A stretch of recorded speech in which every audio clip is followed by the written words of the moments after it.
Hey everybody. Hey Sheila sis, how you doing?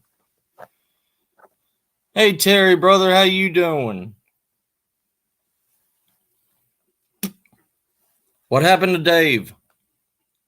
Is he okay?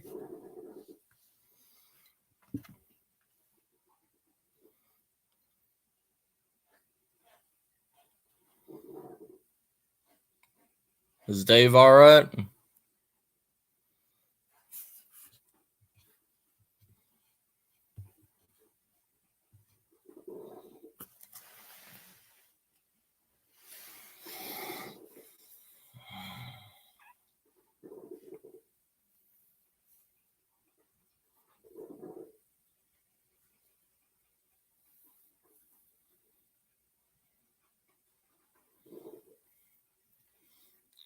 Hey brother, how you doing?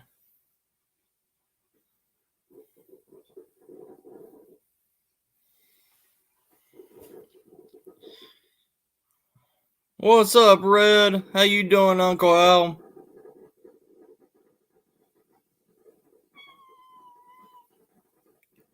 Yeah, I had no signal anywhere where everywhere everywhere I was downtown, it was emergency signal, emergency signal, emergency signal.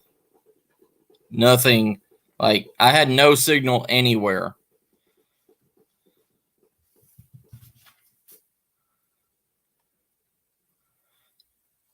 Yeah, I couldn't get a signal anywhere.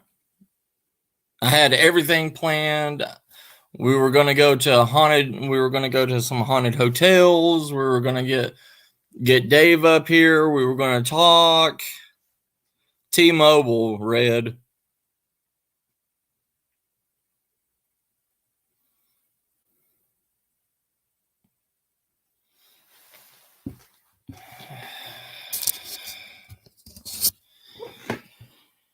Well, they need to stop screwing up with my they need to stop screwing up my signal. I'll tell you that.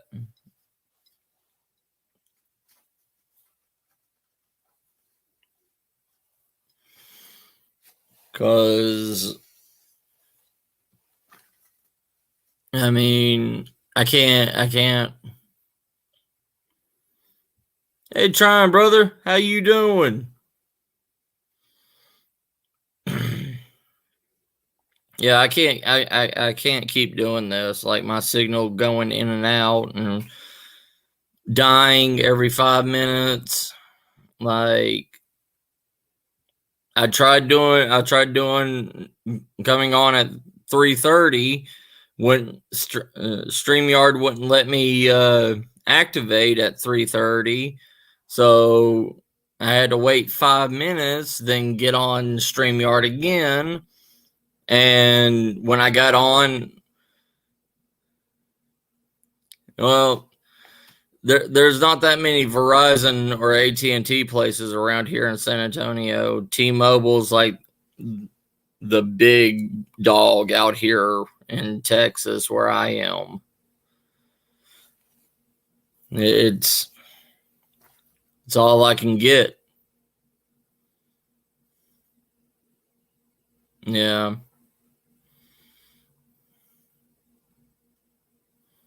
It's just it's getting worse and worse. And plus my phone isn't 5G capable yet, so hey Dave, are you okay, brother?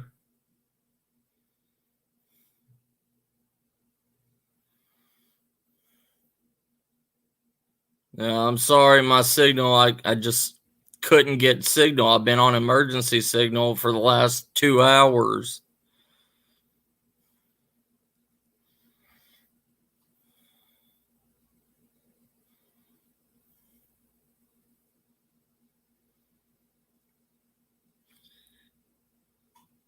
Thanks for telling me that, trying. All right, Uncle Al.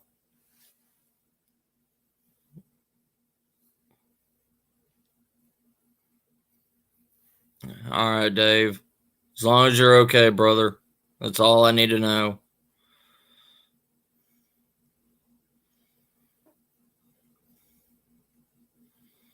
Not much. What's up, Christy?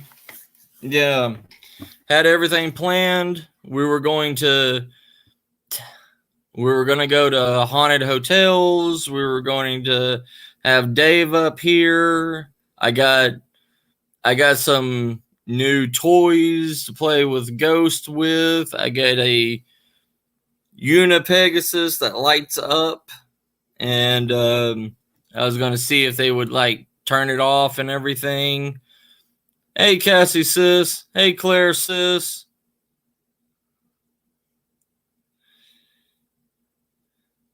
All right, Dave, brother. Just let me, if you want to talk about it, Dave, just holler at me in the messages on Twitter, and we'll talk, brother.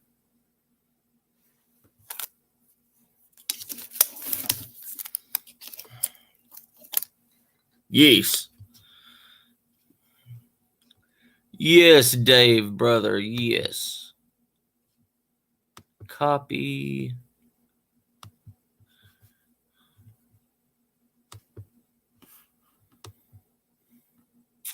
Crap, hold on. Let me get my mouse.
Give me 1 second, film.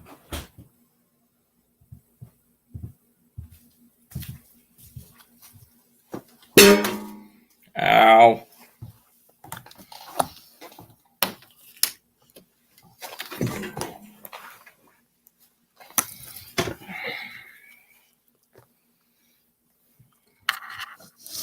Okay, so there we go. There we go.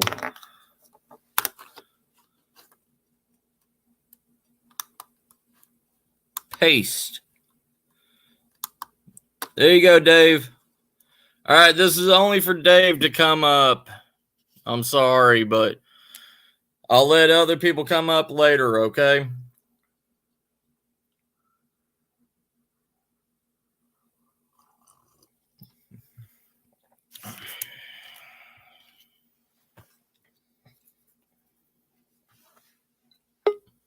There we go. Hey, Lexus. How you doing, Pocket Raptor? Hey, brother. Hi, mate. I'm sorry. I've been on emergency signal for the last, like, almost 3 hours. Two and a half hours. You can't help that. It's not your fault, that, man. Yeah. You okay, brother? Yeah, man. Okay. Sometimes things take you by surprise, that's all, you know. Yeah, I understand. Yeah, I had such a great idea. Let's go to haunted hotels, and I bought a glow up spin top, and I bought a light up Unipegasus because I Absolutely. like that. I like the unicorns. Yeah, man. And I was like, I was gonna play with the ghost and everything, and can't unless you have a reservation at any of the haunted hotels, you can't go and walk around. That's a downer. Yeah, it is because of the sickness. Oh yeah, rabbits is sickness. Yeah, yeah, and it's like, well, I can't do anything. They were like, well, if it was any other time, we would let you, but we can't now because of rules and regulations. That's a shame. It would have been nice to see your new toys and bits and bobs that you've managed to get together. Oh, I'll go outside and I'll go get them. They're in the car. That'd be cool. I think that'd be really good. Yeah, let's everybody have a look at what you've got. Yeah. Give me a second. Let me let this laptop and everything charge for a little bit. Then I'll go out and get them. Okay. See you later, Ray, and thanks for messaging me on Facebook. I appreciate that. Take care, brother. But yeah, it's just I want to try to follow in your footsteps from what I've learned from you and everything. Bro. I want to be a quarter of how good you are. You won't be aspiring to much then, Matthew, I'll tell you that. But it's a nice, I appreciate what you're trying to say. But yeah, I look up to you. I look up to you, Dave. Whether or not you will accept it, but I do. I sort of feel I'm a bit of a fart in a spacesuit kind of thing, me, Matt, in the paranormal, and I know that I wind people up. I get on people's tits. I'm not blind, and I see it happening. But it's a nice accolade coming from you. I respect you as well. Yeah. It'd be nice to see you getting on and doing some experiments or a few investigations, because you've got the right kind of attitude for it. You're empathic. You're a good-natured person. You're a kind. You're a gentle man. You're a good human being, and I think you do well. I try. I really try to be. I just back then I wasn't like this, but now I've changed a lot since in my youth and everything. It was a road. It really was. It was, I used to like to fight and hurt people, and days are gone for me. Yeah, same here. I mean, I don't see that anymore unless, they go at the wife or one of my family. So totally agree with that. I mean, I don't want to steal the stream or anything, but I just want to say thanks and hello to everybody who's popped up in the side chat. Hi, Dave. Hi, Lex. Hi, Christy. Eli. Who else have I seen? Hi, Scott. How are you doing? Ray, but I think he's gone now. Ray, Sheila. Like you tell me many times, Dave, this says second star survival, and you ain't got to be sorry about anything, brother. Oh, I tell you what, you're a canny one for doing that. It's not the first time you've used my own words against me. That right? Yeah, you're not silly. Just like it's good to acknowledge the people that are in the chat, isn't it? I mean, they're the stars of the show. Yes, sir, they are. We're just two talking, fools. Oops, yeah. Two talking fools. Hello again, Lex. How are you doing, Lex? What's up, Pocket Raptor? What is up, my Goblin Queen? And Eli. Eli, you have to do something to earn that gift card, sir. You have to go out in the woods with me. Ooh. Oh. Yeah. You might not be coming back. A rat. You. It's cool to see that you're getting the equipment together. You're picking up your bits and bats. That's great. Interacting with them. It's all because of my other half. If it wasn't for her, supporting me and everything, you know, I wouldn't do it. Yeah, that's cool. She's a major part of it all. She really is. Oh, yeah, I love her cool, to bits. I love her to bits. That is cool. So it would have been nice. You had everything planned up. You messaged me earlier on, and you had, I want to do this. So you know, we'll talk about such and such, and it fell through. But we can still talk about a couple of bits if you want. So you get something out of the stream, you know. Right. But it's your call. Your call. Yeah, I mean, it's too dark for me to take y'all out in the woods and show y'all anything. It's maybe not too dark to take us out in the woods, but it's certainly too dark for us to see anything if you show it. Yeah, right. They say they love you, Miss Star. Well, she said, love y'all too. She says thank you. She loves y'all too. Wado, Tammy sis, how you doing? Hello, Tammy. But yeah, like I want to start this stream with like fanfare. Yes, some clowns tumbling into shot with the Benny Hill theme tune. No. I love Benny Hill. A little bit of the Benny Hill theme tune as the clown, little midget clown, start tumbling into shot. No, and the little bald guy, and I just want to go up to him, and go on his head. Yes, that one, or just any of the Blackadder shows. Yeah, man.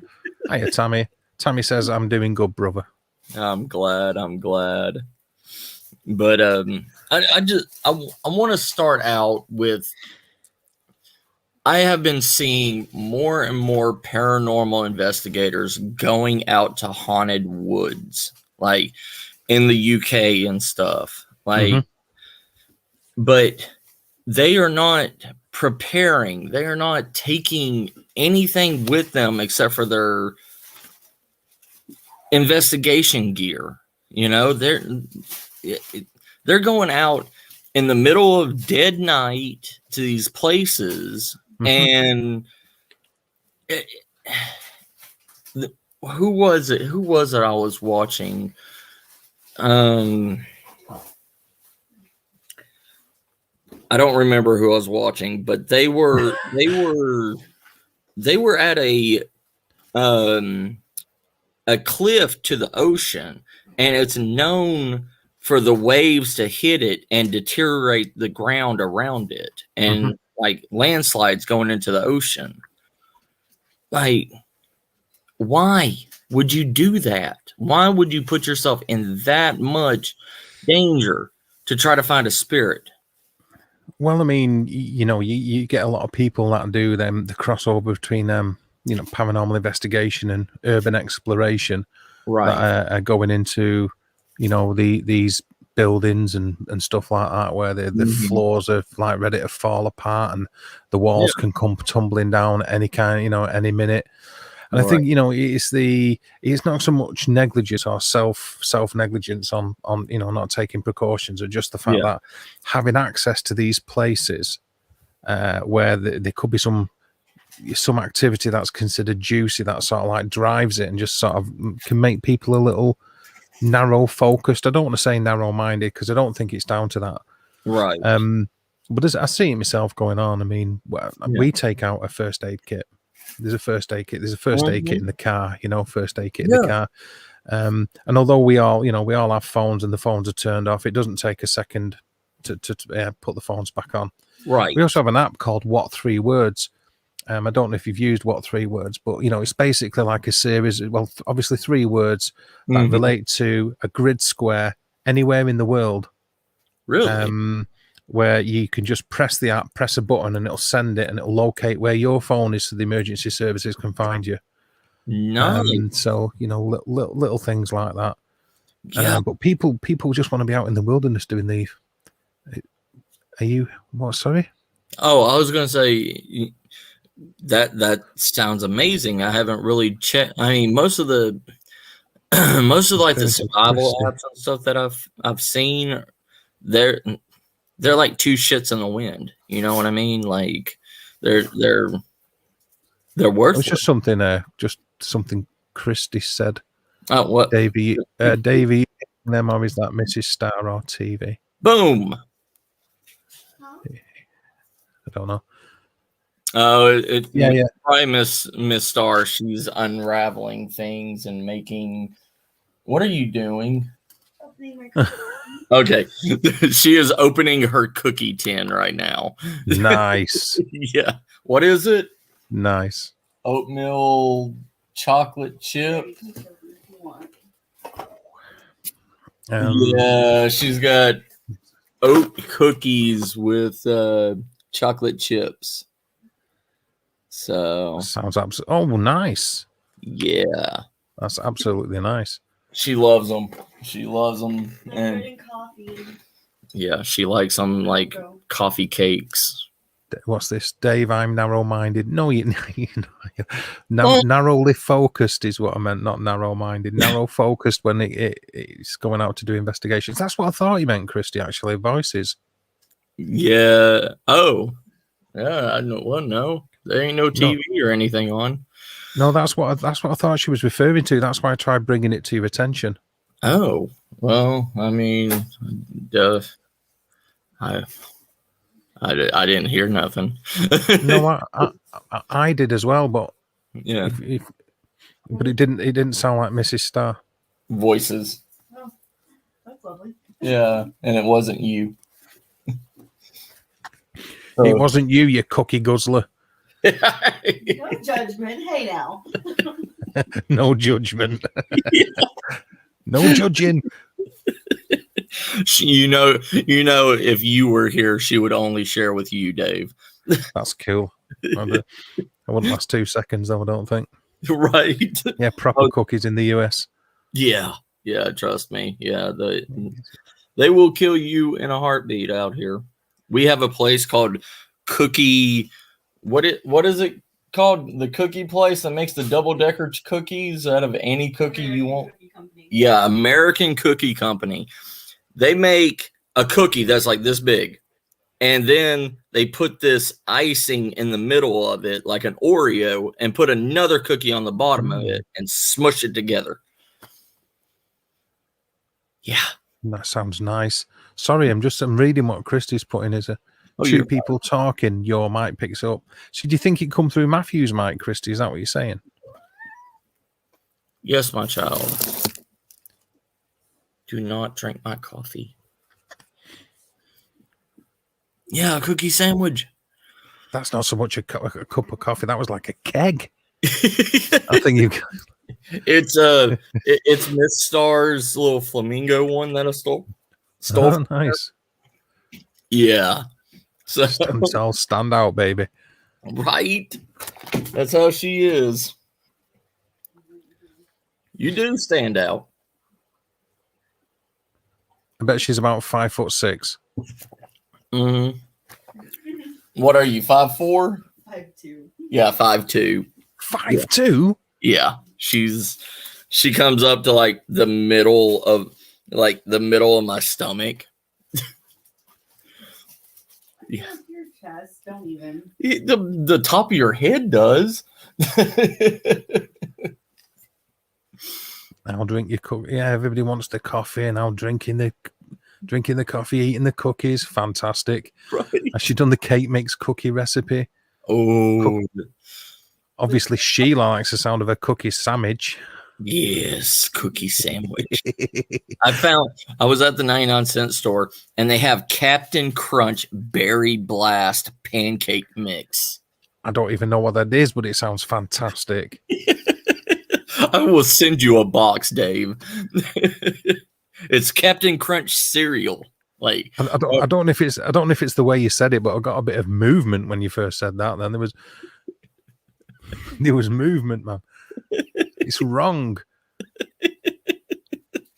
It's just wonderful. It's just simply delicious. Tammy Trot says, "Good things come in short packages." I'm 5'2". My mummy's 4'9". Nice. I take it that you two have never been asked to paint the ceiling or change a light bulb. Then no. We're stubborn. We do it anyway. Yeah, Oh, I heard that. she does. I scraped the popcorn off the ceiling in my old bedroom back in the day. I was very, very stubborn. She has a step. I believe it. She has a two-step ladder to put groceries up with because I do it wrong. You put things where I can't see them, let alone know what's there or reach them. I can see it. Yeah, but you're not going to Hey, hey, is that the bag that has the glow up Pegasus in it? Hmm? Is that the bag that has the glow up Pegasus in it? No, I did not see that bag. Ah, crap. Oh, I think you left it in the car because I did not see anything from that. Probably excursion. did. I probably did. Sheila's 5'7". The items for that other thing. Wait, what? Oh, okay. Yeah, Dave, I have a Yes, sir. a collab. Well, Miss Star yeah. has a collab idea for our channels and any of the other channels that wants to join us in on it. And it's kind of Mhm. like a geocaching idea. Oh yeah. Yeah, that we start with our own, that we start like we'll send you the stuff and you've got to create hints to be able to find whatever we send you to put out, and you Right, got to I get you. yeah, I'm with you. Yeah, I know what you mean. Yeah, yeah. I kind of So like the idea of that. yeah, she came up with it. You're still like, wrapped up in the side chat about who's the tallest midget. The tallest. Yeah, I'm seeing it. Oh, Shy Ghost is a bit of a lanky one at 6'3". Yeah, Close Shy Ram 6'4". I just heard a voice behind me. Well, apparently Krista said it could be mine, so there could be something speaking in here. No, because I heard something too. No, Miss Star heard it also. I think it'll be the ghost of my respect. The door was unlocked when we got home. Go check the back bedroom. What Died do a you long mean time the door ago. was unlocked. I forgot to lock it. What's up with you now, cookie woman? She says she forgot to lock the front door and told me to go check the back bedroom to see if any squatters Murderers. are in there. If they decide to, I'll check after the live stream. I don't think they want to see me murder somebody on live. Or do y'all? It could make you go viral, Matthew. Right.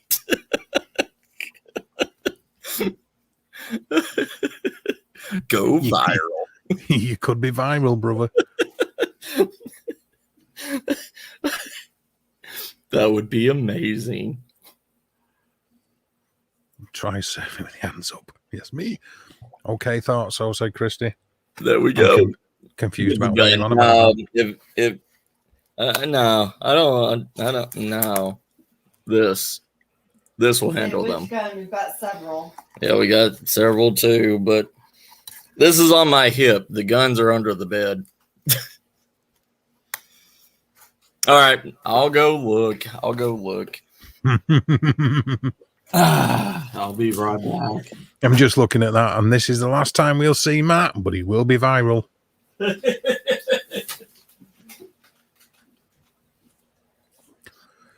Scott says, heard a voice earlier right into the mic. Something there for sure. What's that, Terry? My late nan was up to my chest with her hair, but her nose was near my stomach. What type of hairdo did she have? Like a beehive?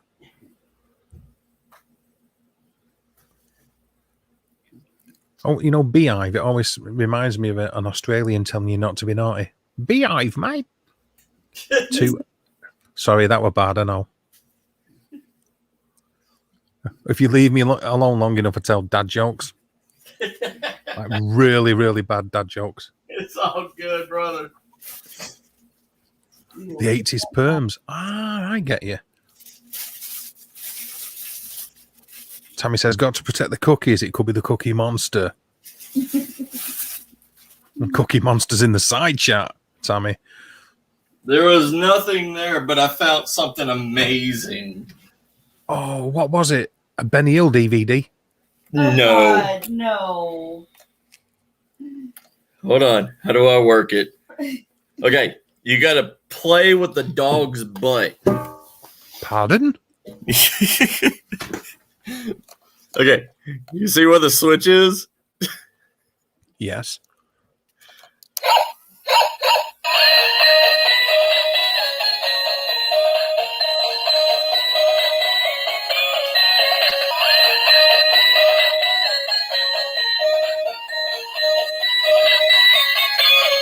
Okay, enough of that shit.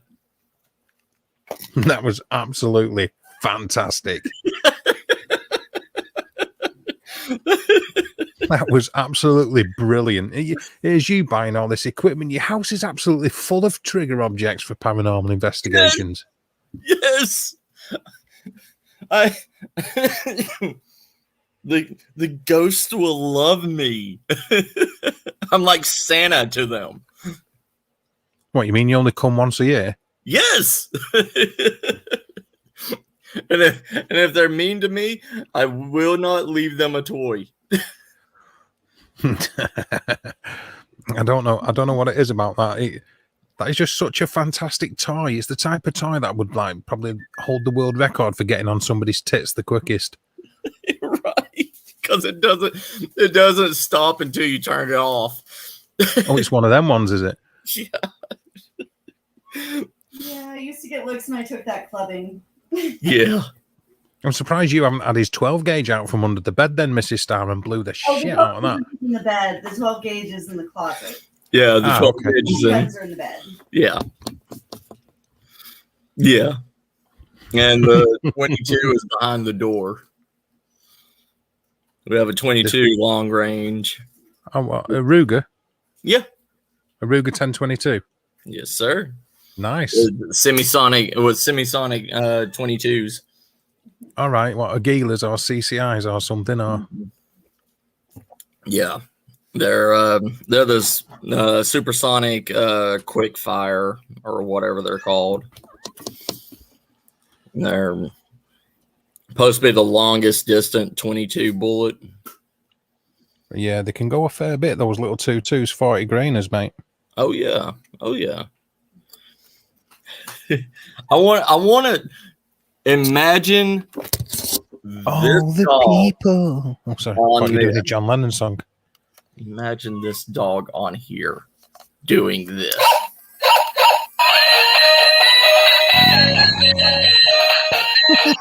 What's going on? Dear God. You see, at least on my channel, I can give you a strike out for doing things like that, but you have total control here. Do I? Not really, no.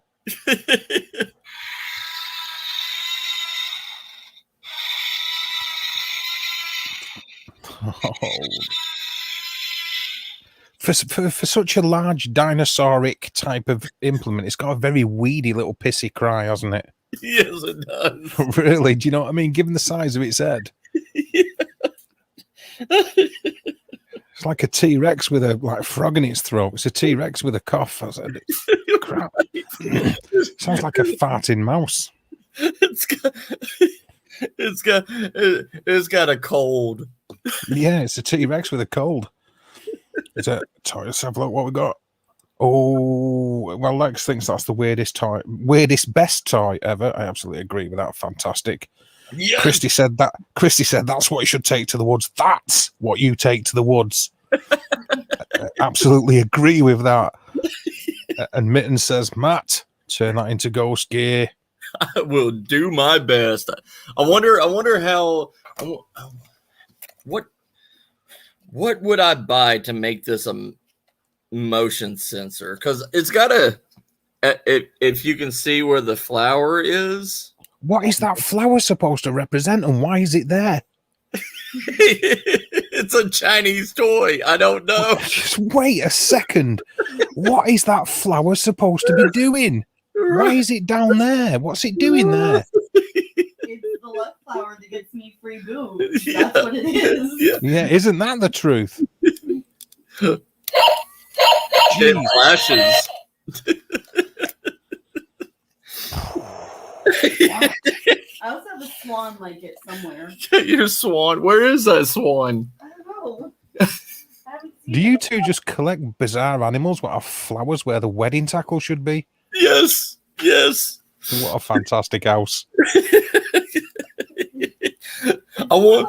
I buy things while drunk from street vendors, and then Ah, right. Okay, that explains it. Yeah.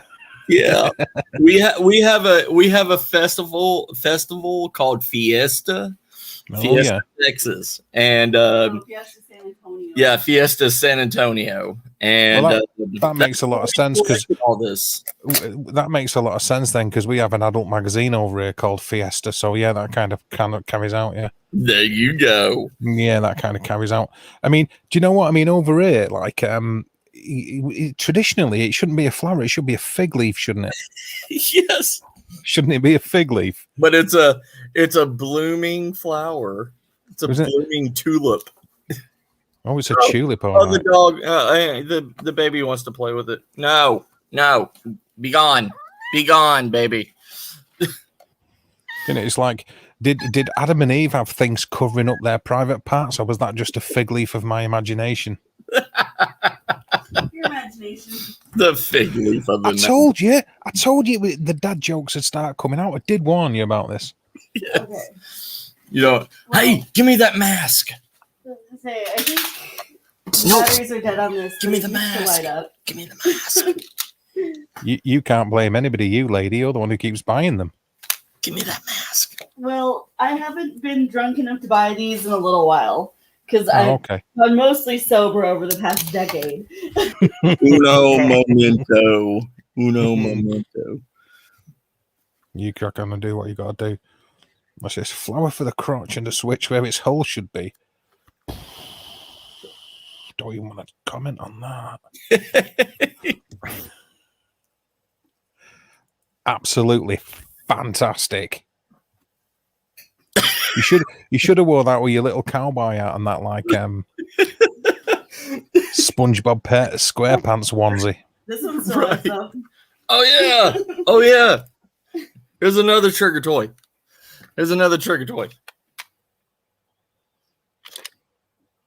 Mmm.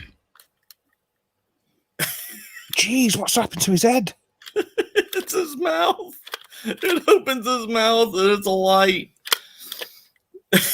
That would absolutely freak you out if you had that on an investigation. Why does it look like a pint? It looks like a stein or something, a beer stein.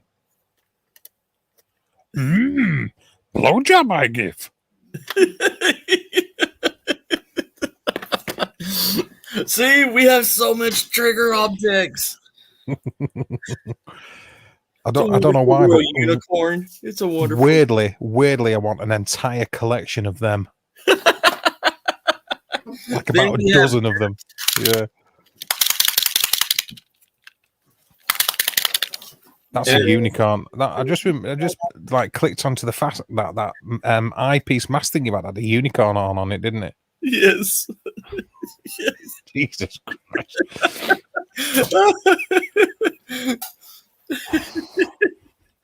Yeah. See, Brilliant. it's supposed to light up when it's like hit, but it's dead. So yeah. Oh, there you go. Oh, there you go. Yeah, I can't find the swan, but it's very much like the dog, just a swan. I mean, it has to be said, you know, you could pretty much use any of them as a trigger object, and I think it really would get your attention if any of them went off beyond a shadow of a doubt. Yeah, especially if Yoda went, ooh. Yeah, because that's a step up from like a REM pod, isn't it? That really, or a Yeah. cat ball, or one of them EMF bears. Yeah, because it has to be squeezed. Like the handle on it, it has to be squeezed right here.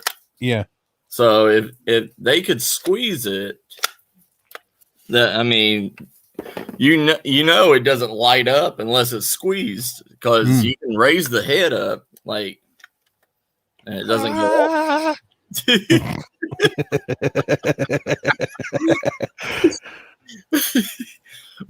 there's a ball. See, there's like a ball in the back of this thing. But I was wondering, like, if there was a way I could put like a motion sensor. Will you stop pointing at that part of its anatomy, please? That is just massively disturbing. Is it just me?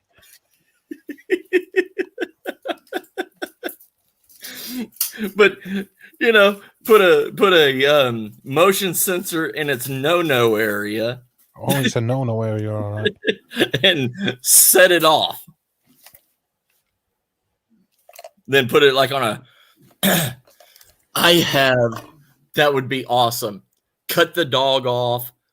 Put it on my Halo 4 Warthog remote control car and have it. I know what the Warthog is. Yeah. Yeah, remote control version of it, and it shoots little missiles. That is cool. Yes. The thing is, would you want to invest? Would you want to mess about with that or hybridize it to use it as for something for the paranormal? I don't know about that. No, it may actually be worth something now. Mm.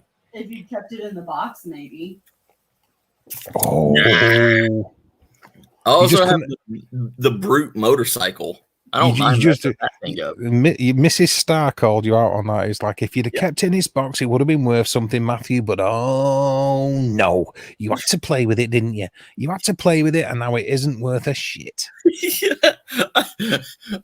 I got it for like $10 at GameStop. I was like, hell yeah, I'm grabbing this thing. Yeah, he was taken out of the packaging on the way to the checkout. I was. And I went to Miss Star's work, and I was playing with it in the parking lot. Unbelievable. I was shooting at birds. Yeah, I got a call from the building maintenance guy saying, "Hey, I think your husband's out here messing about. Is he okay?" And of course, you had to answer, "No, he's not okay because he's my husband and he's been insane all his life." Yeah. I answered, "If I'm okay." Very diplomatic. I was shooting birds. I was helping get rid of the bird population. Yeah, by scaring people away with a dog toy with a tulip for a nutsack. Right. No, you're saying the other one had more paper. Look how much paper this one has. I like that one. Christy says I have a metal old school Slinky in a box still. They were cool, them Slinky. The real deal instead of them orange and red plastic crap ones. Yes. Hold on. I'm checking Twata. Hold on. Twata. Try surviving says, I'm afraid you're going to trigger my ghosts. I don't mean to. Uh-oh. That sounds sinister. Sheila gave me unicorn toys. Oh my goodness! There's a stress possum and a Bigfoot bandana. Look at the Bigfoot bandana. You don't need it.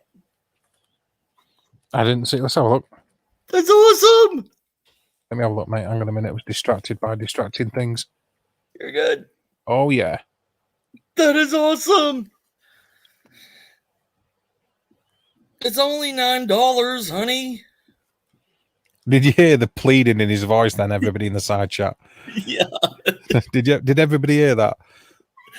Trust me, if I don't ask for permission, I get in trouble.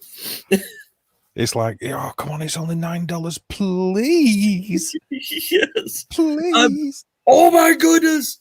I believe in Bigfoot jigsaw puzzle.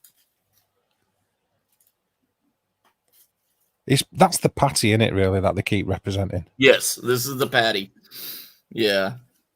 It's got oh my God. It's got Nessie in the background. It's got a UFO, and it's got Mothman flying by the moon. What more could you want? Yeah. Honey. Is it a want or a need, my dear? They got a meditating Bigfoot. I could put on my... Did you hear that? That was so woman. Is it a want? Is it a want or a need, my dear? Right. Yeah. She always tells me that, and I'm like, you know what it is. It's a want. Look, look, meditating Bigfoots. It's amazing. It wouldn't at all surprise me if they really were that karmic. Right? Mm. He's a bank too. See, Honey. Christy's picked up on it. Honey, please, can I? He's a piggy bank. You'll be able to save all the money that like Matthews wasted. Yes. You'll be able to put all the small change in there because that's all you'll have left from buying Bigfoot toys.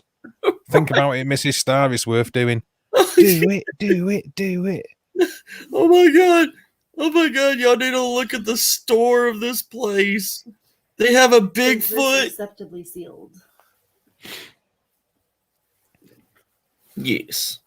Yes. Yeah, it's all cool, isn't it? Yes, that is wonderful, honey. Thank you. They have a Bigfoot, a unicorn, a flying saucer, everything painted on this store. Ooh, what more could you ask for, really? I know, and they got a piece of bacon with legs. Now, really, what more could you ask for? Right. That's seriously, it doesn't matter about anything else now. If you got a piece of bacon on legs, that's self-delivering ham, man. And it says, I love bacon. That's one step away from being a pig. Right. Bacon that delivers itself. That's fantastic. I don't have to worry about it. It just comes to me. Yeah, I have that same problem with trouble. Right. Oh my goodness. Why did you show me this, Sheila? Oh, this is amazing. Finger pigs? I don't even care what that is. I want one. You're right. They're pig finger puppets.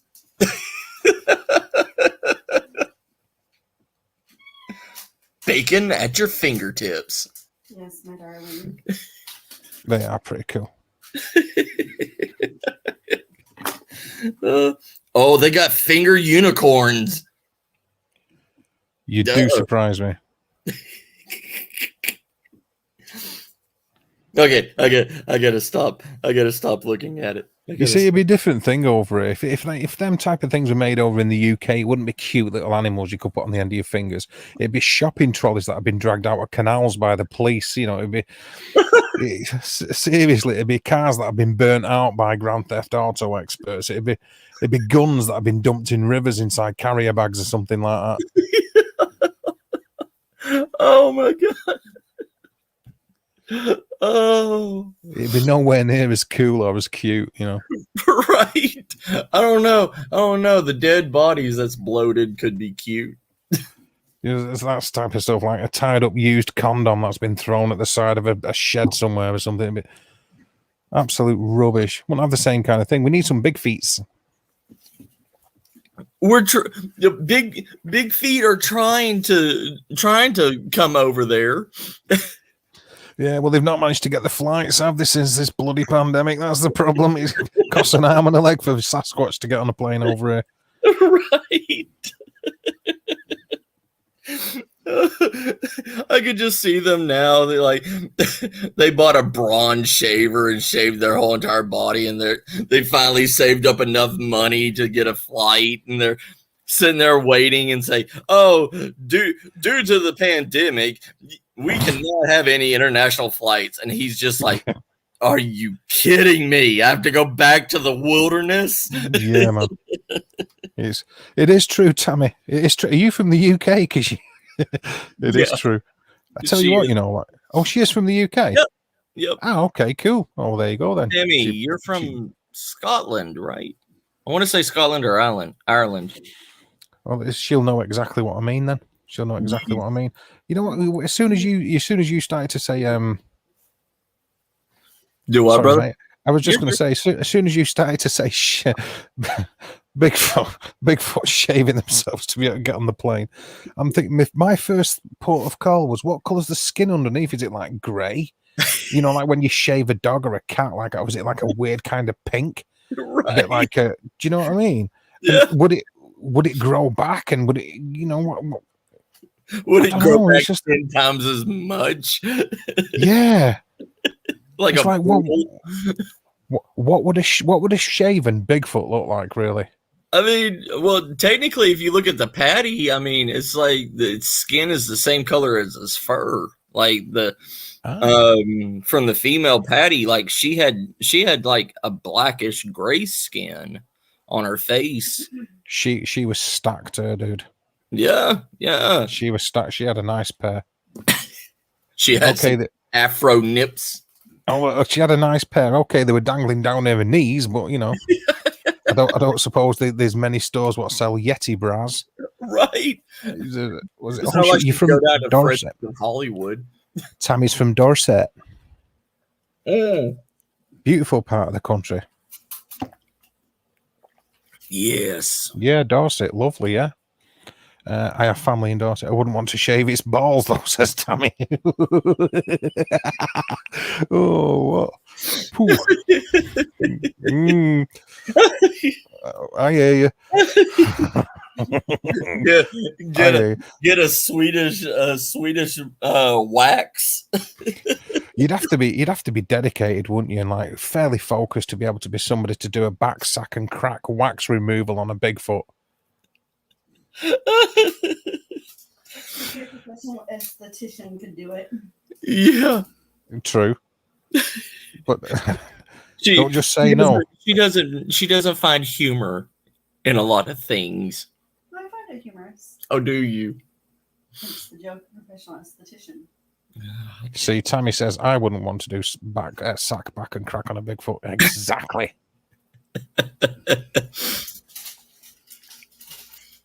There's some big ass wax strips.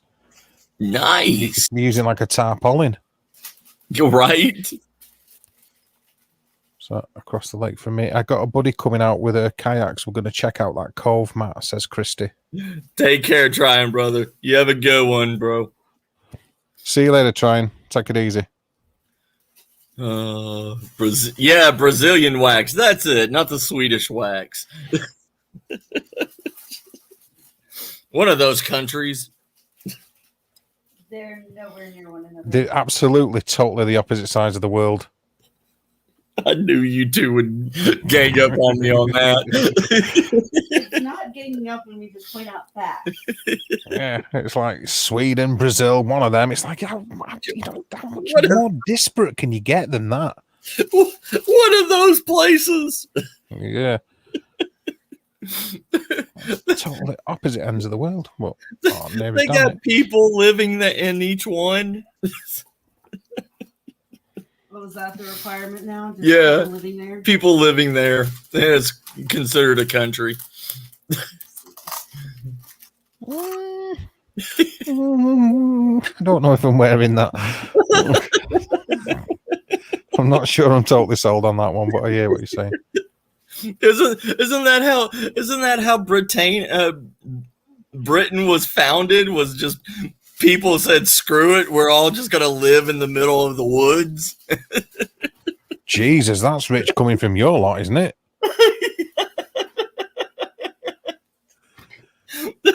Gee, that's the kettle calling the pot black ass. That is. I was just thinking that Shai's just said Matt's geography lessons part 2. Yeah, he's picked up on the fact that you've got a bit of farm for this. Scotland isn't part of the UK. And yeah, there you go. Part 1, Scotland don't exist. Oh, you know that Morocco place. Yeah, that place. Wow. That's a really good point, that, Tammy. Yeah, if it's a female Bigfoot, you got to leave a landing strip. Oh, yeah. Jeez, I'd like to see a completely shaven Bigfoot apart from a mohawk.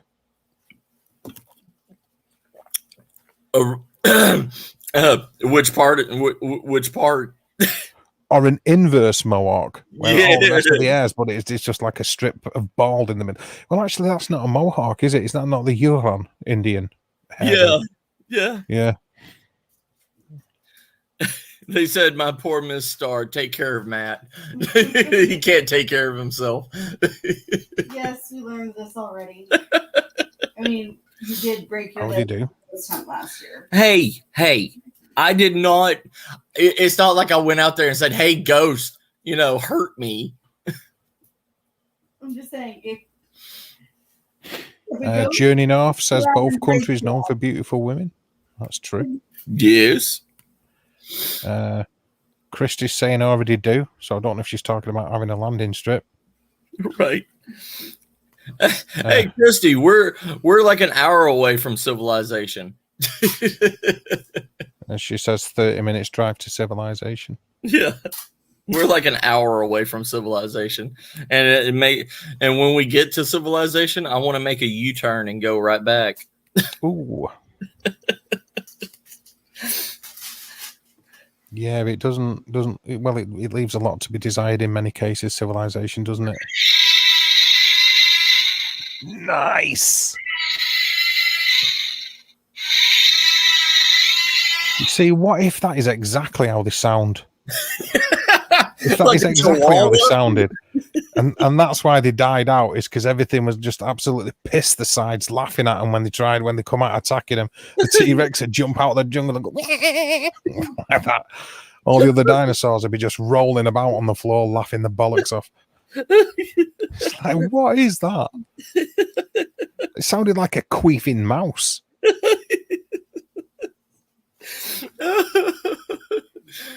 Oh, that's great. That is the worst sounding dinosaur I've ever heard. It's supposed to be a representation of the Jurassic Park T-Rex. But we got this from where did Sis get that at?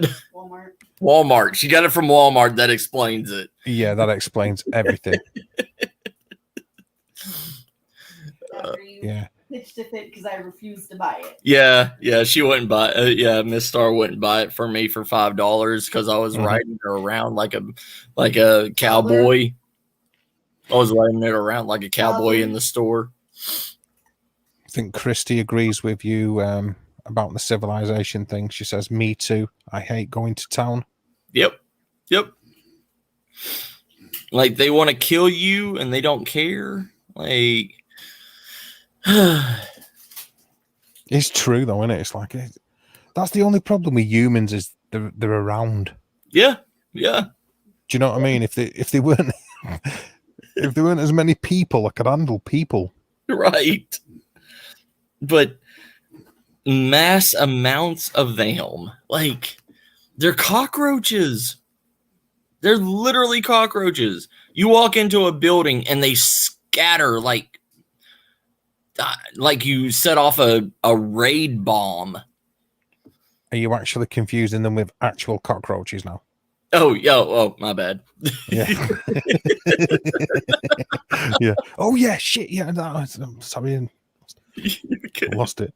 See, there you go. Sheila says it's too peoply outside. It is. That is the problem with it. Yeah. Do you think we should pull this back to the paranormal? Are we okay? Oh, we're good. We're Okay. Crack on. We're good. Like you always say, they fuel the fire. They do. This is it. You see, despite the comments that they make in the side chat, it's them lot that are responsible for it. You heard. You lot. Yeah, Christy, Sheila, Mittens, Terry, whoever else. Who else is at fault? Tammy, Shia, Mittens, Lex. She was here earlier. Could you not see me running around Walmart with this between my legs? I have With a that. cowboy hat on, going like No. Don't talk over your missus. She just spilled the beans. She says she has seen that. I know. She has. No wonder she's traumatized. Surprised I stay with him, huh? Yes. Yeah, there you go. Look. Oh, Lex is still there. Look, I got rope. Oh, you see, yeah, how's it my fault, Terry? Mitten says, yes, she can imagine you riding around with that between your legs. I don't want to. Look. Do, do, do, do, do, do, do, do, do, do. You just get mugged round here if you done that. You just get absolutely wallowed over the back of the head. I don't think they would want to mess with me if I walked around down the street with that. Well, I live in Manchester, so... Oh, yeah, that's true. Yeah, they wouldn't care. Yeah, it's a different neck of the woods around here. Are you going to tell me in a minute that Manchester isn't part of the UK or Manchester isn't part of Scotland or some outlandish claim with your geographical skills? I don't know. Manchester, isn't that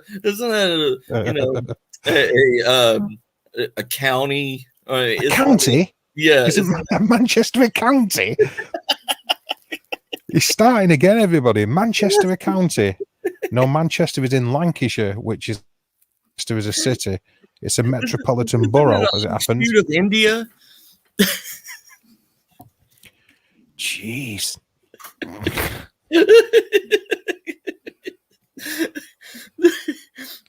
It's a shipping port. With 7-star survival. Yeah, thank you. Anytime. I can help you anywhere. No, tell me, I wasn't saying thank you to you. I was saying it to your wife. Oh, crap. So Christy says Mrs. Starr needs a cam on you. She needs a cam on me. Matt's geography lesson part 3. What was part 1? Scotland doesn't exist. Part 2. Oh, them countries which are right next door to one another, Sweden and bleeding Brazil. And part 3, isn't Manchester a county?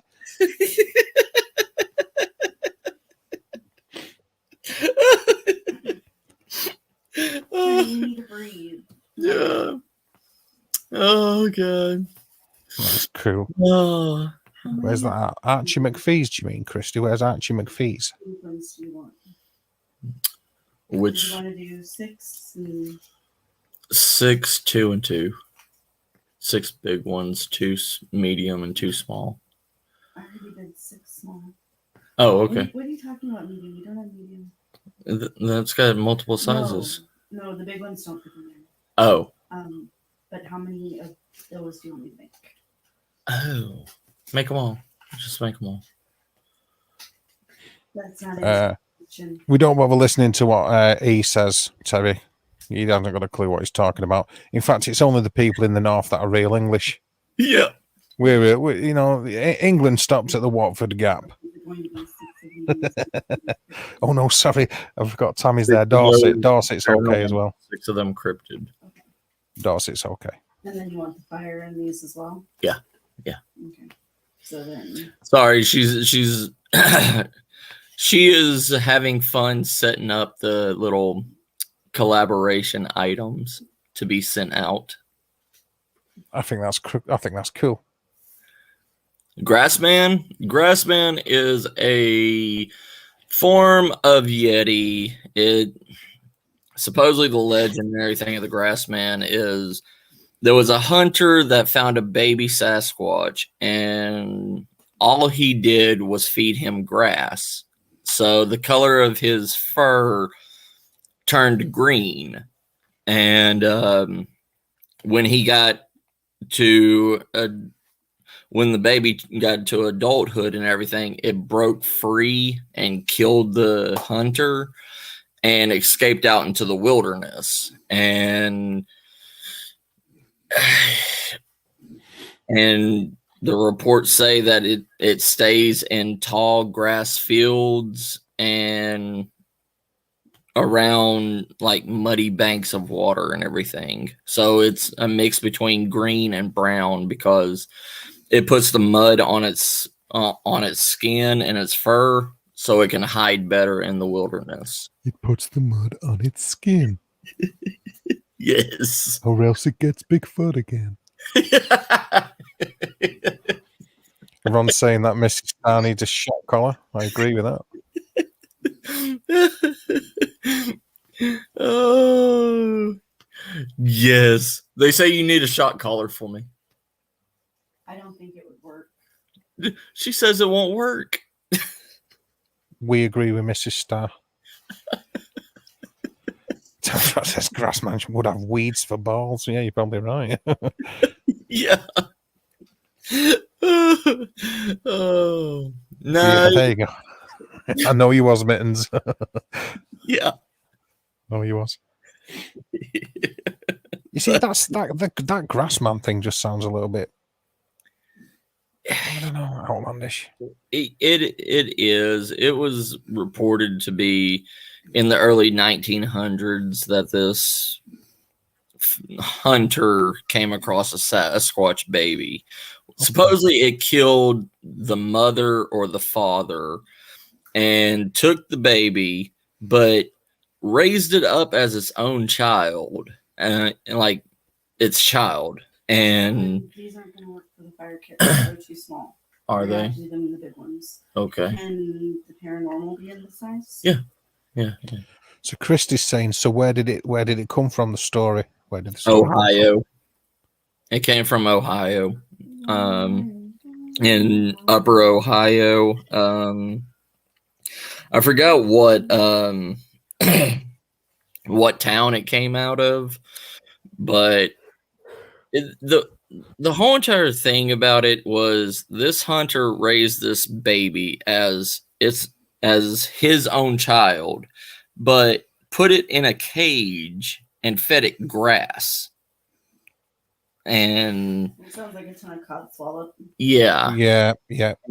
And he never once took it in to If he raised make it as a money. child, then why would he treat it that way? Yeah, that's what I'm saying. Like, but that's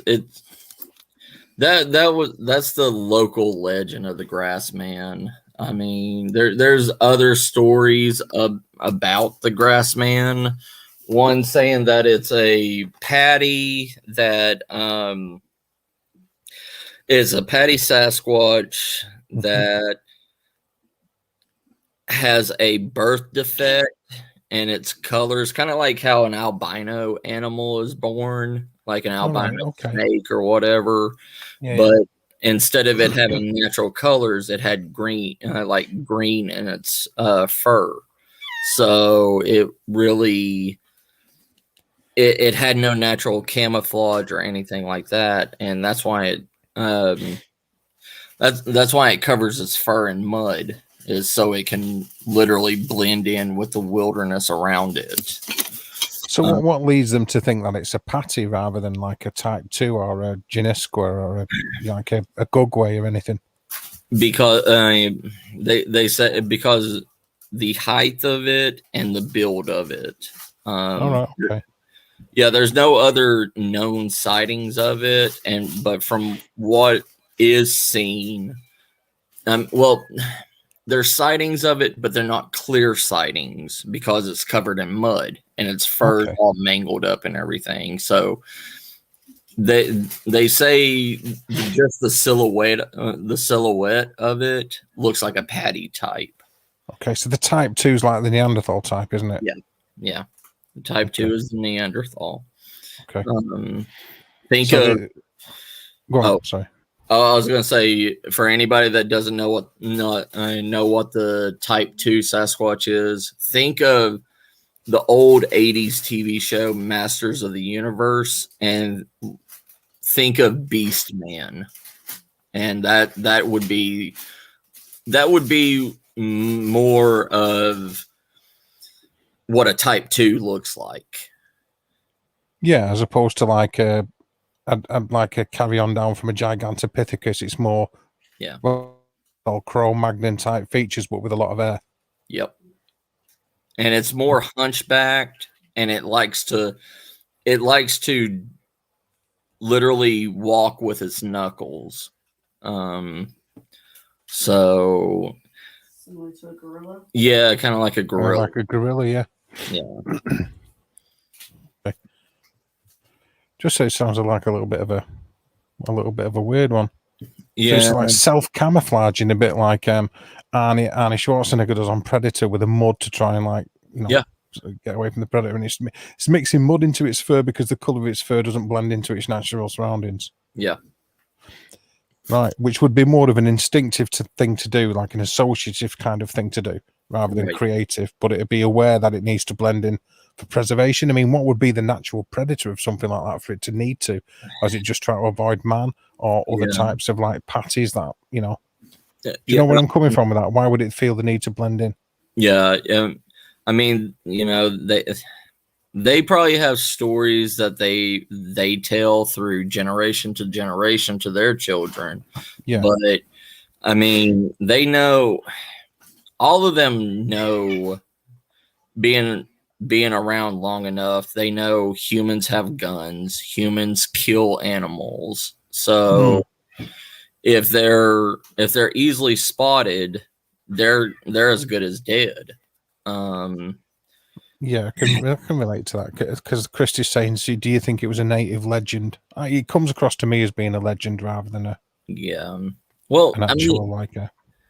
The main legend is a legend. I mean, where the hunter raised it and all that BS. But I mean, I believe it could be like the albino breeds of certain animals. It could have had a different, fur coloring, and its parents, instead of, taking care of it and everything, thought, well, it's going to stick out and we're going to be found. Why not just leave it alone, leave it out here in the middle of the woods and let it die, and instead of it dying, it survived, and it survived by trial and error, I believe. But you would still get some like genetic throwbacks over time from that, wouldn't you? If that was like a genetic fault because of its fur color, Yeah. If there was any kind of I mean, the chances of it being the same one, I can only assume that if it's a creature, if you like, if it's a hominid creature like apes, it would have a similar kind of lifespan, give or take a few years to that. Or if it's like the Neanderthal version, it would have the same kind of lifespan, give or take a few years to a man. Yep. So given that these legends were born back then, if there was only ever that one genetic throwback, it would have died, or else there has to be more of them for that legend to continue, which means that genetic strain, a bit like when you deliberately breed koi carp to have certain markings, that genetic strain would only carry down because it would be breeding. So would there not be more sightings of them then? Yeah. Not necessarily if it's a recessive gene. You want to come over here and give your 2 cents? No, you already popped in, so come over here. Nope, I said what I was gonna say. Nope. Tell her, Dave. Because it's going to be a recessive gene, isn't it? Yeah. Yeah, so you have people with recessive genes for different eye colors, like purple, that it only happens once every few generations. And the right genetic components need to be there for that to occur. Yeah.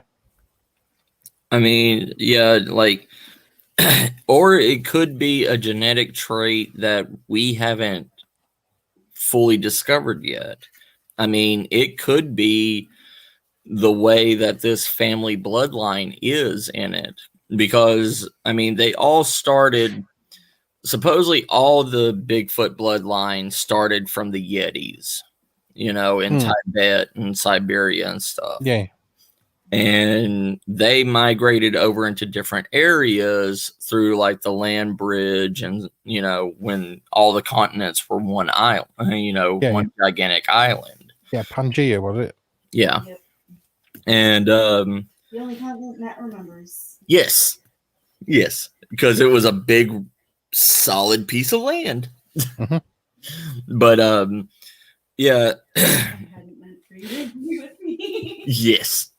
But the thing with it, I mean, it could just be a genetic bloodline that they could have.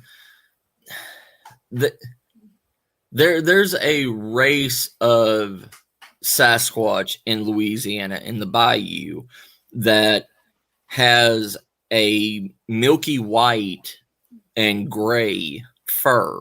They also call it a type of the skunk ape. But it's only in that area of Louisiana in the deep bayou. And it has no natural colors that would be in a swamp like area. And that's what I believe is with this, that it has a specific DNA structure, because Ohio does have a lot of green hills and green mountains. So maybe they came from the mountains of Ohio and moved down into the valley, and maybe some of their bloodline bred with other types of Sasquatch to change their fur color. But maybe this grass man came from a certain tribe that did not interbreed, and they just stayed with themselves. That could be a possibility. Yeah. But yeah. You see, I'm more likely to believe it's a legend. Yeah, it is. I mean, most of the pictures that you see and everything, it's just like a matted, huge creature. It doesn't show any green fur. It shows like dark fur that's matted with mud, and looking like it has dreadlocks all over it because it's just covered in mud.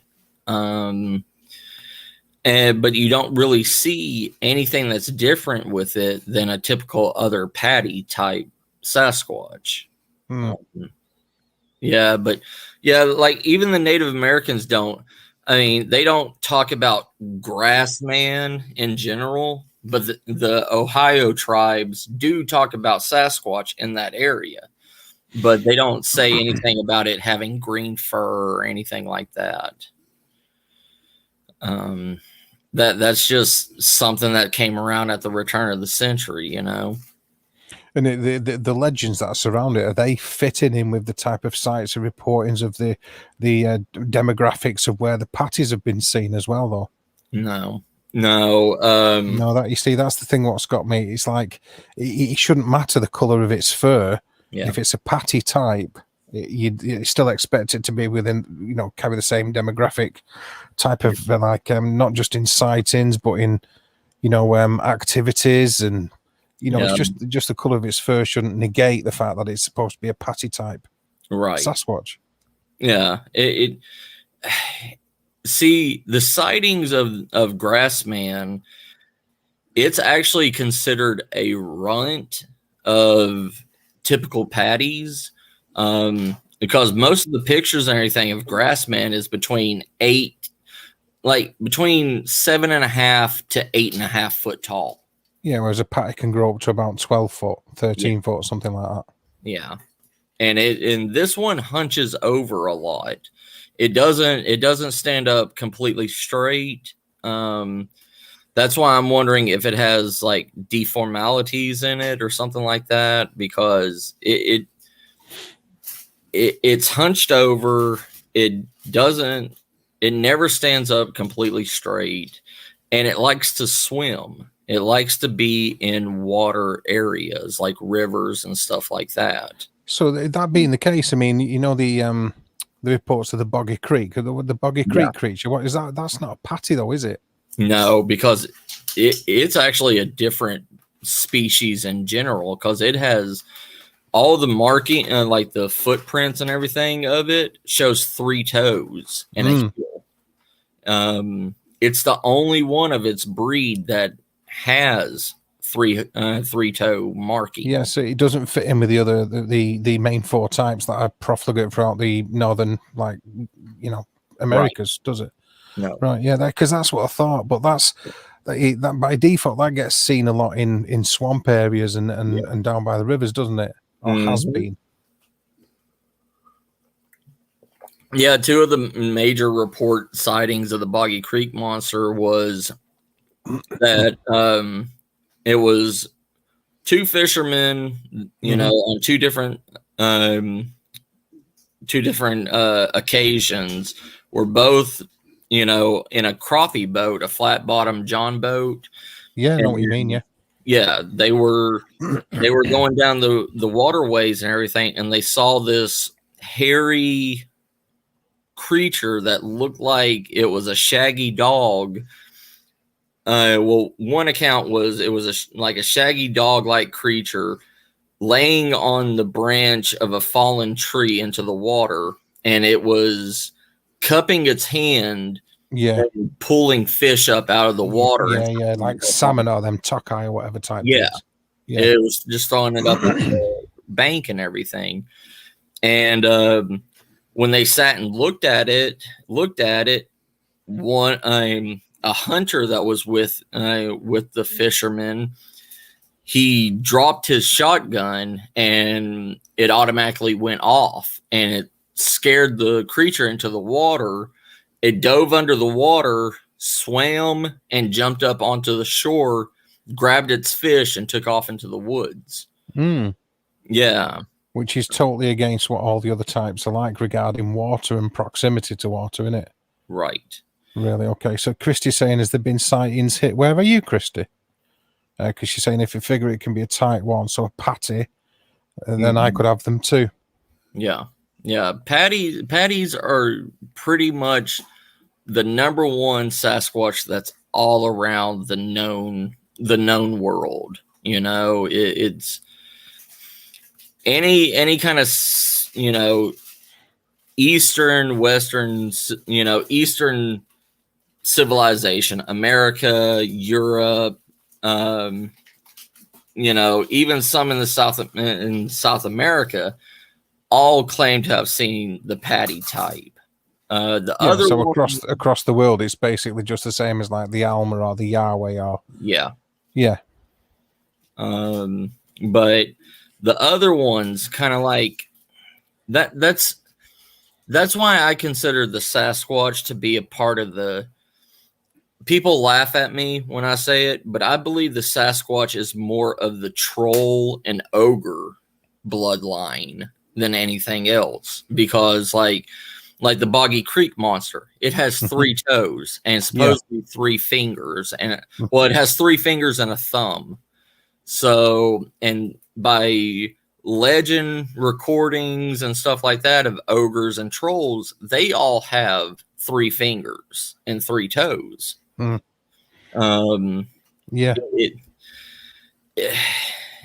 mean, but the fur, like I don't know if it's massive hair or if it's fur that's on them, or maybe it could just be massive amounts of animal pelts put on them to keep them warm and everything. Yeah, that's a good point, actually. Yeah, they could. Yes, and I understand what you're saying. Yeah. Sorry, Christy says she's in Missouri. Ron's saying, Matt, is there anywhere you can get pictures of the types of Sasquatch and Dogman? Well, there sort of is, really, ish, isn't there? Yeah. Yeah, all you have to do is go on. I mean, you can go on Google. I mean, they're not going to give you every known type of Sasquatch and Dogman. They're going to give you the Americanization 4 basic types of Sasquatch and the 4. Sorry, little acid reflux. But and the 4 basic types of dogmen. But the thing with dogmen is, yeah, they've been throughout history and everything, Ron, but they really haven't had that much of a you know, what's the word I'm looking for? Like a rise in popularity until probably about 20, 30 years ago. Before then, people just didn't know what a dogman was. And a lot of the sightings of dogmen were probably misidentification. Misidentification of like the Gugway and stuff, because the Gugway has like a baboon snout, and it if you are just looking at it and you see it from the side, you'd think it's a dog. You would think it's like a werewolf because of it's hunched over. It doesn't have the lycanthrope type legs. The Gugway doesn't, but just the facial features and everything. So it's like you say, it can look like a baboon in its facial features kind of thing. But what, these things are still like, these can still grow to like 10 feet tall or something, Gugways? Well, they're the shortest of the ones. They're about 7. So 7 to 8 feet. Yeah, some alphas could be 9 foot, but they're the intelligent ones. They're the ones that know. They don't attack with brute strength. They attack with weapons. They make traps in their area. They usually hunt 3 to 4 in a group and lead their prey to built traps, like pitfall traps that have wooden spikes in it. So they've got creative thinking, and because Janiskwa can utilize basic tools as well, can't they? Yeah, they can do the exact same thing. They're dumber than the Gugway, but if they have to, they can use the Janiskwa can use brute force. Where the Gugway, they would rather hit you from a distance than track you later. They would rather throw a spear at you, hit you, and have you run away and bleed out. Then they just come and get you instead of wasting energy. Because they've learned, that food is rare out in the wild. So if they have to spend energy to chase you down, they're not going to do it. They're going to let you. They would rather hit you, with their brain than, physically attack you.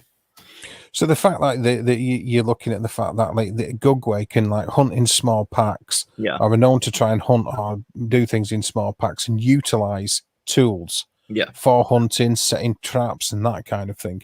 That's sort of more in line how you would imagine prehistoric man to hunt. Some of the big cats that went extinct and some of the other things that were around at the time. So maybe more of a descendant from that kind of lineage. I know there's the type 2 Neanderthal, but it would also sort of suggest that Gugway sort of like filtered down from that kind of area rather than being its own. Like where a patty sort of isn't or doesn't come from that. It's got like more than a man hominid, if you like. It's more of a great ape hominid kind of thing. Whereas the Gugway is possibly descended from like a man hominid, if you like, for want of a better term. I know that's not the most politically accurate way of describing it, but just the fact that it's willing to hunt in packs like man would, it would more of a social creature like man would to survive. It had a sort of structure. It just sort of suggests that it's come from a similar kind of lineage. Well, see, the weird thing about the Gugway is they will hunt in a pack because they know if they hunt together, they get more food, but they don't. But after they hunt, they will divvy out the food and go their separate ways. Then they will come back again. Sorry, meter was going off again then. You're good. Go on, Matt. Sorry. Go on, Matt. Yeah. But the Gugway, like, they would rather fight each other and take their own territories, but if they need to, they come together. Say there's a huge bear in the area, okay? And they're not strong enough or big enough to take on, say a grizzly bear, okay? They're not big enough or strong enough to do that by themselves. So they would holler at other territory members and say, hey, we have a danger. We need to join forces temporarily, kill this threat, then go back to the way we are. You know, you go to your territory, I go to my territory, but we split this kill the same way. Yeah. So they kind of make peace offerings with each other. You know, it's like, we killed this thing. You get the hindquarters. I get the middle. You get the front quarters and the head. You know, like you at least get a part of the kill. That would also lend itself towards the fact that there would also be like interscene rivalry between the different groups as well, though. Yeah. So while they might sort of like group together for hunting and for things like that, that they might also want to defend their particular area. I mean, I don't know if they're like, I assume they're nomadic as well and move to different areas that are productive for foodstuffs and such, but they'd be more predisposed towards wanting to defend it against other groups, possibly of Gugwe. Yeah, they all will defend their land against each other. But if two Gugwe go into the same territory, they will either fight it out or they will come to a conclusion and say, okay, there's no sense in hurting each other. Let's go separate ways. You know, I mean, it's different with them. Some would want to fight. Some would want to kill them because the Gugwe are also cannibalistic. They will eat other Gugwe. So it just depends on what time of the season it is. It depends on how short the food is. And it depends on how smart the other one is to one another, you know. It's kind of like a battle of wits, kind of. Yeah. So you've got like, excuse me. So you got like a patty, which although it's like the biggest, is probably one of the most placid, if you like, really, in comparison to like the Gugwe or the Genesqua when it comes to coming across humans or the way that they like to react, or if they need to. You know, so any kind of like reports of violence, which there's not a lot of them, is there really? No. But it's more likely to be from a Gugwe or a Genesqua than it is like a type 2 Neanderthal or a patty. Yeah. The patties really just want to be alone. They don't want to mess with anybody. They want to live in harmony, and you know, they're like the Care Bears of the bunch. You know, they don't want to get along with everybody, but they want to be alone and they want to be to themselves. Then you have the Neanderthal. The Neanderthal are territorial. They will fight other people, you know, other breeds, because they're the barbaric ones. They're the ones that will rip a tree out of the ground and use it as a club, you know, because their anger. The Genesqua, they're the same. They're kind of the same way as the type 2. They will get territorial, and they are smart. They can create weapons and stuff, but they can only create basic, like sharpening a stick on a rock or something like that, or taking a shell and learning how to carve. And they'll use that to their advantage. They'll, you know, they know if they have to take on a type 2 Neanderthal, they would rather use a spear and have distance against it. And they could stab him 5 or 6 times before he can react. But the Gugwe, on the other hand, if there's a patty or a Neanderthal or something that's coming into their territory, they're already going to have that territory defended with traps and everything. And they'll sit there and, you know, insult the other one, telling him to come get them, and lead them straight into a pitfall trap and sit there and laugh at them when they impale themselves. Christy said that one you saw in the pic saw us and turned to walk away. That's why you got the back of him. Yeah. I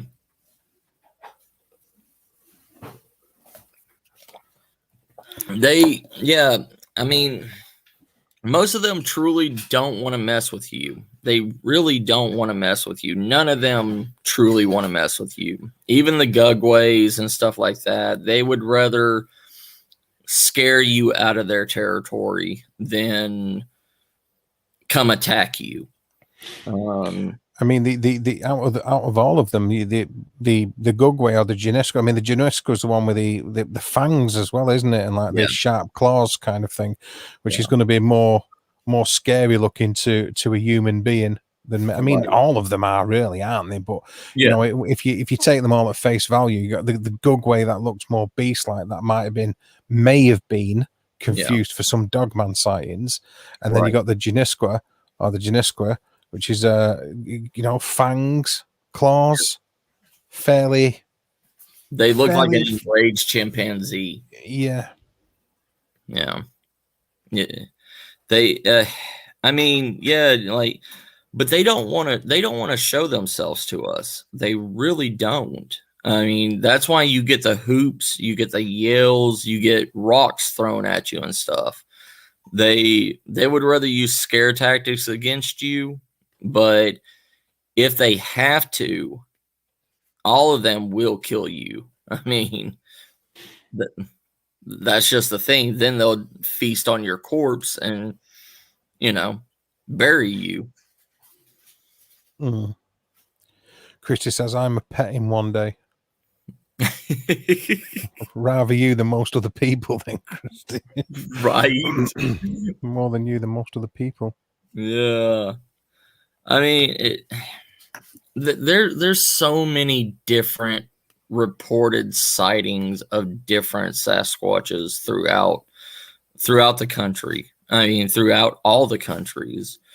I mean, there's the orangutan types. They call them the Dr. Zayas. That's in Thailand. They're long-legged. They stand about maybe 5 to 6 foot tall, but they have long legs, long arms, look like an orangutan. They walk upright. Some of them have even been used to use bamboo as walking sticks. And they're kind of like pandas. All they do is sit around all day long and eat and relax in the sun. They don't really do anything. Christy's saying, what do I need to look for in that cove? You need to look for tracks. You need to look for anything that has been chewed on, any wild edibles that's been picked. You need to look for scat. You need to look for abnormal scat. Like wild dogs, wild cats, stuff like that. They're going to have, the same thing as your regular dog and cat will. But Sasquatch scat can be anything from a round patty, like a round flat dropping, to something that looks humanoid. And always look for fur samples. But you want to see if there's any claw marks or dig marks or anything around. And that's really all you can do. I mean, there's you can't pull out an EMF detector or anything like that and try to talk to them. That's the thing, Shire. I mean, I think if you're looking at like the Patty, and maybe the type 2 Neanderthal, excuse me. Yeah, they're more likely to be a branch of evolutionary from humans. humans, sorry. Whereas like the Gugwe or the Juniska, which are your type 3s and type 4s are more likely to be a totally different species, I would say, just off the way that they look. But I don't know. What do you reckon, Matt?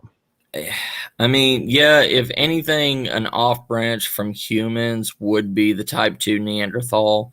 Yeah. The critical thinking skills of the Gugwe makes me wonder if humans did interbreed with the Gugwe, because there had to be some kind of human interaction, because the Gugwe knows how to do they know how to do flint napping. They can make, what's up, Ryan? But yeah, they know how to do flint napping. They can make spear points, out of rocks. And we did that 2 million years ago. That's what made us human, was the ability to be able to create basic tools. And as well as communication and socialization. Yeah. And I mean, they communicate, they socialize. So you're talking about the Gugwe here? Yeah, the Gugwe. I mean, the patties, everything. What's up, Ryan, brother? How are you doing, Ryan? Let's I would have given you a round of applause, but it isn't my channel, so Matthew can't be bothered to do that. Yeah, I don't know how to do that. Well, he doesn't know how to do it. That's what it is. But I can invite you up. You can come up here, Ryan. Yes, but they really say what made us human was our ability to problem solve and create basic tools. Really, yeah, critical thinking. Yeah, and there's other types of Sasquatches that aren't just basic survival. They can create, they can see, and they can learn. It's just what I think really what's different from us compared to Sasquatches is the ability to speak and the ability to understand each other's languages. I think it's communication skills, isn't it? Yeah. I think with the Sasquatches, they don't understand. Like, if a Gugwe and a Patty cross paths, they're not going to understand how to communicate with each other. No. So it's not like they can talk it out, but the Gugwe can talk to another Gugwe. Are you at a beep? Is somebody in the basement? Yes, it says device. There we go. Oh, there you go. That Gugwe guy. What's up, everybody? What's up, brother? How you doing?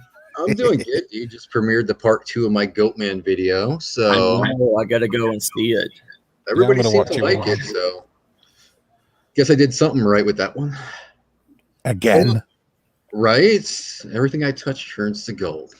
No, I'm kidding. Yes. You think like the Midas of the cryptid world. I love it. Right. So yeah, I made everybody afraid of camping, but I accomplished my goal. Just watch what all you touch later on. That may turn to gold. Where were you with that warning weeks ago, man?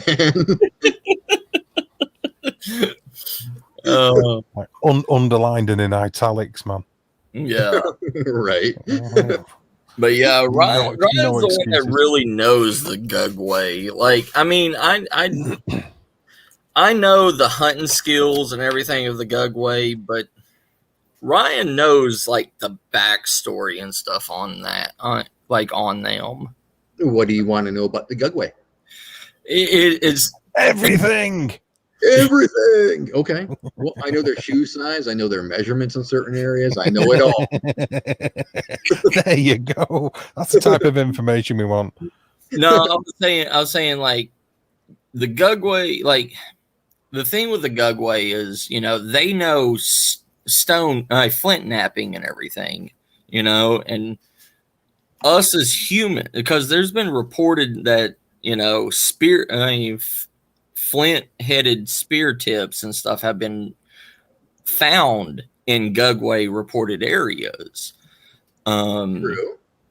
And I was saying that we knew, us as humans did flint napping 2 million years ago, and they say that was the turning point that made us human. How come that hasn't worked for the Gugway? It's because they parted away from civilization, dude. They didn't want any part of the human culture. Yeah. So I think they kind of mimicked what we were doing when we were making tools. But once we started using those tools against them, they said, nah, screw these people. I'm out of here. Yeah. And they just, stayed isolated from us, which was actually a wise idea. Yeah. I could see that too. Like, I think Genosqua were the same in a way. Yeah. They didn't learn how to make weapons like we did. They learned how to make armor, though. Yeah. It's interesting. They never learned how to make weapons. They learned how to make wooden spear tips, like rubbing it on a rock. Kind of, but that's more of a Gugway thing. Gugways are more like people with spears. Whereas Genosqua just use brute strength, speed, and agility and stealth. Yeah. That's true too. It's interesting when you try to compare the two, because are they related? They could be, but there's a lot of differences in the description. Though, if you look at the physical description, Genosqua are so much bigger, and they look more like the gorillas. Whereas I thought I thought the Gugway were smaller. They kind of are. They're actually Gugway small. Yeah, The size comparison. Like you take the Patty type Bigfoot, right? Patterson film, and they say she's about 6.5, maybe 7 feet. Now you look at Gugway, they're usually on average about 5, maybe close to 6. They're pretty small. Yeah, but but for a Patty, 8 foot to 9 foot tall for a female is huge. Oh, that's ginormous. Yeah. Yeah. It's not some female you'd want to piss off, that's for sure. Right. Even though she was like an athletic build more than a muscle bound build, but still, she would still have that brute strength to throw you anywhere she wanted to. Some might enjoy that, Matt. I don't know. Yeah, there you go. There might be. There's some politicians in the UK which would pay a lot of money for that service, Matthew. Jeez. No, you don't even just cast it aside as being nothing. That's somebody's sex life you're dealing with right there. Well, I guess if you like big, hairy, smelly women, then go do your thing, bro. Nice. Well, okay, here's my thing, Ryan. Okay, the Sasquatches in India, okay, right. They literally say that they look like patties, okay? Right. They say they look like patties, but they're smarter. They're smarter than the Gugways. They can make both armor and weapons, and they're also more aggressive. They have a specific fighting style also that the locals have reported. Mm-hmm. So what's the difference between them and our patty type? Honestly, if you wanted to get the answer to that, look at the culture difference between the Americans and, over in India. Because the Indian, they were, smelting gold and all this stuff. If you look at the swords and the armaments they made, it was so much more advanced than what we had over here in the States. Right. So I think what that was is they kind of mimicked what they were seeing over in that area. They just became a lot smarter than your average bear, Yeah, because they had reports. Okay, because I've really been searching into these type of Sasquatch because I really want to go over to India and go hunt for these. There was a report in 1952 that there was a hunter that traveled into the bamboo thicket of that forest tracking a tiger to get its pelt. And supposedly a shocker ram was thrown at him, and he dodged, and it cut the side of his neck, and he started bleeding out. He wrapped it with a bandana, and went to the nearby village. And they said that you were already marked for death. We're not going to help you. Actually marking somebody for death back then in that culture, that was common practice. Mm-hmm. In fact, they used to brand somebody. They would heat up this iron and burn them with a mark that showed that they were going to be the next to die. Right. So I think, again, that's just adopting culture in a way, if you want to use the old saying, monkey see, monkey do. Right. That's what I say too. I mean, because they are primates. A lot of people will get mad when you say that Bigfoot's a primate. Yeah. But primate doesn't always mean simian. Okay, simian means ape. Yeah. Mm-hmm. Now, you're talking primate. Humans are primates. Yeah, By yeah. biological definition, we are primates. And a lot of people don't want to believe this. But, it could be a case of monkey see, monkey do. I mean, if you watch somebody do something long enough, you learn how to do it too, right? Yeah. Yeah, like Yeah. I say, mimicry, isn't it? Yeah. Yeah, and that's the best way to learn. That is the best way to learn. I mean, that's what art Yeah. is. Think about art. When you're painting, when you're watching somebody paint, you're learning how to paint. What are you doing? You're mimicking what you see your teacher do. Yeah. So it's the best way to learn. By watching, by doing. Sorry, guys. Just an interesting comment that Dave's put. Some natives that I have talked to about Bigfoot say that the species that they are familiar with can speak an ancient form of their language. Yeah, that's right. A lot of people have heard what they call samurai chatter. Yes. So Samurai. it sounds like the old Japanese. Yeah. Yeah. So I wouldn't be surprised if they mimicked old native language at all. I'd be more surprised to learn they didn't. Right. Yeah, in fact, what's the name of the guy? Ron Moorhead, was it, Matt, that recorded two Bigfoot talking to each other? It sounds terrifying. Yes. If you heard this alone at night while you're in the middle of the woods, you'd be like, okay, heart attack, here I come. Mm-hmm. Yeah. It sounds appalling, but yeah, I mean, it sounds like a language. You can tell they're talking to each other. Literally, This is easy enough. ones. Sorry, Matt. I'm Oh, sorry. you're good. I was just going to ask if this is easy enough to find out on the internet. Mhm. Yeah, I believe it's called the Sierra Sounds. David Vingman, you probably confirm that for me. Yeah. Sierra Sounds, I believe, is what it's called. The Sierra sound. Yeah. Okie dokie, cheers. It's creepy, though. I mean, don't listen to it alone at night, and certainly not with your lights off. Yeah. 'Cause it does Like, sound terrifying. It doesn't sound comforting at all.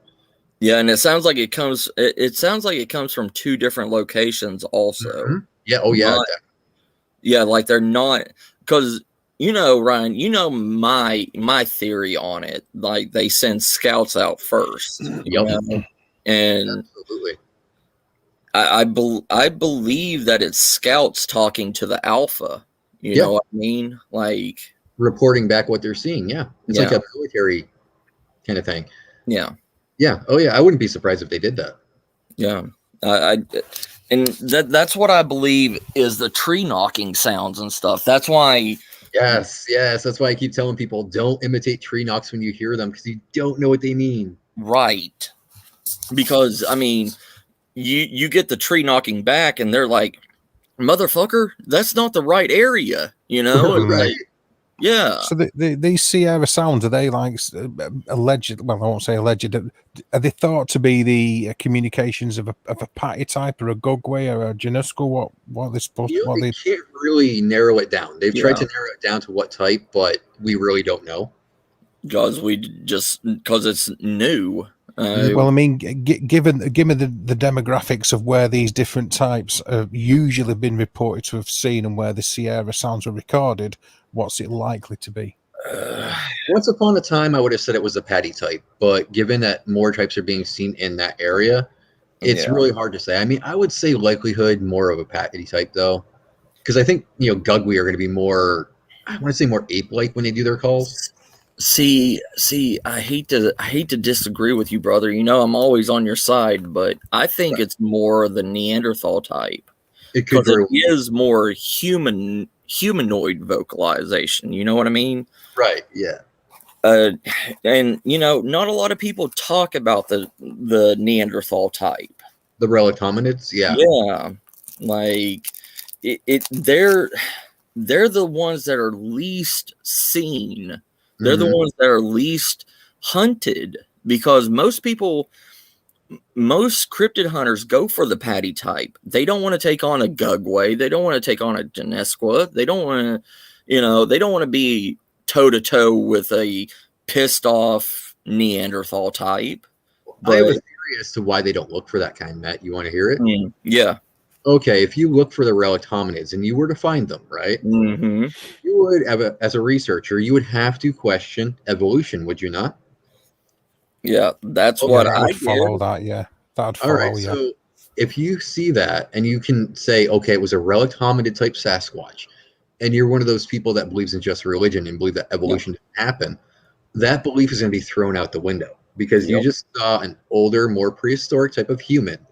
So you could not sit there and say evolution is not a thing. Right. So in order to avoid doing that, they avoid looking for them because they don't want to question the Bible. Yeah. Yeah, that makes sense, that, yeah. And see, like my experience with it, that was one of the defining moments that made me lose my faith in religion. It not only was the demon that I saw when I was younger, but that was the icing on the cake. Right. To make me say, no, there's something else out here that we just do not understand. And it looks just like me, not physically, but humanoid. You know what I mean? Yeah, so you had that big epiphany that you weren't the only type of human. Right. And see, that's what a lot of people want to avoid, though, Matt. I mean, if you think about it, the religious people in this community like I do. Mm-hmm. They're saying they're all Nephilim, they're all demons, but if you see something that is distinctly human, you have to question everything that you've learned. Yes. And I keep telling them that's just the way this goes. At some point, we're all going to have to unlearn what we've learned and learn something new. Mm-hmm. It's part of being a great researcher. You can't just be like, what I learned in the Bible is fact, and that's it. Yeah. You got to stem out beyond other things. And see, that's why I was talking with Dave and everything. I was saying, like the Boggy Creek monster. Okay, it has 3 toes. It has 3 fingers and opposable thumb. Right. And I'm starting to believe that the Sasquatch is more of the ogre and troll breed, bloodline. I mean, because the Boggy Creek monster fits no known description of any Sasquatch. No, it really doesn't. I mean, some have even reported it has green fur and green skin. So where do you go with that? Yeah. And so it's totally disparate from all the other types that are in the North Americas and around the world, in fact. Yeah, I mean, it seems to be unique in and amongst itself. Yeah. So I'm wondering if it's not. I'm wondering, like what I was saying with Dave, like if it's not actual fur that's on its body, if it's animal pelts. I actually theorize the same thing. Actually, I don't think it's its own fur. Yeah. I really don't. The 3 fingers, 3 toes. You got to wonder, is that inbreeding? Maybe, possibly. See, that's what I was thinking too. But it just seems, because in Boggy Creek there's so many underground caverns. Oh God, yeah. Yeah, it's too. I haven't been able to explore them, but I want to. But careful there, though, bro. There's alligators and snakes. You gotta be so careful. Yeah, it's just. I mean, yeah, you're dealing with an entirely different set of circumstances just with the environment, aren't you? Really? Yeah, that's why you're talking. If you feel like you're dominant in this world, just go out camping. You're not dominant anymore. See, that's another thing. Is what with this Boggy Creek type of thing? What type of sizes are they alleged to go up to? Is it like up to 10 foot? No, there's some smaller reports. I mean, some people have said it's 5.5, 6 feet. Some have said 7.5, 8. It all depends on who you talk to. Yep. Mm-hmm. Yeah. The funny thing is, though, is the human eye, we're not meant to measure just by looking at something. Yep. And we do over exaggerate. When we tell a story, people tend to over exaggerate. If it's 6 feet, they'll tell you it was 15 feet. Yep. Oh yeah, absolutely, yeah. They did that with the Mothman theory. They absolutely did. Yeah. I've seen it when people have come to judging distance when it comes to shooting You know, Mhm. hunting over ranges, people just the ability to judge distance. You sort of got to train yourself to do that. Yep. So yeah, it's easy for the human brain to start like going into flights of, like say, fancy in a way. We're describing what happens, and again, you've got that whole. You know, all people seeing the same thing but describing it completely different depending upon viewpoint. So, Yeah. you Then know, you that always have the misidentification. You always like for how long? What the bear that was walking on two legs that hurt its two front paws, Ryan? Oh, in New Jersey, yeah. Yeah, like for the longest time they said it was a Sasquatch. They didn't believe it, but it hurt its two paws like in a forest fire, and it Yeah. couldn't walk on them. So it learned how to walk on two legs, and it was just this black bear walking on two legs all over the place. You know, somebody And- killed that bear recently. Did they?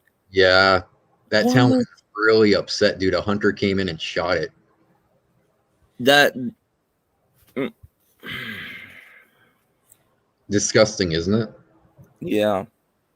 Yeah, that was kind of like the town's mascot too. Yeah, it was. It literally was. That bear would come up and it wouldn't hurt you or anything, and would eat literally out of your hand. That bear was.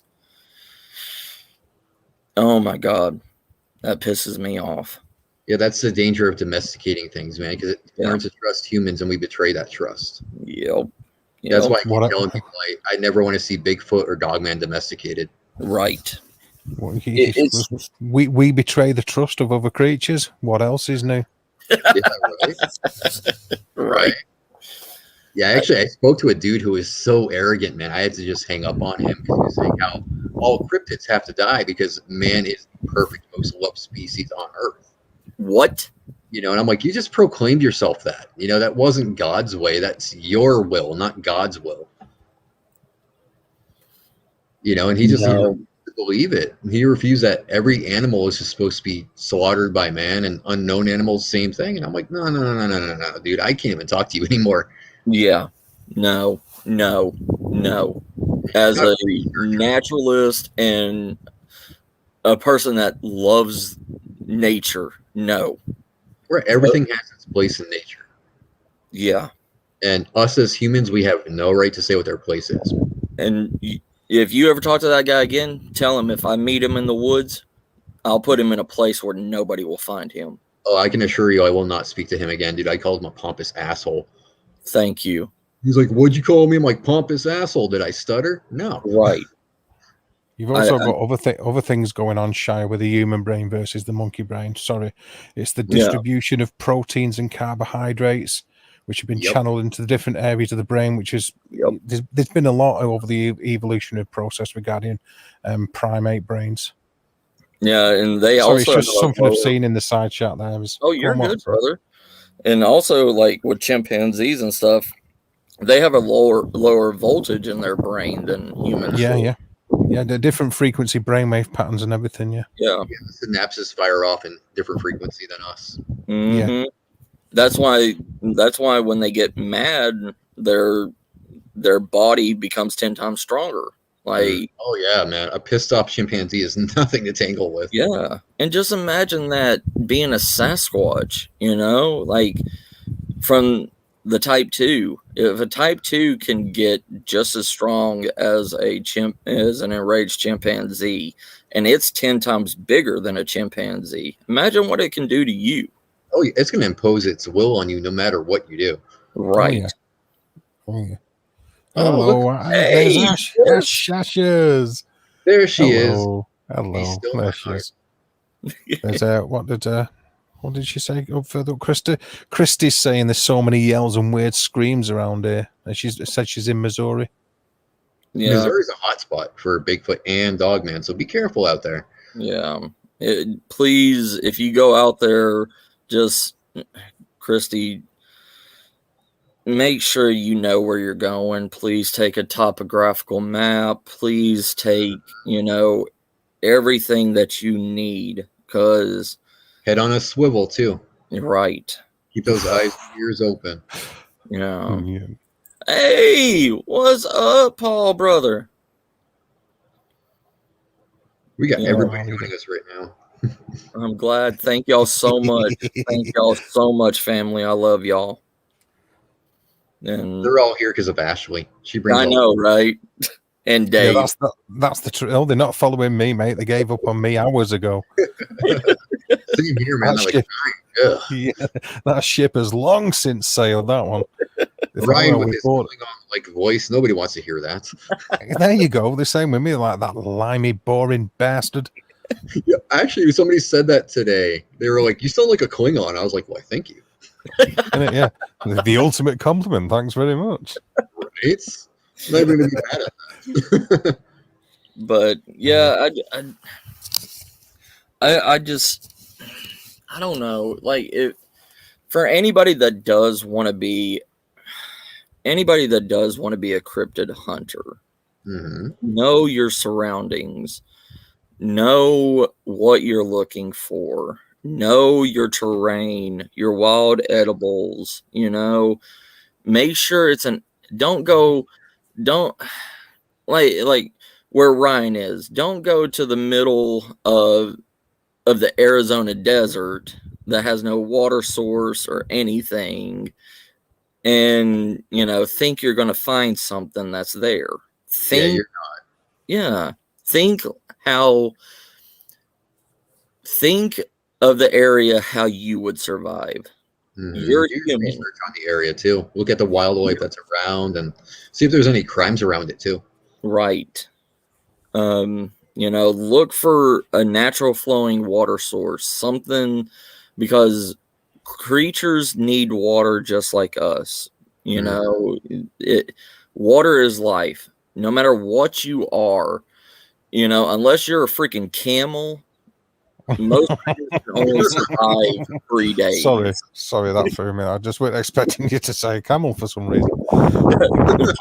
Camels can go 2 weeks without water. Oh, absolutely. I don't doubt that. It's just you've been very scientific and no, you're all right. Go on, sorry. And I just threw out, don't be a camel. Yeah, I just weren't expecting it. Yeah. Unless you're a freaking camel. Okay, fair enough. Leave it to drop the pipe bomb. Right. Yeah.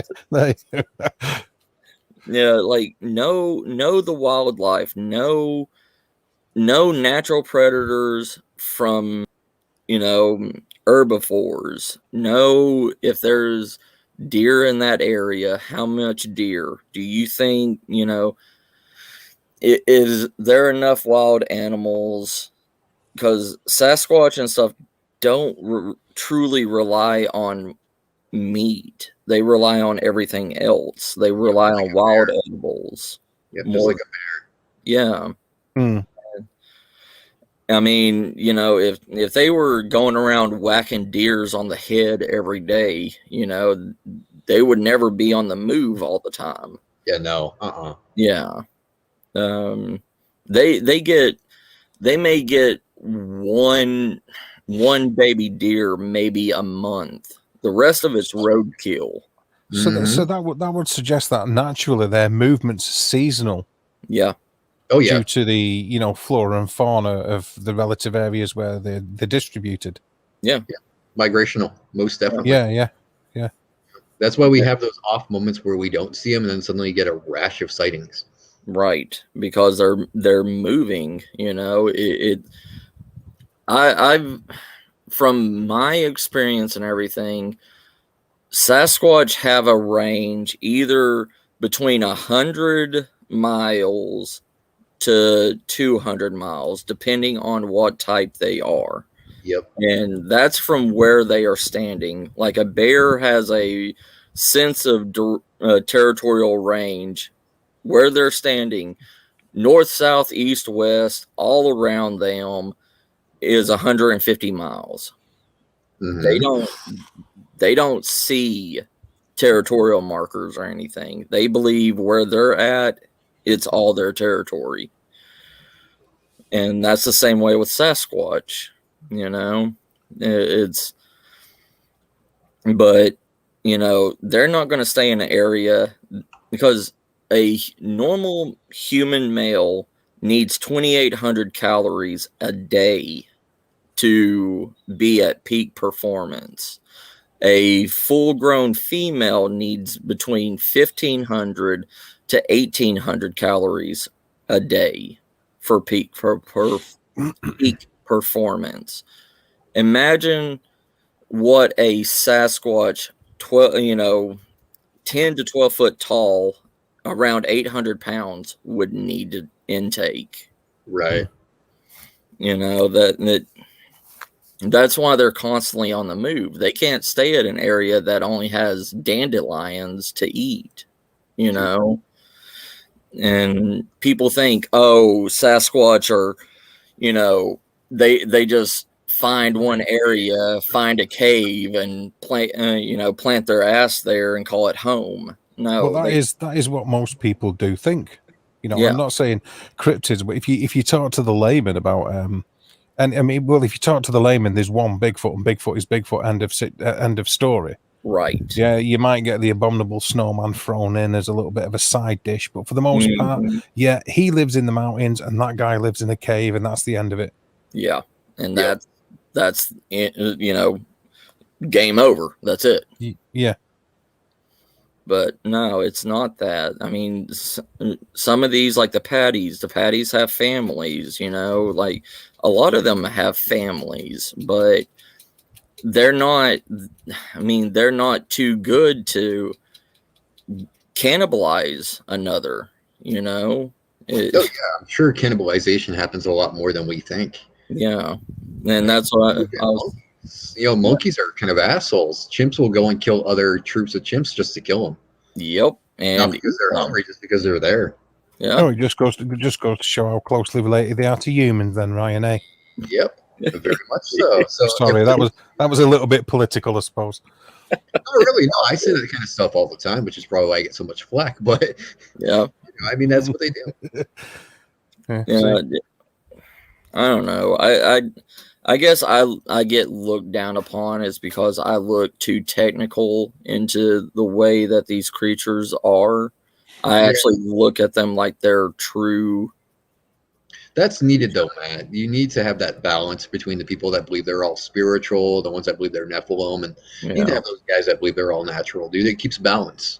Yeah. But Discord. Yeah, I just feel like I'm the one that gets picked on the most, if because it's like, where's the crown? Yeah, right. All people that forge the way end up in the limelight are the people that try to hold them back, Matthew. Yeah, that's just the way it is. If you're breaking new ground, or if you're straying away from the norm, it's the people that are scared of that will condemn you for your actions for doing so. Precisely. So it just goes to show that what you're doing is right, in my opinion. And Christy's sort of like flinging. I'm sorry, I know it's not my stream, brother, but you're just fine. Asking a few questions like that. Lots of woods to roam around here, and so she's asking if she needs to track him. I'd be careful of tracking him. Yeah, especially if they're going into a new territory and you're tracking them going into a new territory that they haven't marked or, laid claim to yet. Right. They're going to think you're trying to claim their territory, and you'll be, next on the list that they will try to kill. Make sure it's just one. If it's male, female, and all that, then yeah. If there's a couple or whatever, a breeding couple, you got to be really careful. Yeah. And especially, if you're female and there's another female in there. Yeah. Speaking of that, Matt, you should drop the link for Ashley. She was talking about the whole female attraction with Bigfoot. Her. Oh, I can't drop it yet. I'm sitting outside. A crazy idea that I think is a good idea, but I just don't want her to be the one to do it. So give me a second, Ash. Give me a second, and I'll drop it here. And you see, Christy's saying, "Oh, I told a couple of people about him and got the eye roll type of thing." You'll just turn it off. Yeah, you'll get that. It doesn't matter what you do, Christy. It really doesn't. I mean, I get it when I hold town hall meetings in small areas that have reported sightings. Mm-hmm. Like. They won't come to the town hall meeting, but I leave my number outside of the town hall meeting and I leave. and I'll go have dinner, and I have 15 missed calls. Wow. Yeah, because they don't want to say it in their small town because they think that they're crazy. You Well, know? yeah, I mean, that's just kind of comes with the territory, though. It's a stigmata. But Yeah. you know, unfortunately, when they say I've seen it, people think, "Oh, you're nuts," until those people see it as well. Yeah. Right. Yeah, it's one of those things. It's especially if you're in very, very small towns. Like I grew up in a town that had like 200 people in it. And if Right. you said anything about supernatural or supernatural, paranormal, cryptids, UFOs, anything, you're deemed the tinfoil hat guy. And Typical. yeah. And they kind of shun you. Like they're like, oh, you don't want to talk to that guy. He's crazy. Like he talks about hairy guys out in the woods, like It used to be like that for me here and where I live in this town until I started working with the dispatch at the police station. You'd be surprised, dude. I get police officers coming up to me going, "So Ryan, you know about Bigfoot, right? Can I talk to you about some stuff?" I was like, "Whoa, hello." Right. You see, it was no different to, I know it's like, I want to use this, I want to be careful about how I say this, but almost more fashionable to be a paranormal investigator these days. But it was the same thing, 20, 30 years ago. Well, 30 years ago especially, it was the same kind of thing. You were looked at as being like a bit of a freak or a bit of a weirdo.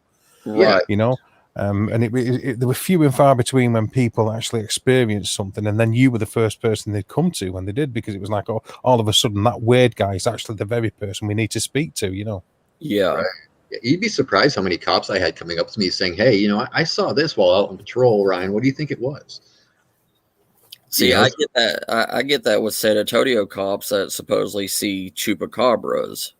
So I mean, because I'm the cryptid hunter around here. Like, and they're like, "Well, I saw this creature that looked like a hunchback of Notre Dame, but it's covered in fur. What is that?" Well, you got to give me a better description than a hunchback of Notre Dame with fur. It's pretty interesting when you start. It's actually waiting to come up, by the way. Sorry, Ryan. Oh, no problem, Dave. No worries. Yeah, I'm sorry. Give me 1 second, sis. Just saw the comment. I don't know if Ashley's trying to get up. See, what Ashley doesn't know is this is just an excuse to talk to her. It's all good, brother. She's just coming up here to shout at you, Ryan. That's okay. I enjoy that. Okay, fair enough. Yes. I just fair enough, brother. I'm going. You going insane? No. Yeah, you are. Not yet. Yeah, you are. slowly into the descent into madness. I'll be seeing Cthulhu soon. He'll be joining me pretty soon. He'll be wearing a purple suit with green hair. What took you so long, brother? Right. Oh, I got a thing I need to What's tell wrong you. with the purple suit? Have you not seen my avatar? Don't be dissing the purple suit. Me? Diss a purple suit? Never. Oh, Ryan, you make me piss my knickers. No, I'm really starting to get. I'm really starting to get bored of hunting Sasquatch. To be honest, I want you, dude. It's become too. I don't know. I want to say repetitive. Yeah. Yeah. That's why I stuck with Dogman, dude. Dogman's always new. Yeah. Well, see, I don't want to be stereotyped with the 4 stereotype cryptids anymore. I want to actually explore the unknown cryptids that are not out there that are not talked about anymore. Yeah. Sorry, it's just because I totally get why you're saying it. Mm-hmm. All right, see you later, Shia. Thanks for dropping in. Take care. You're good. You're good, brother. Beth, I do not want to hunt zombies. Just force of habit, Matt. Force of habit, brother. I hate zombies. See you later, Shia. It's like, has that come about because of you? It's not the subject; it's more the people that are involved. in investigating it. The people that are researching it are so convoluted in their approach. They've got a particular narrative and they change things to suit that rather than staying true to what the whole idea of it is about. Is that why you sort of... Do you know where I'm coming from? Yeah. Yeah, it's basically people beating you down with their opinions because they believe opinions are fact. Yeah. They used to get tired of it. I hear that. I've definitely gone through that too, Matt. It's the Wikipedia people. It's it's mostly the Wikipedia people, and it's the freaks out there that. Oh God! Ryan knows what I'm talking about. Like the people saying they seen a 20-foot dog man out in the woods. Yeah. Oh, God. Remember the story I told you about a guy that contacted me and said he saw a 50-foot dog man? Yeah. And I was like, "What are we in Rampage or Godzilla now?" Right. Yeah. There you go. Well, it's not just that. It's like the people that want to know the slong size of Bigfoot. And,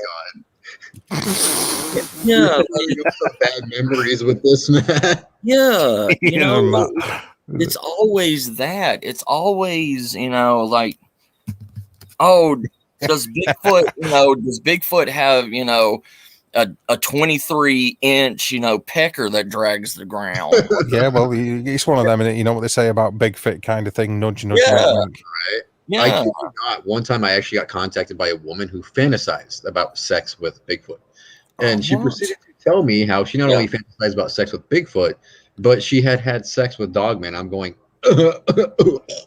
yeah, I bet. Yeah, retching. You realize that would be bestiality, correct?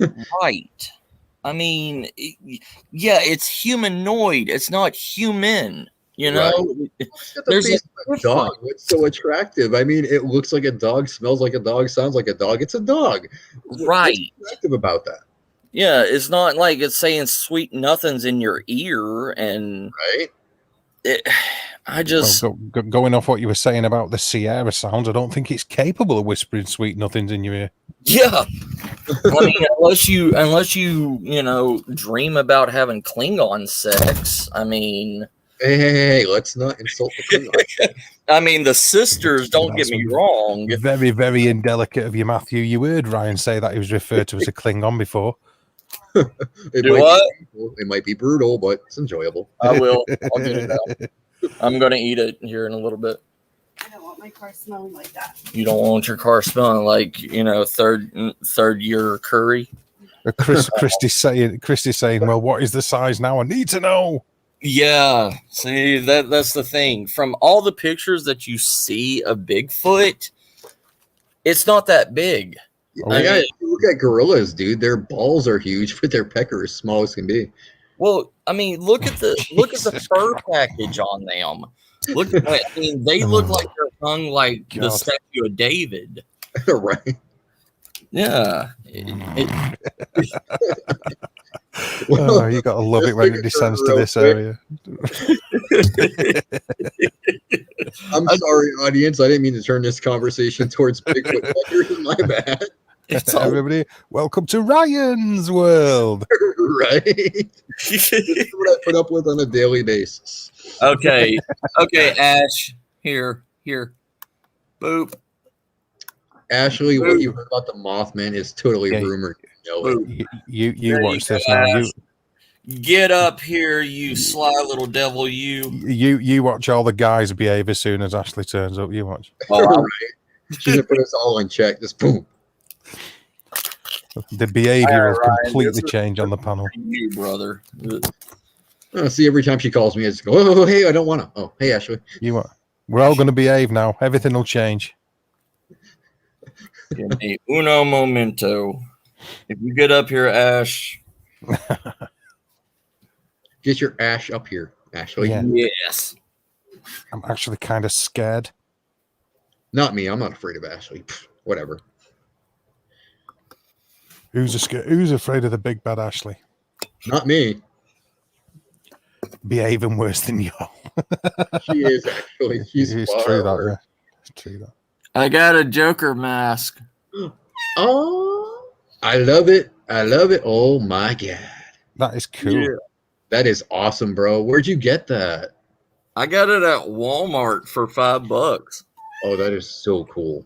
Yeah, What about the things that Sheila was sending you before? Your Bigfoot. Oh, it was a Bigfoot bandana, wasn't it? Not a mask. yes, a Bigfoot bandana. I want it so bad. Oh, wait, where'd you get one of those? I want one. It's on the website. Oh man, that's the good artwork too. I have a poster of that. Yes. That's the good stuff. Yes.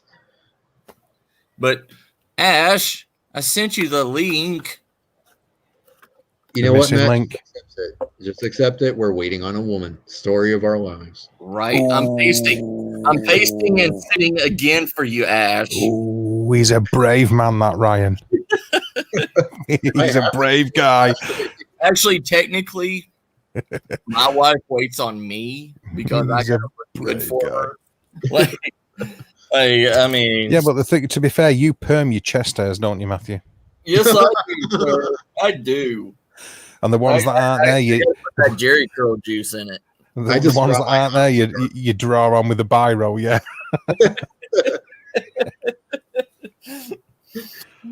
Oh god.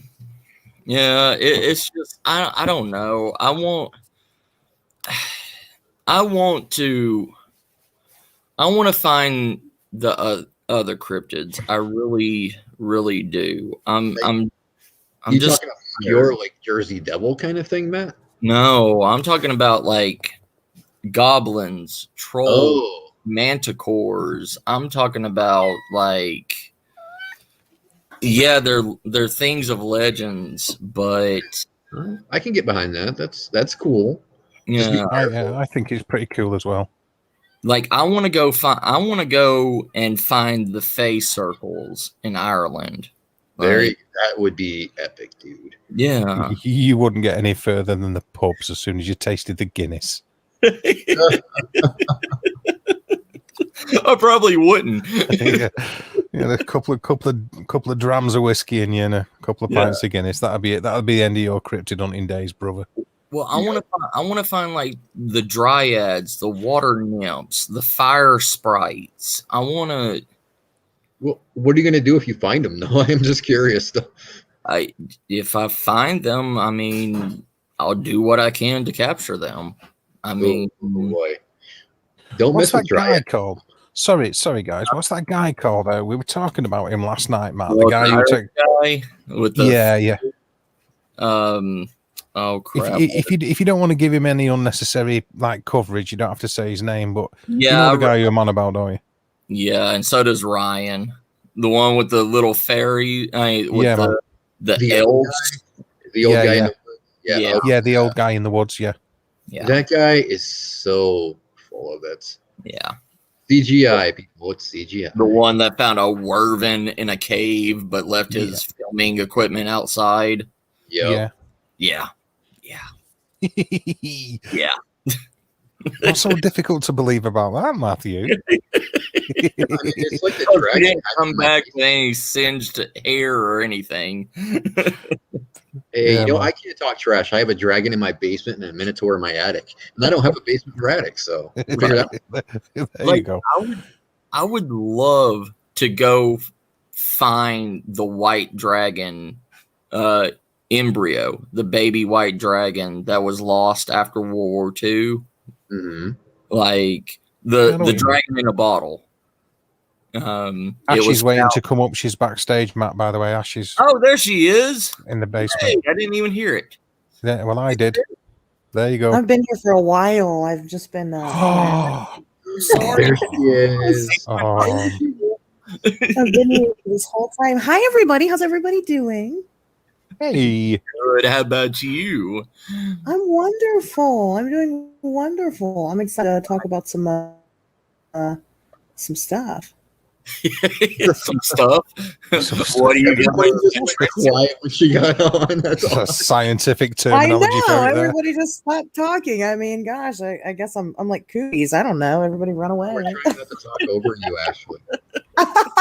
Oh, everybody wants to hear what I have to say. Is that what it is? Yeah, I mean, Um, There you go. Well, So Ryan was kind of was like mentioning my my great idea when it's not my idea. I can't take credit for it. A friend of mine had this great idea, and when you guys were discussing women and Bigfoot and stuff like that. So there's a theory out there which Ryan definitely knows more about this than I do. He just told me about it recently that women tend to have like different I don't want to say relationships with cryptids. They're attracted to women for some reason, and nobody really knows why. So I am going to be doing an investigation here in Ohio, up in the Cuyahoga Falls Nature Reserve.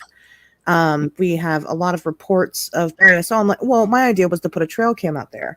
A friend of mine randomly brought up to me that, hey, cryptids are attracted to women. What you should do is you should get a woman that is ovulating and have her put the trail cam there, because there's a theory that these things know and can sense trail cams. But what he said is that it's more likely that they can simply smell the area and know that a human was there. If you put something that attracts them, like an ovulating woman or, pheromones of some sort, and put it by the trail cam, you'll have better chances of catching something. So we're going to try it and see what happens. Well, hang on a minute. That theory's been tested with carp anglers. The Japanese were trying it with people that were catching carp and adding it to bait for carp, and there was degrees of success with it. That they were actually attracted, with koi carp and carp anglers, in Europe. Miss Star has something she wants to shout over here. What? Please. They're going to do that and test for pheromones. They should try gathering menstrual blood in a diva cup and take that and see what happens. She said you should, if you want to try that, you should get menstrual blood in a diva cup. Yeah. I know what it is. It's okay. I'm a woman. I know what those are. Okay. I'm so glad that as men we have no idea what these things are. Matthew absolutely choking over those words. Menstrual blood. I know. Well, here's the thing. Okay. That's a good point. That's what he suggested that too. Actually, he said to take a used tampon and leave it in the area. And I'm like, okay. I mean, I'm willing to try it out in different areas with different cameras. All right. First, ew. Second, that's actually a pretty good idea. Okay. Let's get the ooh out of the way first. But otherwise, great. I hate to be the Debbie Downer. I hate to be the Debbie Downer, but here we go. I'm sorry, but there's already been a biologist researcher that has tried doing that kind of thing with pre-scented female menstrual blood scent tags in an area, and nothing came around to it. And they don't know if it's because of the trail cam that they did not go to it. But like I said, anything that has to do with nature contaminates anything. Mm-hmm. So if you do it, it's not, if you do put it in a cup or something and go out there, they're going to be able to smell that it's not fresh, natural. Well, that's true. So what the idea was that instead of, the better idea was the ovulating woman, because women aren't ovulating when they're having their periods. So why would menstrual blood attract them? You know what I mean? Right. So, and I don't know how to capture the essence of ovulation, in a plant, and spray it around. Fantastic band name. Sorry, but that is such a good band name. Ovulating essence. It's my perfume line, guys. It's coming out Sorry, soon. sorry, Ashley, but that was just so brilliant. The way you said it, it rolled off the tongue. If you excuse the terminology. If you're wanting to do this, the best thing is you're going to have to go natural, which means you're going to have to ruin a pair of pants or whatever, because if you have anything to capture it or whatever, they're going to be able to smell that synthetic in it. And so if anything, wear the pair of pants, make it sopping, and leave it in an area, and put the trail cams in a high position, and pinpoint it directly to where that pair of pants is. And that would probably attract it better than anything else. I'm Yeah, sorry. you're probably Everybody else right. find it funny how she's gonna have to recruit for this. Yeah. I mean, Yeah, I can't do it. I can't Are have you kids. ovulating? So yeah. I don't have periods and I can't have kids, so it's not going to be me. So I have to get Right. another woman who, and I think that it would be better to get somebody who might be actively trying to get pregnant, just because then their Yeah. overall energy when they're ovulating is, I want to mate, you know what I mean? But I have Right. to convince somebody to do this. I have to convince them to wander out into the woods pretty much by themselves. I mean, we're going to be there, but we're not going to go with them. You know, we're going to stay very far Yeah. away and have them go out and place the camera. So, but I don't know. I've got some pretty great friends, so we'll see how it goes over. I mean, Well, I guess the first question you ask is, are those jeans expensive? Why? Yeah. Like, you're gonna have to go to the Goodwill and get like a $2 pair of pants, and You see, Yeah. you're basically going out and shoving the Levi's equivalent of a vampire's teabag in a tree. yes, Yeah. pretty much. Sorry, Ryan. Sorry. I mean, see, that's the thing. It also can't have a male smell on it either. Because Right, if it's right. a male smell on it, well, it may attract them if there's a male smell. Competition. Because of the- Yeah. because of the competition. Yeah, that's true. Well, That's true. I mean, look at the Boggy Creek Monster. Okay, the Boggy Creek Monster, there's hundreds of reports of females by themselves in their cars. And there's the most recent report was a female, and I want to say in 2013. She was sitting parked, and she had a sunroof on her car, and the sunroof was open, and she was waiting for her boyfriend to get off from work. And a big hairy hand came down through the sunroof and tried to grab her and pull her out of it. Wow. But she wasn't, but they didn't ask if she was, on her period or anything like that. It was just, I think, the smell of the perfume and everything, and just her. All guys have that problem, Matt. Yeah. Admit it. Yeah. When a woman's I wearing mean- this perfume, you're like, hey, now. Yeah. Like, hey, you by yourself. What's up? Oh, Ryan. Yeah, we all get that. How you doing? Kind of Yeah. I feel so bad, and then he makes one statement, and he comes flying back out the gutter. It's wonderful.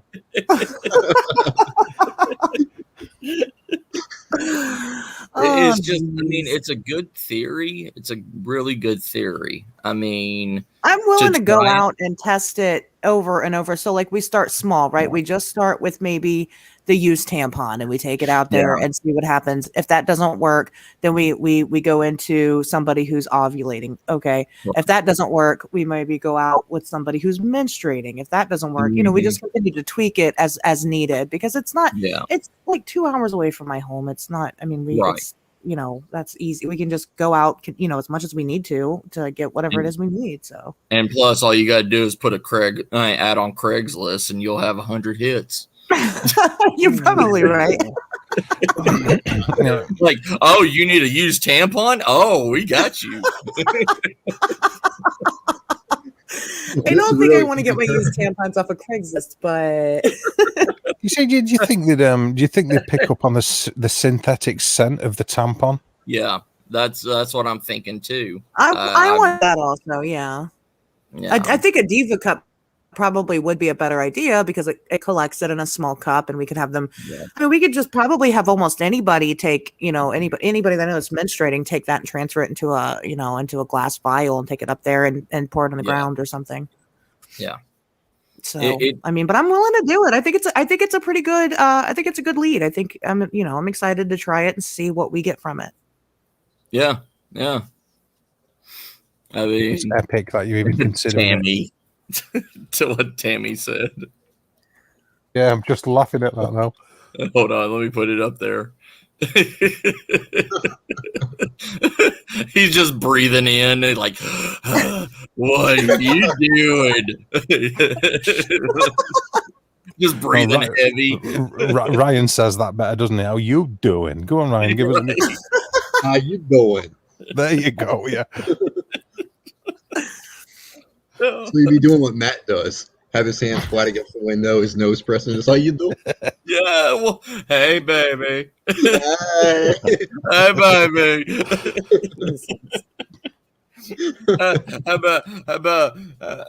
How about you lose that loser and come out in the woods with me? You want to be with a real man? Look at the size of these feet. Yeah. You're right. I Look at wasn't the going to size say of anything his about the feet. back. I wasn't going to bring it there again, but there's Ryan talking about the big feet, of course. There it is. Yeah. You know, I My always go there. big hands ain't good for just groping. I tell you what, Matthew, you said that too readily, like it had been spurted out of your mouth more than once. Yes. I'm telling you, he does this on a weekend basis, dude. I always go like this. Oh my god. Well versed in lecturism. You got to give the wink too. You're like, Jesus Christ. Oh my god, guys! I could be in bed right now, and instead I'm here. Wonderful. well, thank you. Don't even act like you don't enjoy it. We love You you love, so much. you love it, really. You like it. Yeah, I really kind of do. You love Just it. don't pay her any compliments, guys. She can't take a compliment. No, I'm bad at taking compliments. So Better watch it, Ryan. She's got a rolled up newspaper over there. He's one brave dude, that Ryan. Proper brave, I tell you. If he lives through the next 6 months with some of the quips he makes towards Ashley, I'm going to have his name tattooed on my forehead. It's true, though. You tell her how great she is, and she's like, I know. hey, that's a-okay. see, Not okay. Don't condone that, Matt. Do not condone that. Do not encourage her behavior. I would encourage my sister's behavior any day. sir. More dangerously, Matthew, he's setting standards for men to be cheeky to women that the rest of us won't live through. You know what I mean? Yes. Like, this is what you do to get your ass beat 101. Yeah, the rest of us are just getting an absolute kick in the happy sack. Hey, wait. First, she has to catch me, and I am a very fast runner, okay? Ryan, Oh, yeah. Ryan, you're already ahead of it. You're at like the end of the hallway, and you get like one of those megaphones, and you're like, "Hey, hey." Yep, accurate. Accurate, yeah. You even get the megaphone with the siren on it. You're like, "Woo!" Sometimes I'll send her a homing pigeon, too. like this. Hey, Ashers. Hey, Ashers. you guys are terrible. You're terrible people. I love you for it. Oh god. Matt, where are you getting all this cool stuff, dude? I suddenly see Yoda on his screen. Yes. Do you want to see something else amazing? Did you rob Toys R Us or what? You see, this disturbs me, Matthew. This disturbs me because it shouldn't have a tulip in it where its penis should be.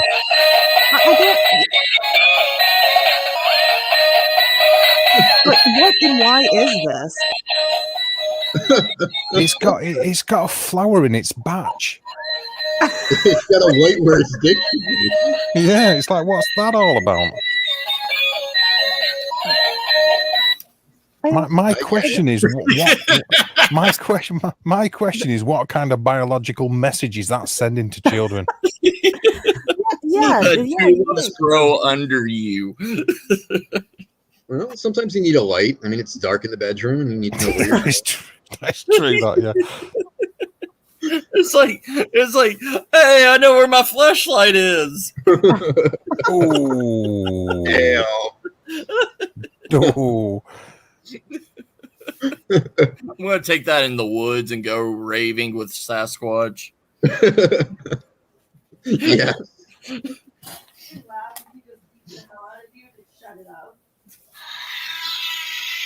Oh, that is the shittest dinosaur roar in the world. Ashley's daughter does a really good dinosaur roar. She does. She's eerily good at it. She is. It's terrifyingly good. So accurate.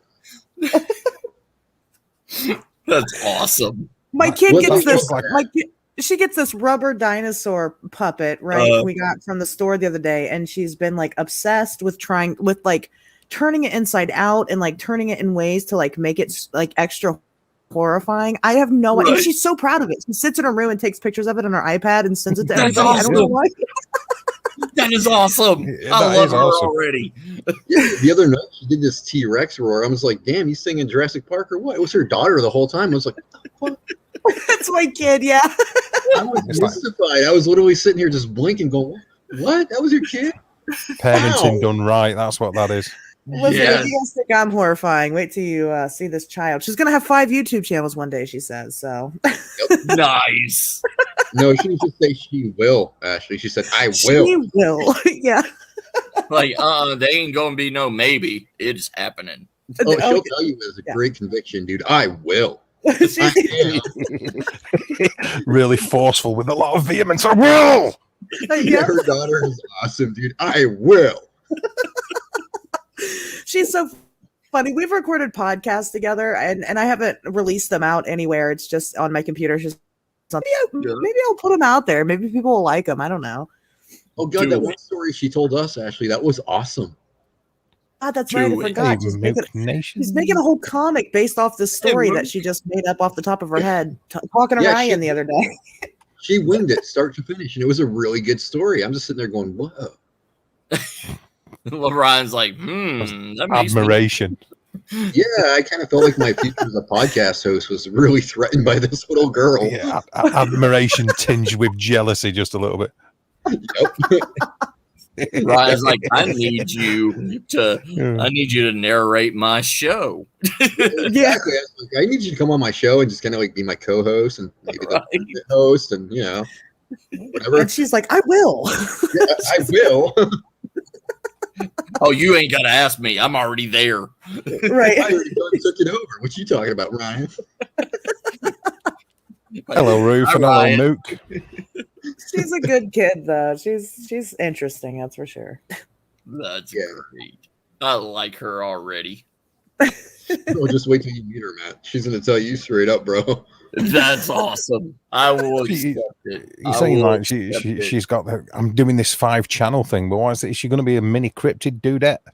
Oh yeah. She's actually like she's not really like big into the cryptid stuff. It's really interesting. Well, kind of. She's really into like she makes her own like monsters and stuff. So I mean, in Yeah. a way, she kind of is. But she's getting into it.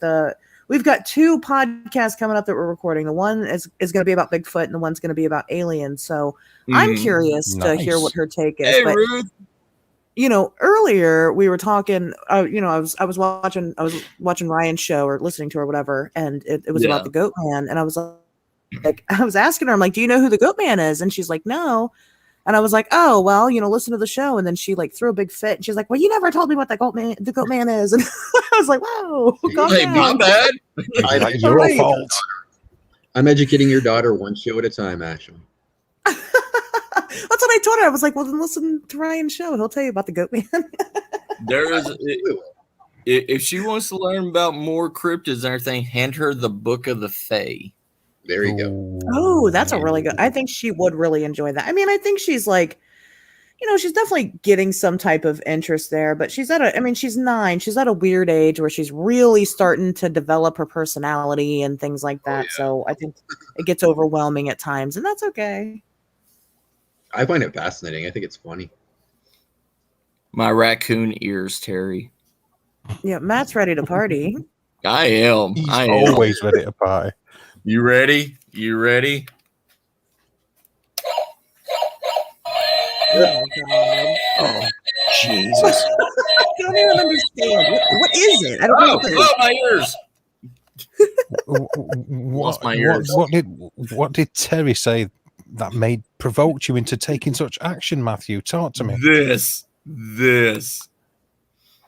He said this. So I see Matt was behaving at the grocery store today, and his wife bought him some toys. Yes. That's Very good. that is what happened, though, isn't it? That's what happened. That's really what happened, huh? That is She really what said- happened, yeah. She said I could has $5, and I got excited. A whole $5. Went to Dollar Tree. Who said a whole $5? Who said that? That's a whole $5. A whole $5? $5. Whole $5. She's like, $5. go have fun. Don't spend it all in one place. And I ended up with nothing after Yeah, Dollar Matt and I Tree. get excited over $1. You're There was right. that one time where we both had $1 to share. We're like, we got $1. We got $1. Yes. And we were skipping, and Ryan wouldn't hold my hand so I could jump up and kick my heels together. he's like, ew, get off me. Yeah, I bet he was. Not in public, Matt, not in public. I bet he was, Matthew, yeah. He's like, you tall, lanky freak. Oh, some bitch.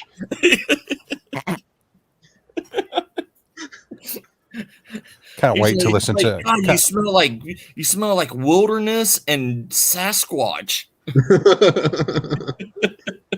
I'm looking forward to your recent cast, actually, Ryan. I always like to listen to that. It's the longer it goes on, the thicker I feel. Nice. It came out really good. It's, you know, it was that seriously. That's actually it's a compliment. The longer it goes on, the more I think, God, I don't know shit. I think a lot of people walk away thinking that after they hear that. It's like, wow, he knows his stuff. Okay. That's a Okay. great thing. Everybody, That is what I'm I saying, need Ryan. you to Yeah. put a 1 in the chat if you want me to have a piece of meat. Put a 2 in the chat if you want me to suffer and just smell this food cooking. Oh, is she not- Y'all 3 don't count. I'm voting. You're not going It's to your tell me opinion. I'm voting. I voted. My vote's the most important now. So. I don't believe Yeah. you just said that. Oh, Ashley. I Oh, it's know, actually I'm so thought- mean. That's That is horrible. fantastic. I can't It is. show mercy. If I show mercy, that's showing weakness. That doesn't work that way. Mercy is for the weak. This is a Oh. survival show, isn't it? Let's talk about Yes. survival here, folks. Yeah, survival. I have to go and strangle a rat. Is that like chicken? You sort of dictated the terms of this show, Matthew, by calling it Survival Sunday. And given the fact that you've been troughing out on full sides of like woolly mammoth over the last couple of weeks, I'm afraid I'm going to have to smash a 2 into the side chat as well, brother. See? I don't. It's even right now. It's even. It's So even 2s and There's a 1s. couple of questions here. What kind of meat are we talking about there? What is it exactly? It is wedding brand sausage. Like, Ooh. Oh, come on now. That's Yeah. that's English. yeah. And she's cooking it for Mm. herself. It's okay. I got a whole thing of like Well, you know what, Matt? bean. I got like a 5-pound like sausage link. Well, since I can't have any, neither can you. I don't know. Can I change my vote? I'd kind of like to see you put some sausage in your mouth. See, there Yeah, you just wait a go. minute, actually. Matthew, can I change my vote as well? Yeah, y'all can change.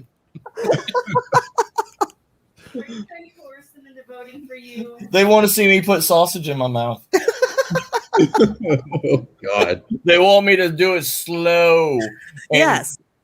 and tender The slower, the better. As long as you take it deep. with a deep inhale. like Oh, a Fabio cover. Oh, no. He was a narcissistic, self-opinionated, supercilious twat. But That he sounds had like a lot of people I know. flowing hair to do it. What do you say? Sounds like a lot of people I know. It really does. It sounds a lot like those guys I know. All right, we got more 1s. Hello, Woohoo! Rick. All right, I'll change my vote, Matt, just because I dig you and all. I think you're pretty Piece cool. of sausage right Oh. here. A toothpick. I told you I already chopped it What little up. piece of meat is that? I already chopped it up for my meal prep. You don't chop it up? Yes, I do when I put it with noodles. No, you don't. What? Absolute massive. That's destruction. That just broke right now. I did. I'm gonna cry. Oh, great. She broke them. She's gonna bring me back like a freaking like a piece like that. She's gonna bring me like a penny. Oh, that's bigger than I thought. Let's come. Get ready for the meat, guys. Yeah. Get ready for the meat. Mm. That's like the world's worst pickup Yeah, I line. can't let you do this. No. I really wish I I'd feel have stuck guilty. by me number. Sorry, Ash. I'm just saying. I really wish I'd have stuck by the number 2 now. I know. Bullshit on my lip. Mm. Is it too late to change my vote again? I need an adult. I need an adult. Hold on. I will make y'all love this. Oh God. Oh no, he's got a point. Oh god, I know where he's gonna go with this. But we don't love it. Where am I going? I'm not even gonna say, man, because it's gonna shame me if I say it. So no. Thanks very much, Mook Nation. Hold on. Appreciate you stopping by and showing Matthew some weird love. What? What is? What is Oh, this? that's just all kinds of wrong. That's like something off 50 Shades of Shit.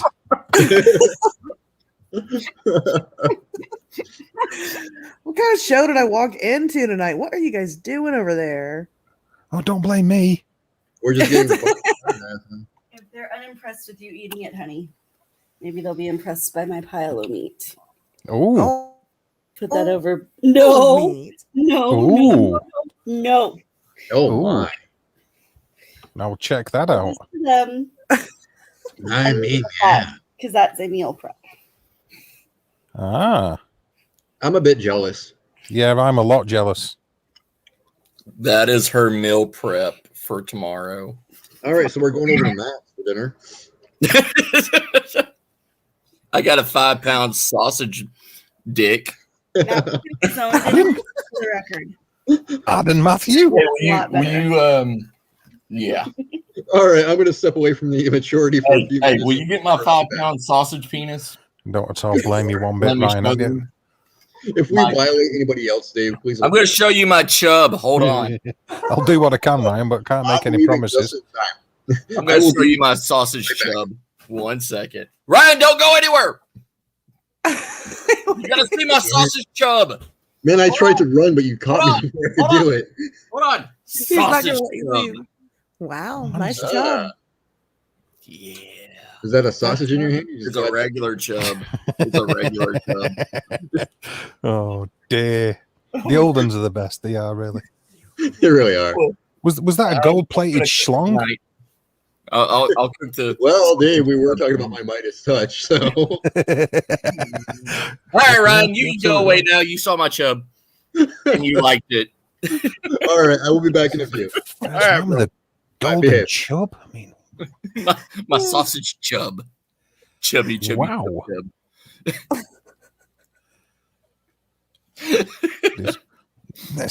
I mean, how much food are you going to like trough through over the next few minutes there, Matthew? Enough to feed a small like family, or what? What are your plans? He said he's having dinner tomorrow. Shut up, my pork ribs. Oh, That's nothing in the grand scheme of things for you, though. That Matt. I know, right? I'm asking him if he wants me to leave any before I prep this out into my other dinners. No, you can have it. I got That's a very sausage kind of you. chub I need to devour. I need a Miss Star at my house to make my dinners. Ain't that the truth? Mhm. You're a lucky man. Wow. I am. I love Yeah, her. so you do okay there, fella. You really do, yeah. Thank you. She's my pride and joy. I think that's wonderful. No, I'm lazy. I mean, I will cook, but I don't like to. I can't do that much cooking. I can't do a week of cooking. That's just asking too much for me. So Oh no, that girl loves cooking. Like that's her happiness is cooking. So That's what she I'm can saying. take her Yeah. anger of work out on the meat. Yeah, all my stuff turns out way too salty because I'm crying the whole time that I have to cook because it's too much. Oh, sorry, that tickled me for some reason. That. It was a really bad joke. I appreciate that you appreciated it. No, it's like good. It's like basted with tears of disappointment. It's wonderful. Yeah, Grease the pan with her tears. Yep. It's like taste my disappointment. Yeah, pretty much. Yeah. Poor salty tears. What's this? Could I get some links for it? And okay, so for Ashes and Gugway guy, I think Mooks wants Ash's link and Ryan's link. Sorry, Matt, to interrupt it, but I think he's after subbing. Ash, do you have a YouTube link? Well, yeah, I do. I mean, my channel is set up. If I comment, can't people just click on my name to go to my channel? No, not anymore. I have to make mods, and I don't know how to make mods. Yeah. You click on the 3 little dots at the side of the comment, and a box will open up, and you can go to add moderator. Oh, okay. Let me go find Ash real quick. I've wondered why you haven't got any mods on your channel. I don't. Hint. This hint, is a Matthew stream. Hint. I'm sorry. Where are you? I know you put a 2 in there. You want me to? Here, I'll comment. Yeah, do it. Bam. Done. Sent. Bam. Welcome back, bro. Thank you. Comment too. Mod You comment. missed That's us what I should talking have put. about my cooking skills. It was a good time. Well, wait, what did I miss now? Nothing important. It says it only tells me put user in timeout and block user. Don't do that. No, I don't want to do that. She needs to be put in timeout after talking about that bridge collapse. Jeez. I have not even talked. I've been on this stream this whole time here, and I have not even talked about it once. Matthew. Yes. Are you looking at people's comments in StreamYard? Because what you need to do is look at the comments in your YouTube stream, not in StreamYard. Oh. So open up a YouTube page, go to your own channel where this is streaming. We have been click on far too long, bro. Yeah, that's true. I'm dumb. So open up this live stream on your YouTube channel in another page, and then click at the side of the comment where you get 3 dots, and you'll get the option to do it. Come on, YouTube. What the hell's wrong with you? Oh, there we go. Oh, don't get me started on what's wrong with YouTube. Oh boy. Oh, yep. Everything and anything. Yeah, that's accurate. Yeah. Right. Let's see here. You gonna start stroking your chin there, Matt? Going. Yes. Start twirling your mustache. Oh, no mustache. Yeah, that's accurate. Yeah. Right. No, you don't. Well, hello, everybody. There you go. Shut There up. you go. I plugged my stuff. Yeah, I was plugging my stuff real quick for people. Hello, Rev. Why? You don't want to lose an audience, Matt. Don't let her plug her stuff. No, I'm kidding. Yes, I want to plug her stuff. You might have been kidding, but it was Awesome. No, in truth, she has one of the best podcasts out there. I'm not gonna lie. Oh well. This is awesome. What he really wanted to say was, "It's all right." It's all right. It's all right. Actually, I she's can't fantastic. even say that though. It's the show's done so well. I mean, it's true. Everybody really seems to like it for some reason. I can't imagine listening to me talk for 2 hours at a time, at least once a week. But everybody seems to want to. So have at it, guys. I know I'm a fan of it. So Oh my goodness, I'm going mod crazy. Boom. You just modding everybody. Everybody that's in the chat right now, you get to be a mod. Yay! he's gonna make some. I'm random going to start I don't dropping know who links. you are, but boom, rich. Yes. oh, you're a Sasquatch in the cave. Boom, you're a moderator.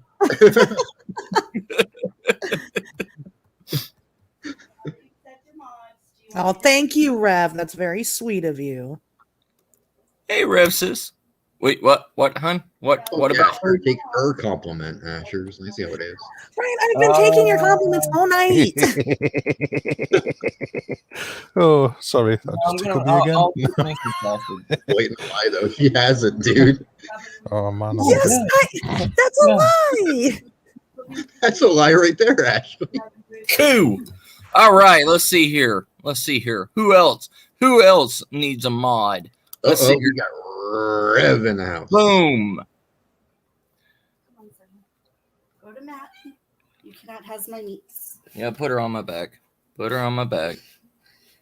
Bearcat achieved. Hi, baby girl. Well, I think I just broke somebody on Facebook, too. Uh-oh. Did you break somebody? Yeah, because somebody asked if they knew me from high school, and I was like, oh, if I'm to have a pass, I prefer it to be multiple choice. I broke him. That's awesome. You're like, what?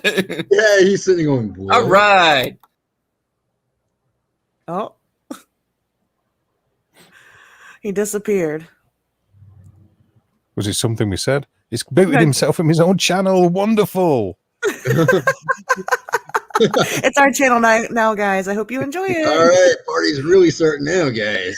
Oh, no. He went mod crazy. I don't know. I'm in the middle of Dave and Asher's. Pfft, come on, man. You know what that means, don't you? You know what that means. Hey, Dave, reach arounds are a thing. Just remember that.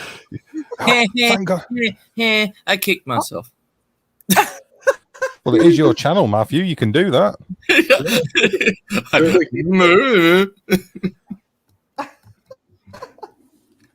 Hi, cat. This is my oldest cat, Cylon. That's a cool How name. old is your Thank It you. is like a proper heavy duty cool name. Yes, she is number 13. See, I told you we are geeks, Ashley. I told you. Total geeks. Yes, I didn't and say that you weird weren't geeks. geeks. The question was whether or not you were nerds. Oh, we're total I am a nerds. nerd too. You guys say that, but nerds aren't cool. Hey, I am a cool nerd. No, geeks You are. want to see something nerdy? Yeah, Wanna let's see it. something nerdy. He's Pull, a pull out your Boom. nerd. Boom! Oh, that's pretty nerdy. Wow. Yeah. Let me tell you that. Don't that make is me like- get my lightsaber. Oh my god. that is the geek equivalent to women as like cheese and onion flavored underpants. Damn.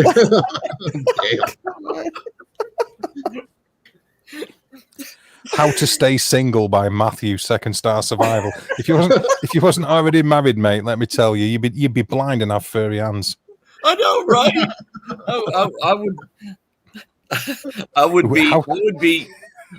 beat Sasquatch in a fur contest. It'd be like How to Woo the Ladies, and he flies out his deck of magic cards. What are you talking about? What are you talking about? All the panties in the stage. Can't get enough of Matthew. Empire. You have it all wrong, Dave. You want to woo the ladies, you got to use your Pokemon cards, bro. That is true. You are right, Ryan. Yeah, All you absolutely. do- Sir. All you do is show that holofoil Charmander, and you're like, "Yeah, baby, Oh, yeah, I got 16 Oh, grand listen, right let me here." tell you. White dragon. Oh yeah, that gets me going right there. That Charmander. Oh yeah, See? You get work. I'm into that. There's no big complex things like, go collapse a bridge for a chick you like. It never works out well. See, I have a nerd and geek wife. So, what did you say, hun?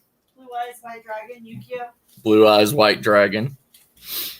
Oh my gosh. Yeah, I have a touch. I have a touch with it. My favorite activity before COVID happened was I live in this apartment complex, and right across the street is this bar, and it's called D20.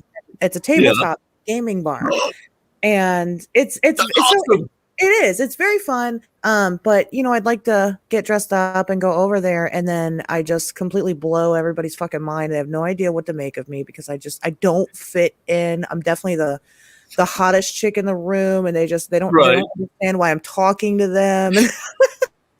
They're like, they got a bunch of neck beards sitting around. Yeah, I don't think they've ever seen a woman before, period, and they're just like, oh my god, there's a girl here. Yeah, card carrying members of the Never Touched a Booby tribe. Maybe to you want me to drop the Beyond the Fringe link, Ryan? Oh, you mean Whisper to a Scream? Absolutely. Okay, on it now. But no, it's not that bad. I mean, Yeah. I get into it sometimes. I like some of their social games that they do there. They're fun people. You know, technically, I've been called the hottest Magic player in the Oh. gaming area. You got the title, huh? Yeah. I mean, somebody has to be, you know. It's best if it's yourself. So But you know what's weird? It's all by like underage girls. Oh. There you go, Ashley. There's the perfect time to use your favorite cat. Stop being minors off the internet, Matt. Stop it. It was like Masuda. I had a little 6-year-old come up to me and she's like, "Will you be my future husband?" Oh my and I was like, "What?" You're You're welcome, like, Mook. No problem. She's 6. I don't want to break her heart, but at the same time, if I agree to this, it's wrong. So I sat down and played like 15 games of Magic with her. Oh. And I was like, "You're so adorable. I can't tell you no. And please stop talking to me because I feel weird." I couldn't go to jail. Yeah, it's like Aw. I even bought her a little Magic card that was like 15 cents. And she, Aw. What a guy! What a guy! yeah, she was so happy. You see, you think if you even remotely thought about doing that in the UK, you'd be looking at 5 years. Right? at least there was like 100 other guys in there, and they could vouch for me that I didn't do anything bad. Oh, Jesus. Yeah, well. Yeah, and her dad was sitting right there playing Magic with us. So Well, and that's the thing about kids. I mean, you don't want to, break their spirit too early Yeah. on. So you did the right thing. and she was always like, I'm gonna be a world champion Magic player. And I was like, "Oh, you're so adorable." Yeah, man. Aw. And That you is didn't adopt cute. her on the spot? What is wrong with you? Right. You should have just taken her with you. Like, okay, this is my child Yeah, now. adopt her, man. Yeah, put her in my pocket. Yeah, just Well, adopt the no, dad. no, and stuff not in your too, like- pocket. Definitely not in your pocket. No, my vest pocket. No, not there either. No, okay. But she could pop up and like cuss people out and like go back to her little hammock in my pocket. yeah. When I say that about Asian men, you get all upset. Yeah, because they're Asian men, not little girls. That sounded incredibly wrong, but okay. I'm not gonna that touch that sounded one. wrong, didn't it? We'll go with the flow of this conversation, I suppose. I don't feel awkward or anything. Changing my name. My bad. You want to make them jealous and show them the ciders I made? No, they're already jealous enough of your food. Okay. See you later, I Mook. already Take it get, easy, like, dude. my ass kicked by them. Yeah, we were definitely suffering sausage envy. I Yes. kind of wish I hadn't said it that way. Not me. If I want to see some sausage, all I have to do is open my inbox. I'm good on that. Yeah, man. Okay, just so we're clear, she's not talking about me. I've never sent her any pictures. So. No, it's No, no, Ryan, yeah. you actually sent her a real sausage. I probably Right. would. You're like, "Here's that summer sausage I promised you." So I promise you a real beefy sausage. Here you go. Right. Yeah, that sounds about right. Yeah. You just slapped a picture of yourself smiling and winking at her. Right. Like, yeah. Yeah, but Imagine not with the you. rest of it. Not with your eyes, though, eh, Ryan? Nudge, nudge. Exactly. Yeah, so you're catching on, Dave. You know what's up. Oh yeah, wink, wink, baby, wink, wink. Like, yeah, just sitting there going, hubba, hubba. Oh, jeez. Yeah, I tried making the Predator sound as a meeting call. And she ran inside. Totally didn't work. Matthew's weighing up whether to try and do it on camera. He's thinking, "What? How does it go? That Predator, mate? You know, Right? if I could just pull it off, it'll outdo all the damage I've done with that shit dinosaur I keep playing." I'm going. You can do it, Matt. No. I like the No. dinosaur. I'm gonna put little arms on it next time. Like, Oh my little, god, it's like a stick. Okay, I didn't realize. I ran around Walmart riding this thing with my cowboy hat on and everything. And you had your and- little dog light too. No, Oh, this was a long time ago. I saw it for $5 at Walmart, and Miss Star said no, I can't have it because I was running around like a total retarded idiot. And Sounds reasonable. but so, my so different that day. But Yeah. my sister-in-law bought it for me for Christmas just to say, "Ha! I can." So she bought it so I could torment Miss Star with it. but that's the best Christmas gift ever. But now it's sticky. How is it sticky? What have you right, been doing to it, Matthew? No, What his have you been name is- doing to that to make it sticky? No, How have you no, been his name riding is it? Sticky. Matt, so we're clear. It's okay to love the dinosaur, just don't love the dinosaur. But Jeez. but it's more than a friendship. Okay. Of things I did not need to know. Thank you. Oh, When you say stuff like that, they wonder why I stay with you. yes, I know, right? Yeah, we do actually, yes. I did the same question with Ashley, so Hold on. No I got comment. other things of. Everything goes silent as the tumbleweed goes past and Ryan tries to backpedal as quickly as he could. I was. I don't backpedal with I was- Ashley though. I just bring it on. I don't know what happened. I missed it. I was busy for a second. Oh, there was nothing. Oh, okay. All right. That's what I thought. You want to see the greatest disappointment ever? Oh, story of my life, Matthew. You sure you want to add to it? You want to see the greatest disappointment in toy history? Well, why stop now? I know, right? Look, it's got a. Hold on. Oh, dear God. Is this one sticky also?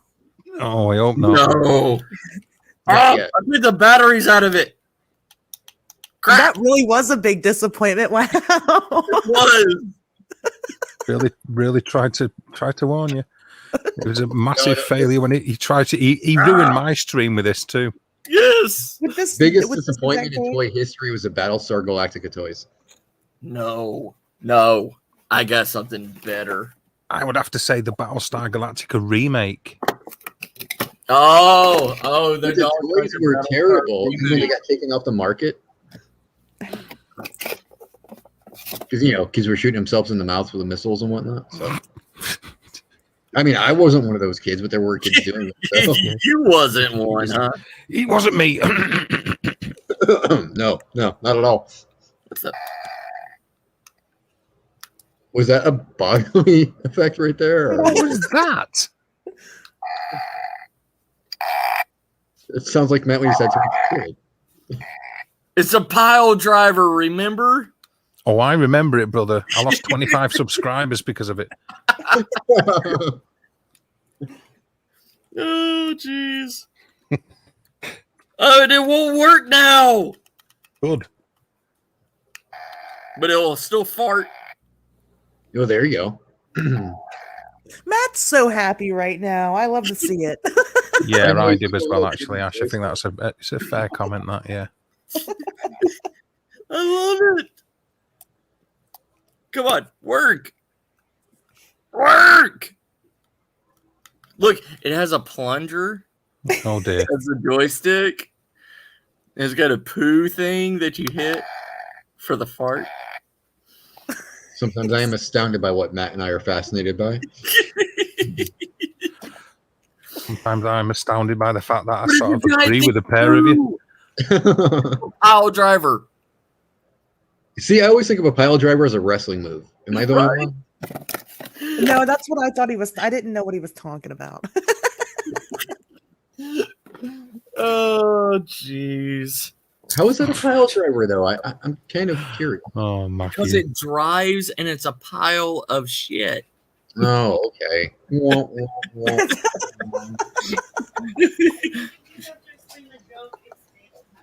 It's not failed. My joke's not failed. No, there was no failure in that joke. That was an epic success. What are you talking about? Yeah. I mean, on top of which, there's no joke in that joke, so failure isn't an option anyway. Exactly. And he redeems himself with a Yoda with a blowjob mouth. Pay attention to where the force comes from. Oh dear, heavenable. Oh, I'm sorry, but that is actually pretty cool. Yeah, it is actually fairly cool, that, to be fair. Yeah. I mean, it's Yoda, so you can't really go wrong with Yoda, but right? Yes. That was a great impression of a cat. You nailed it then, Matthew. Thank you. I try to put all my heart and soul and love into it. If you, we'll see how good you've really got the imitation off when you try licking your own asshole in a minute. Can you do that?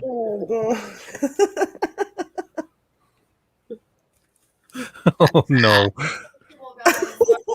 What is Well, Yeah, I that? ain't that flexible anymore. Oh dear! You know, Mrs. Starr, when people told you all them years ago to run, you should have listened. Like I said, I invited him home one night and he just never left. don't listen to Dave, Matt. I still love you. Thank you, brother. She said I got lost like a little puppy and I never left. Nobody wanted to adopt you? Is that? Is that what happened? Nobody wanted to because I wasn't neutered. She found You Matt. wasn't neutered. And I had an unexplainable itch. Oh God! Okay, I'm fighting the urge to go with the jokes on that We one. don't need to hear about your teenage. He set himself up for it. He kicked himself. How does this happen again? Can't believe David Vingman's encouraging you to put on the unicorn mask again. He loves it. David's the quiet one, dude. He likes to encourage trouble quietly behind. Oh yeah. Oh, My I've cat noticed. kicked me out of the stream. He's a rebel rouser, I'm telling you. Yeah, I've noticed that myself, Ryan. He like the wooden spoon award. Mm-hmm. You want to dance? You want to dance? Do do do do do do do do do. Oh, this is the kind of stuff that goes viral on the internet. Keep going. Yeah, you're just on the wrong platform. You want to be on TikTok with it or something like that, really. Right. Oh, get away! Oh, run away! Oh no! This may be used in court at some point in time. His mental Yeah. stability has dropped, and he runs around in the woods. Showing clear signs of cognitive Kissing hairy women. Yes, yeah. Oh, with afro nips. What have you got against Afro? I know. Oh, I wish you hadn't asked that. What is it? You just have to ask about Afro it. nips. It's a place you don't ever go, Ash. It's a little bar on 3rd Street in New York. Oh, I would Right go next there. to the Blue Oyster. Yes. And the Go red. on. Never mind that. Explain Afro nips. Go on. The Get it out of your patty- system. The Your balls patty are good now, bro. female. The female Patty from the Oh, Gimli film. mm, Her boobs are so hairy that she has little poofs around where the nips are. So they're afro nips. Now, this revelation came to light on my stream, didn't it, Matthew? Yes. Oh my God! Matt, can I Yes. ask how much time did you spend studying that film, bro? You're really starting to worry me. It's just the trademark picture of her like this. Well, You know, listen, and puberty they're was flopping really hard out. for Matt. Yeah, but I mean, What do you did mean? spend hours staring at that picture, just going, "Huh, look at those nips." Yeah, you must have done hours and hours looking at them, going, "Ooh," That making your explains pants very all much. shiny as you're rubbing your thighs. The Is that too far? The pleather glow. He's just like, he's like the Afro Nips thing and the Astro Glide. He's like, oh, that killed me. It's like, Yes, you can't say that about an iconic piece of video footage. She looks like she's got Astro Nips. What was it? Afro Nips. It's like, oh, Matthew, no. I'll never be able to watch it again without getting nauseated and slightly aroused. It looks like somebody threw an Irish setter in a bathtub, and that's, and glued them to her chest. There's far too much thought gone into that. Matthew, you're long-haired Irish setters. Dude. Oh no, tell me about it, Ryan. I'm sort of like proud and disgusted all in one. I'm kind of proud too, but I'm a little disappointed he's not talking about her butt. She's thick. Come on. She That is is true. She Yeah, is very thick with nice. several C's. I don't Right? know, but A baby got back. Yeah. I don't know. I think 20% of that is fluff. Okay, well, still, he got back. I can't lie. Yeah, baby's got fluff then. Yes. You can Right. grab on some. At least Baby's you could grab on. Yeah. Yeah. Yeah. We're going for a very dark place here. I can see this. Hey, come on, Ryan. Cryptids is cryptids. It doesn't matter which part you concentrate on. It all needs to be explored, brother. Now, That's what true. if That's very true. Mothman was a female? Then he'd be the Mothman, wouldn't he? Ooh, stepping on dangerous ground now. Yeah, that's Ashley's turf, dude. I'm backing out of this one. Yeah, you're on your own, Matt. You're on your own. I'm just saying there's too much fur to know. I don't think Mothman really has fur. Well, it's what do they call it? The fluff, the kind of like the neck beard of a moth. Yeah, but he doesn't look like a moth. He's more like an kind of he's kind of more of a spiritual being than anything. He's just like a black mass. So I don't know. Does he have fur? Does he have skin? That's a good question. Well, Feathers? I don't know. What if he looks Some like a dude from Jeepers Creepers, though? That'd be pretty creepy. Well, some Well, people said that they had a white furry. Ashley, pay attention. They had a white furry residue on the top of that one car where it landed on the top and tried to scratch into the car or whatever from the 60s, and they found Where's this coming from? Where did you hear that from? Let's go now, Matt. You're on your own. No. This was an actual real report. It was like in the 60s. I want to say 65. It was a female and her. It was a wife and a husband, and they were driving down a dark road. And supposedly the Mothman came flying down. They saw the Mothman in a tree, and they stopped to look at it. And the Mothman jumped off and flapped its wings at them, and they took off. And the Mothman was flying right behind them, and got on the top of the car, held on, and was like trying to pull what she said was trying to pull the roof off the car. And they got to the edge of the city and he was gone, but there was like a white fluffy like fur like stuff that was on top of it. What was her name? I'm trying to remember the name of the woman. Her husband died, but he didn't say anything about it. It was just her that reported the sighting.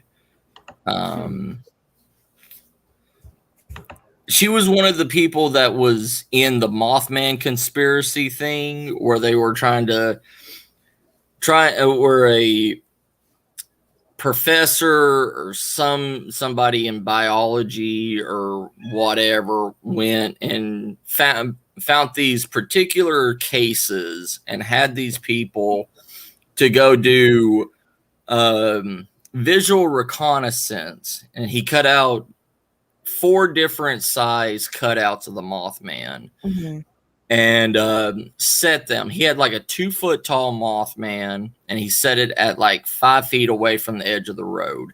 He had a 4-foot tall one, and he had it set 10 foot from the road.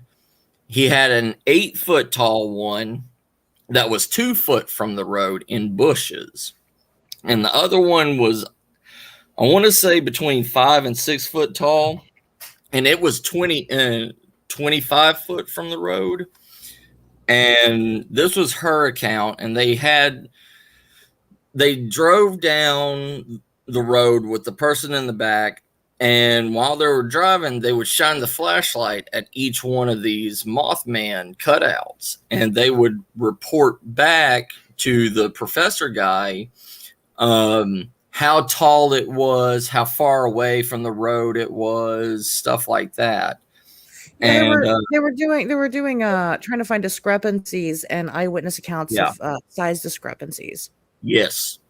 And she was the older lady. She was the oldest one in that. She was in her 70s, I want to say. But yeah, like she said that was her encounter with Mothman.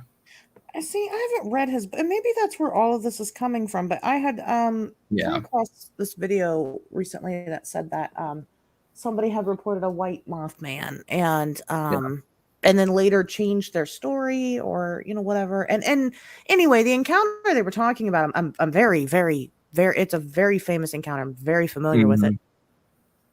So I don't know what the hell they're talking about, because they never reported the Mothman being white. So I don't know. Yeah. But that's the second time that's weird. That's the second time I've come across Mothman and the color white. But I know who you're talking about. I know the guy you're talking about. He wrote a whole book about it. He doesn't. He just thinks that the town is capitalizing off of this fun Mothman legend, and that it couldn't possibly be real. So I don't know, but I mean, I guess I wouldn't be doing my job right if I didn't look into it. No, he had. It was just a documentary. I want to say that it came out on PBS in the early 90s. It was like 1992 or something. And I'll find the link for it and I'll send it to you, Ash. That would be neat. Yeah, you need to see it, because it was 6 undocumented sightings. Like, and these were just, I mean, these people came out and said it, but it was never like documented for some reason. But they all thought that these 6 people were crazy already, and they had different encounters throughout the years and stuff.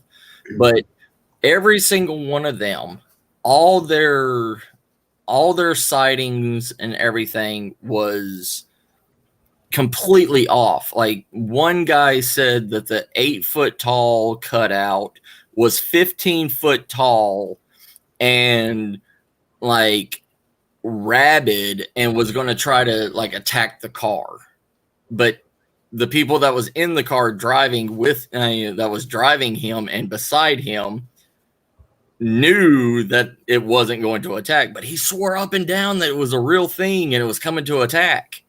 Yeah, we went to actually on the way to Point Pleasant one time. I was taking 2 of my friends, one of which is a trans woman, and we stopped at a gas station on the way. And we walked into the gas station and we walked back out. And when we walked back out, we were having a smoke break before we got back in the car. And she was telling me about the guy that was standing by the door of the gas station and how she felt unsafe and how he was kind of being rude. And I didn't even notice. And, I'm like, what guy? And she was like, that guy. And I'm like, I didn't even realize that there was somebody standing there. So then the other person that was with us, then we got into a conversation about how, eyewitness accounts aren't always completely accurate, because you really don't. I mean, your brain just shuts off certain details in order to function all the time. And so I think that was a really good, honest experiment that they did, and for these people. So I think it's, at the very least, just take what you can when people tell you their stories. I mean, absolutely listen to the stories, but Well, the thing that got me was, why did he choose 6 people that had undocumented encounters? well, I agree. There's a bias there. Yeah, like Because those why people did he probably go with suffer from more? trauma from those encounters. So, Yeah, you know, the guy thinking that the cardboard cutout was, or the, you know, the big cutout was trying to attack the car, that's a Mhm. trauma response. Right. You know, that's Mhm. a type of PTSD most likely. And, you know, so that I think that was probably incorrect. I mean, I think your best bet would be to stick it in a pretty, you know, in a pretty isolated area and just see what kind of reports you get. Then again, Yeah. you're going to have people that would be angry that you're trying to hoax something. But people do that. I see these big, these Bigfoot like silhouette cutouts. We have a lot of people here that have them in their yards and whatnot. And I mean, granted, Right. there's a house right there, so I don't think anybody actually mistakes it for Bigfoot. But you could easily take one of those and set it in the woods somewhere, you know, Yeah. it's kind of isolated, and see what people think. Plug my laptop up. Yeah. Pardon? My laptop is at 2%. Ooh, 2%. Ah, crap. Brian, why are you on your bullshit with your names here? Like I haven't been seeing. Sorry. Oh, couldn't I wait wasn't even for going to that. acknowledge y'all, but Ryan, you and your bullshit. I smell like the essence of ovulation as well. Oh, jeez. All right, like I haven't noticed. I mean, come on. Damn, let's try to be subtle. OD ovulation. By now. Yep. Back to this again. Damn it.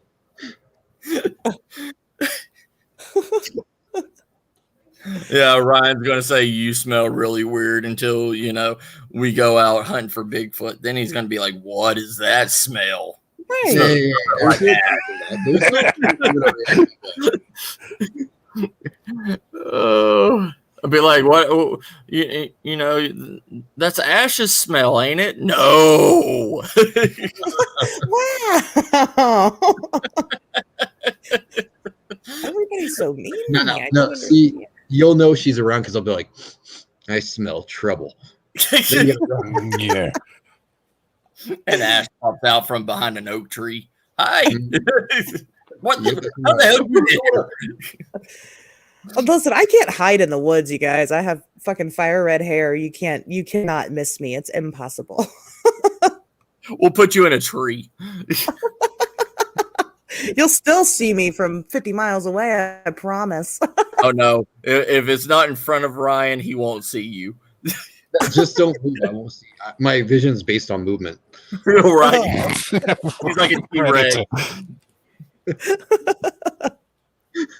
Oh jeez. Oh god. No, he's telling the truth. It is. Yeah. Right. Yeah, if you don't move, I can't see you. It's all good. Then how do you find your pizza bagels? Ash throws him across the room at him like a Yeah, frisbee. he catches them. Yeah. Yeah, accurate. That's also true. He's oh, His doing head can great. swivel 360 degrees like an owl. You'd be amazed how far he's evolved, Ryan, you know. Sounds Ow, like you've man. been studying me a little bit. Oh jeez, this is great.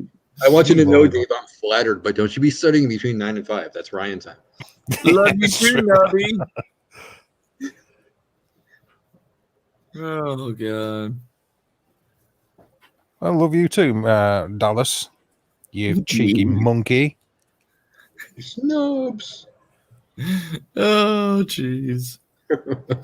Yes, I'm in timeout in the hallway. Ashley, you told Rev how we do the whole bagel thing?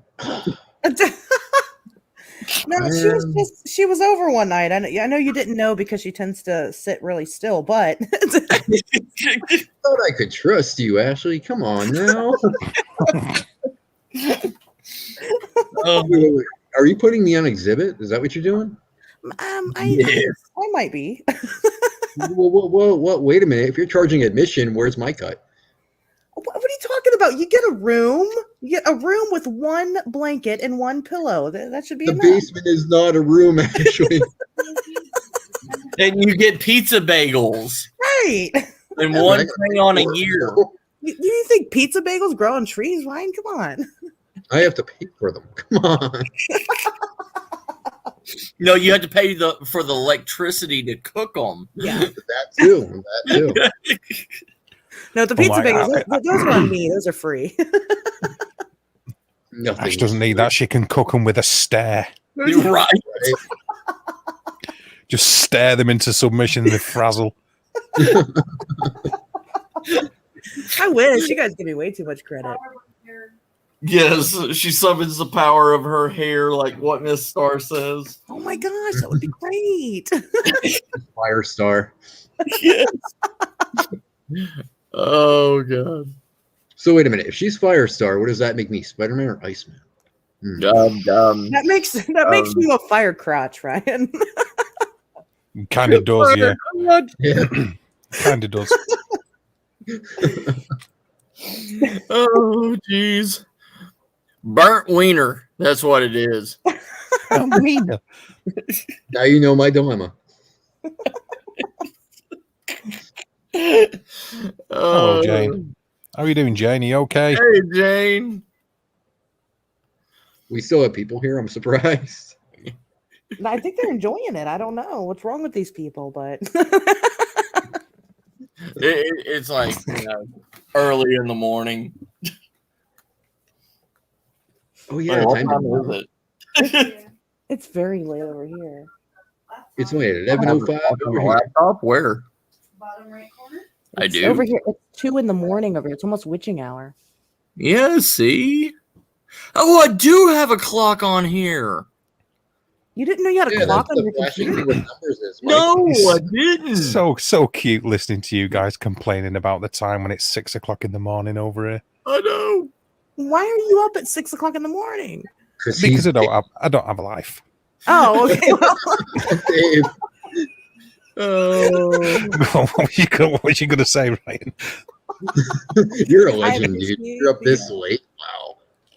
I'm always at it. There's obviously something like psychologically and biologically wrong with me. There has to be. Is this like a sleep project for you? You don't sleep at all and just watch us? That's not good for your mental health, you know. That is true. That is true. However, I don't like the taste of like magic mushrooms, and I've got a trip somehow, Ryan. You know, give me a break, dude. That's true. All right. So sleep deprivation is I'm like a sort of like YouTube shaman. I just don't take drugs. I just refuse to sleep instead.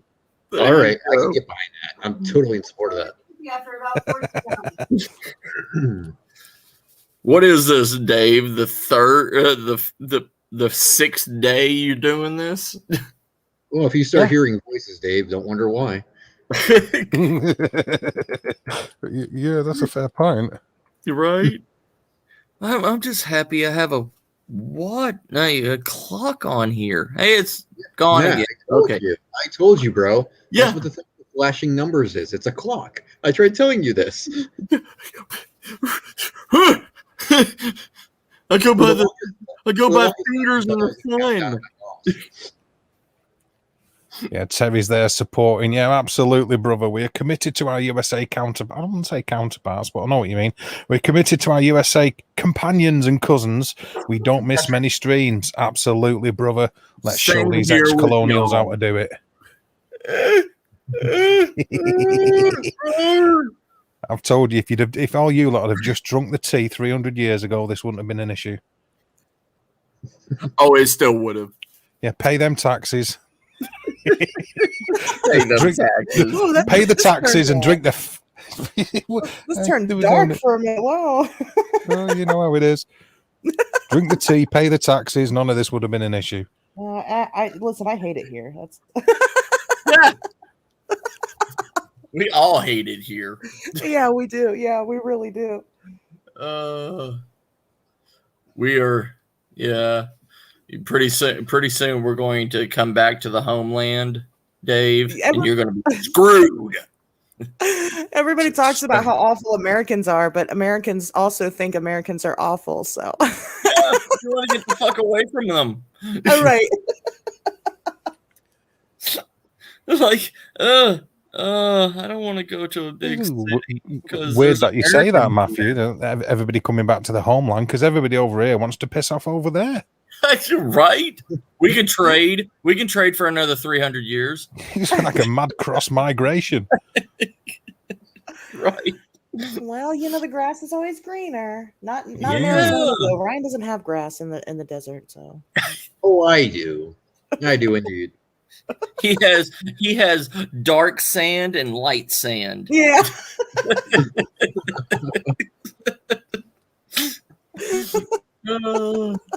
Like, I didn't say there wasn't variety. I just said there's no grass. yeah. Well, there's a part of pointy grass, like cacti out there. Oh yeah, there's plenty of cacti. We Yeah. even have some that'll jump on you. We have jumping cactus. Yeah. Yeah. Oh, jeez. Don't Too much fun in one forget- lifetime. Don't forget scorpions Yeah, that like to ride in tumbleweeds. They just sound like right arseholes. They They are right assholes. right. You see, what purpose in life do they have other than cause people grief and be arseholes? I mean, none, Kill surely. you. Pretty much kill you. That's about it. Yeah. Yeah. I mean, it's a very small. It's a very small resume, isn't it, for a creature? When God developed him, thought, right, I've got an idea. I'm going to create little stingy bastards, and their only purpose in life is to be assholes. Wonderful, yeah. There you go. Have 47 million of them per square mile. There you go. That's why I tell everybody, welcome to Arizona, where everything wants to kill you. I mean, they do get into tumbleweeds, and they actually do roll by stings. They They're do. little gangsters. Gangsters. So Arizona is the Australia of the states. Then is that it? It pretty much is. Yeah. Yeah. Yeah. Yeah, we got rattlesnakes, coral snakes, sidewinders. We got everything here. Yeah. Jeez. Got red Coyote. race- coyotes, javelina, mountain lion. We got Yeah. everything here. They just want to kill you. Yeah. Yeah. You're really making it sound appealing. I mean, It is. Trying to make it sound appealing. I want people to stay away. that's a love of Matthew. That is going. It is. Yeah. I want to It go there. is. Yes, I Yeah, love he's it. like, I love the danger. Danger's my middle name. It's Let's do it. my favorite place to die, Arizona. Yippee! Exactly. See, you're catching on. Matt rides in the battle on his sticky dinosaur that he's got. Yes. There it is. Let's go. Listen, I love that thing. I need to buy one. I'm looking at it. Awesome. Don't get her one of those. Oh, I'm man. buying it right now. Right now. I will. right now. Right now. You gotta Right go. now. No, I was in Right right now. What do I It's do? just called a plush animal. That's all it's called. Right this plush moment, animal? Ashley, you're buying it right now. I'm Googling sticky dinosaur. I'm scared. Oh, Dear me, Oh, you really, don't do that. want to be careful. You really want to be yeah, careful. you're walking Go into to trouble with that Spark one, Ashley. Create Imagine. You're about 2 seconds away from finding a Bukakiosaurus. Oh, are you going to see a lot of the inflatable T-Rexes in porn? Oh God. Wait, there's T-Rexes in porn now. Those inflatable T-Rex costumes? Oh my God! I found it. I'm so excited. It's Yes! $2. I'm buying it. Did it? Yes! I'm buying it right Me and now. Ash are going to ride into the sunset on our T-Rexes. Oh be man, beautiful. I'm almost embarrassed now. No, she ain't taking care of me.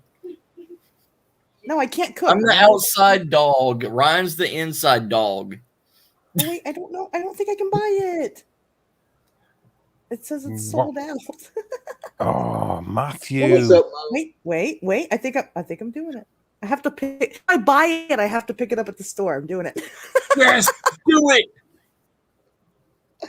We're I'll have to- expecting I'll get- videos. We're expecting videos or bluebirds about this. She's gonna walk into her house with that, and her daughter's gonna get all excited and just, "That's not yours. This is mine." I know she's gonna take it from me. And Ash is gonna be so sad. I know. Like, can I just get it to roar once? Her kiddo will Everybody make her better roar, dude. She does it so good, it's trippy. I'm telling you. Right. Everybody expects sticky dinosaur tweets. Now Yes. that you mentioned something, Dave. Sticky dinosaurs. I'm so excited Oh, about the Ryan. sticky dinosaur. Well, now that Dave mentioned it, time to do Yeah. my job.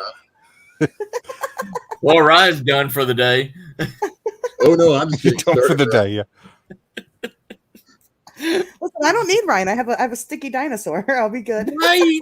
Ouch. Man, I felt that slap all the way over here. I'm joking. Only kind of. You're this close to getting voted off the island. I mean, We I need- am very impressed with the sticky dinosaur, though. I'm Thank very you. excited. Thank you. I'm having a really hard time buying it. So it told me I could pick it up, but the closest store that has it is 73 miles away. I mean, Oh my God. That is some level of dedication for a sticky dinosaur with a Yes. shit raw. I mean, I Oh, might, I yeah, might, I that's really good might stuff. have to go Oh, get it my. though. Yes. Rev's just said a sitting entire Ashes podcast dedicated to the sticky dinosaur in the future.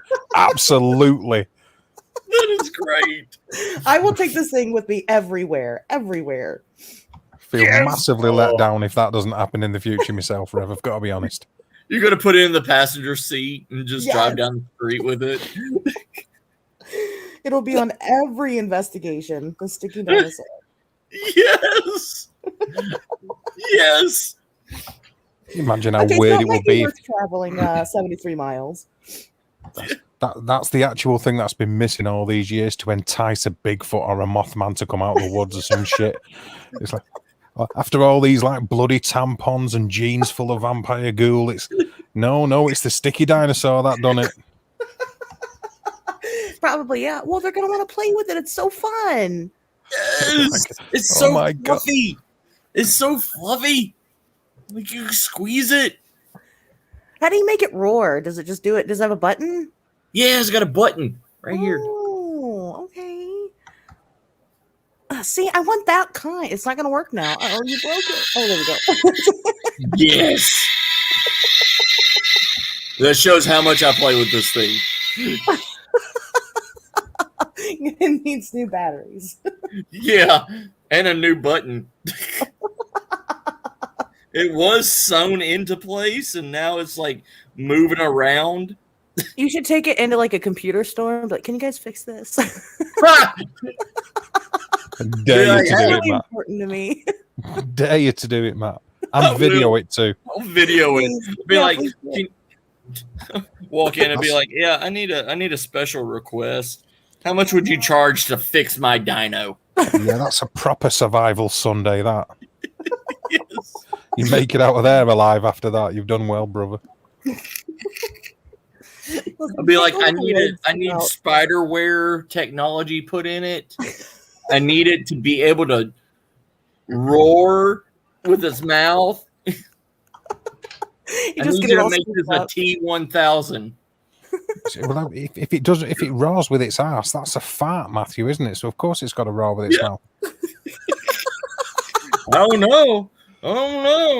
It may be, specially, capable. Where are you going? To bed. You can't go to bed. I have to. Can't leave me. It's after lunch. Can't leave me with 4 pissed off cats And in the a sticky room by dinosaur. myself. I was almost borderline thinking you was going to say you can't leave me with these 3 on this panel, then, or something like I that. know. So where you Was going going with it? to, then I saw the cat. I figured you was like a last minute segued off into blaming the cat at the last minute. You can't leave me with these bad cats. Miss Star says good night, everybody. She loves y'all. Good night, Mrs. Starr. Good night. They said good night, mister. Hey. They said good night. Yeah, well, they said it back. Let Yeah. her go to bed. Yeah. You leave her alone. Yeah, tell her Okay. we heard her in the background saying, "Tell him to piss off." We heard it. Right. She put her sausage in your mouth. You should be grateful. That is true. That is true. Yeah. Fully cooked sausage. Had it been the other way around, you could have been like open for a YouTube strike. You're right. What? Yeah, I won't eat your sausage. I got a chub in the fridge I need to cook. Oh, Jesus Christ. It's just the terminology. I love it. It cracks me up. Back in a minute, I've just got to cook my chub. Yeah, let me go cook my regular chub. Hold on. Oh, God. Bye. Good night. You ain't turning the lights off. Don't. Oh, okay.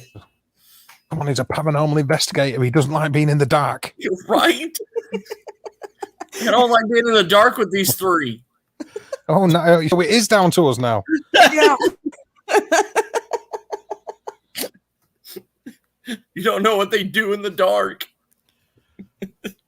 Oh, I know what I do in the dark, but there's no way I'm admitting to it on a live stream. You play with your light up kitty balls. I play with my balls, yeah. I've given up on that. This particular one down here, though. It just doesn't want to light up. Only one of them works, Matthew. Have you had the same problem? Yeah. Sometimes one works. And the other one doesn't? Yeah. All the men in chat are thinking, oh, we hear you, brother. Yeah, that's true. Where Did- the hell did he go? Did we upset Ryan? I don't We were talking about cat balls, and he's like, "Nope, I'm out of this." After everything he said, and cat balls were the ones that tipped him over the edge, really? some people get offended by weird things. I don't know. Yeah, he really feels strongly about the cat balls. He's like, "Nope. I had bad experiences with cat balls." Yeah, he had flashback. Jeez. One exploding at him.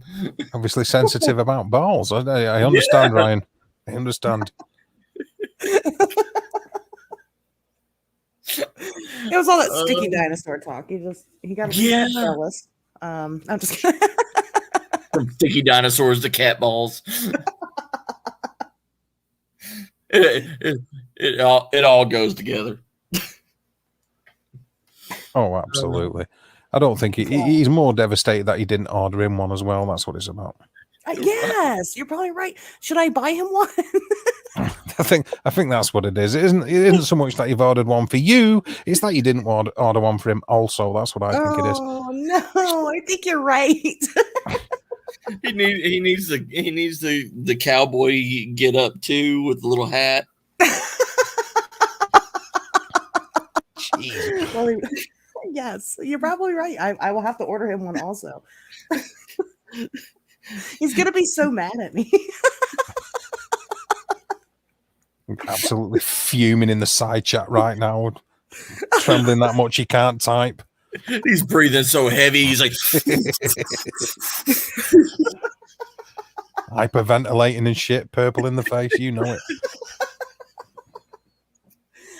it. I can see it. Tickle those cat balls. I tickle them very often, but it doesn't make them go off. It just annoys the cat. Right. Oh, that's what happens when the cat swats your balls all day. You're not helping. You're like, oh. It's the people in the chat. We were talking about big footies and stuff. It's you lot out there. We were talking about big footies. Briefly. Yeah. Briefly. We were talking about Bigfoot sausage. I heard you.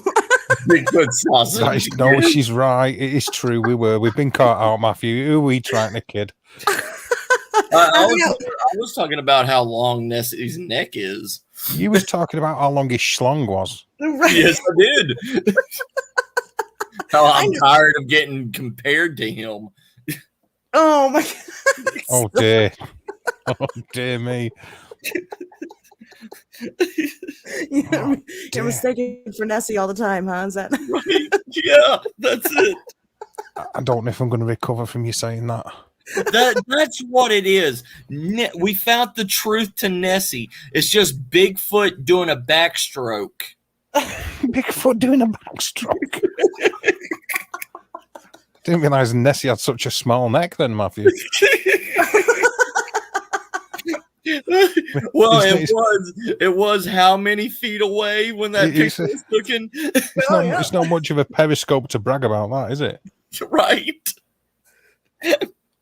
Oh, you need a magnifying glass and a pair of tweezers. Really not the kind of thing you'd walk up to Bigfoot and say, though, is it? No. I'd be like, how you doing, King Dong? King Dong. No, you wouldn't, Matthew. No, I wouldn't. No, you wouldn't. I'd be like, word on the street is you're the smallest man around. Ooh. You're never gonna find Bigfoot. He's never gonna come out. He can't afford to get burned so badly. Right? You see, that's the truth of it now, isn't it? It's like it's not so much that he doesn't want to get discovered; he just can't face the humility of his penis size. Oh, right. Because you know the first thing they're going to do, they're going to throw him down and shave him. Oh yeah. They're going to shave his batch. Yeah, they're going to find out. They gotta shave those That is afro good. nipples. Yeah. See, you've sullied her. You've sullied her with that now, Matthew. Yes. I guess I should have gotten out. I know, but you never needed to know that, Ash. This revelation is happening. That terminology is imprinted upon her brain.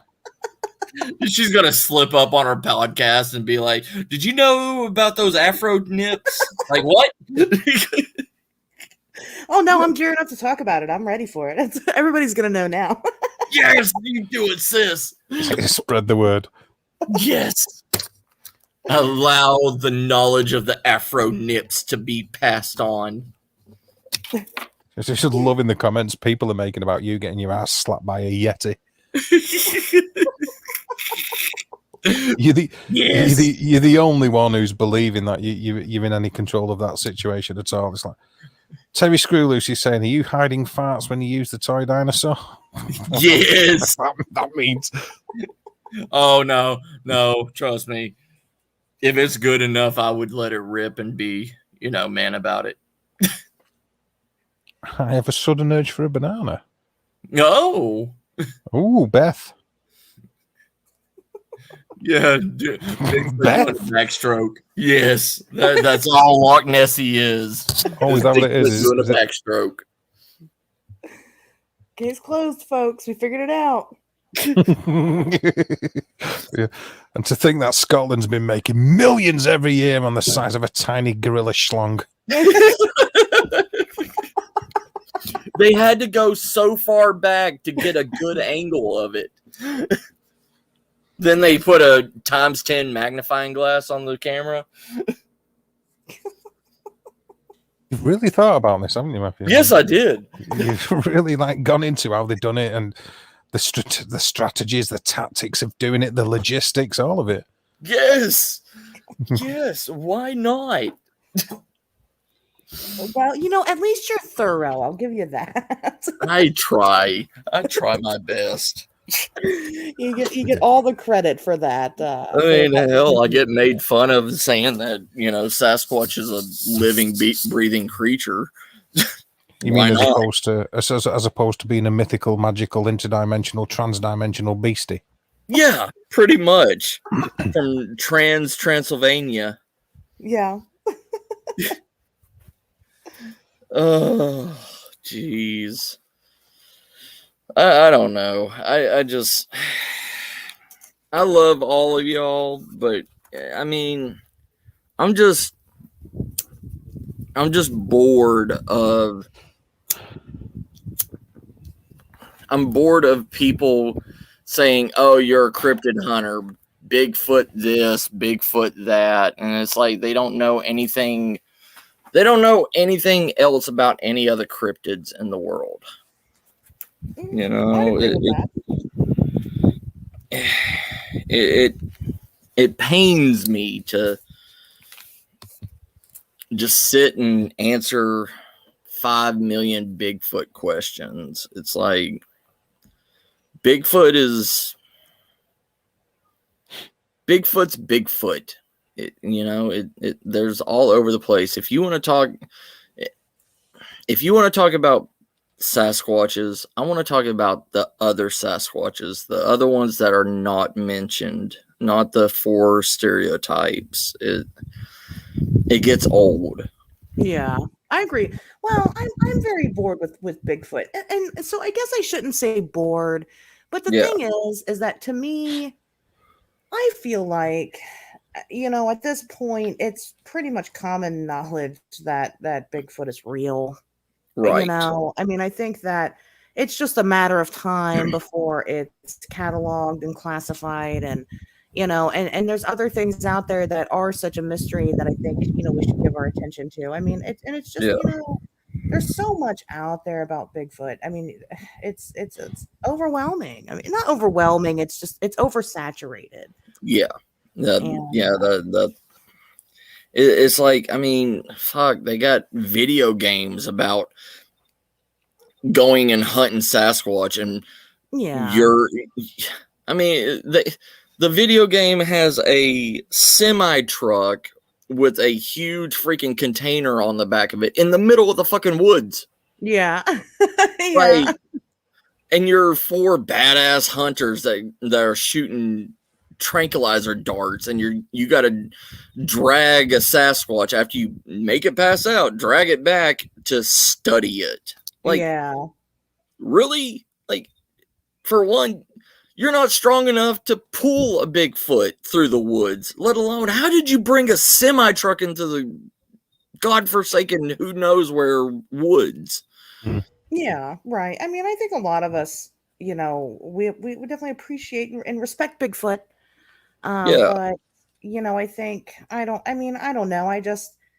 I stopped following that lead a long time ago. I mean, I'll go out to areas where there's sightings and things like that, but I don't care to sit down and watch a 10-part series about how let me convince you that Bigfoot exists, because I already think that it does. So right. I mean, it's the thing that, like, no matter what we do as researchers and everything, we can find all the scat samples, we can find all the hair samples, blood samples, footprints, everything. And you know what? By the time we take it back and everything, what any research place is going to tell you, that it's contaminated because of nature. Well, or they just say it's unidentifiable, unconfirmed, or similar terms to that. But even though, and the reason why they do that is because when they do these DNA studies, they take the DNA and they compare it to DNA that we already have in our database. Okay. Yep. And so if it comes back unknown, then that means that this is a brand new DNA that we don't have cataloged. Why is that not enough proof? I don't understand. Yeah. Because a computer says that we don't know what it is. Well, so I mean, therefore we don't know whatever it is. We don't know what it is, So therefore, we have a creature that's out there that we have DNA for, that we just, it's a mystery to us. But it doesn't mean that it doesn't exist. It still exists. It's just we don't have enough yet. But that's we don't have it in a zoo. That's why genome sequencing and things like that are really important to this field. But I've said it before and I'll say it again. It's not like there's it's not like the government's giving us money to go research this stuff. So it's a big problem. Yeah, I mean, it's just, I'm just getting tired of finding hair samples and everything, and just getting told that, oh, it's inconclusive. We don't know what this is. Yeah. And it's like, So is it a living being? Don't tell me it's inconclusive. Tell me that it's something. You don't know what it is. Like, just say that. yeah, say that. Don't tell me it's inconclusive and say, it matches this, but it's not this. Yeah. I agree with you there, but I do think there's definitely a lot more. But I study it differently anyway. I tell people all the time, I'm not a cryptozoologist. I'm a Fortean investigator. I study everything because I think that everything kind of, I think everything's connected together, and I think that it's silly to deprive yourself of connecting the dots. Right. And I think that we really need to put a lot of focus into that, but I realize that my particular field is still it's not new, but it's still very immature. We don't have enough people studying and things like that, but hopefully I can convince people to want to do it. So right. Yeah. Yeah, I mean, I understand. I think it's just so tedious. It's just every question that comes to a cryptid hunter or whatever is always Bigfoot this, Nessie that, right, Dogman this, and it's like, or Chupacabra, that's another big one, yeah. And it's like, there's other cryptids out there besides those. Y'all need to open up your horizons and not stay in the box of the four. Yeah, definitely. I mean, there's hundreds and hundreds of myths from, in Dave's part of the country, that there's cryptids that has been reported centuries ago that isn't even heard of in America, and those are the things that really need to come to light on things. I mean, there's hundreds of cryptids in America that hasn't even been touched on. Yeah, nobody talks about. Yeah, and it's like, why is it these 3 American ones and Nessie, the Scottish one? Why are they, it's like stable? Oh, well, probably because I guess they have the most evidence, consumable evidence, I would say, videos and pictures and things like that. And so that's what fascinates people. But like here in Ohio, we had a creature that's called the Crosswick monster. And it was a giant a reptile of some sort. I mean, they described it as like an iguana, but this thing was like 20 to 30 feet long. And a couple of boys saw it, and they were out fishing, and they saw it, and they went back into the town. They told their parents they saw this thing, and they went, and this thing was like hiding inside of a hollowed tree. And they chased it out of the tree, and it ran off, and it scattered into like a hole in a ground somewhere, and nobody ever saw it again. And nobody ever thinks about that. But you're saying that this whole bar of men went out, and they all told the same story, but they're all lying about what they saw. I mean, right. Obviously they saw something. Well, they said that it went into a cave system, an underground cave system. Yeah, it did. Yeah. And they went to the other. Actually, they knew that there was another part where the cave exited out of, and they went to the other side of that cave, and and they had people on the entrance, and it never came out. Never again. And that was it. That was the encounter.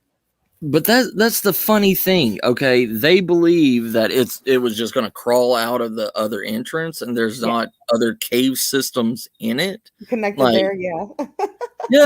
Like. I just don't understand the way of human thinking. It's like, oh, it's got to come out here, and they wait 2 hours and leave. It's sitting there watching you this whole entire time. It's like it. I don't know. They're supposed to be these people were supposed to be big game hunters and all Yeah. this stuff, and like their living was hunting, Yeah. and they don't know from experience of hunting deers that being in a tree stand, you're not going to find that game winning buck in 2 hours. You Right. know, sometimes you're up there 8 hours, sometimes you're up there 10 hours before you can find that one buck. And it like what you said, like their stories were just lies, you know. It's like,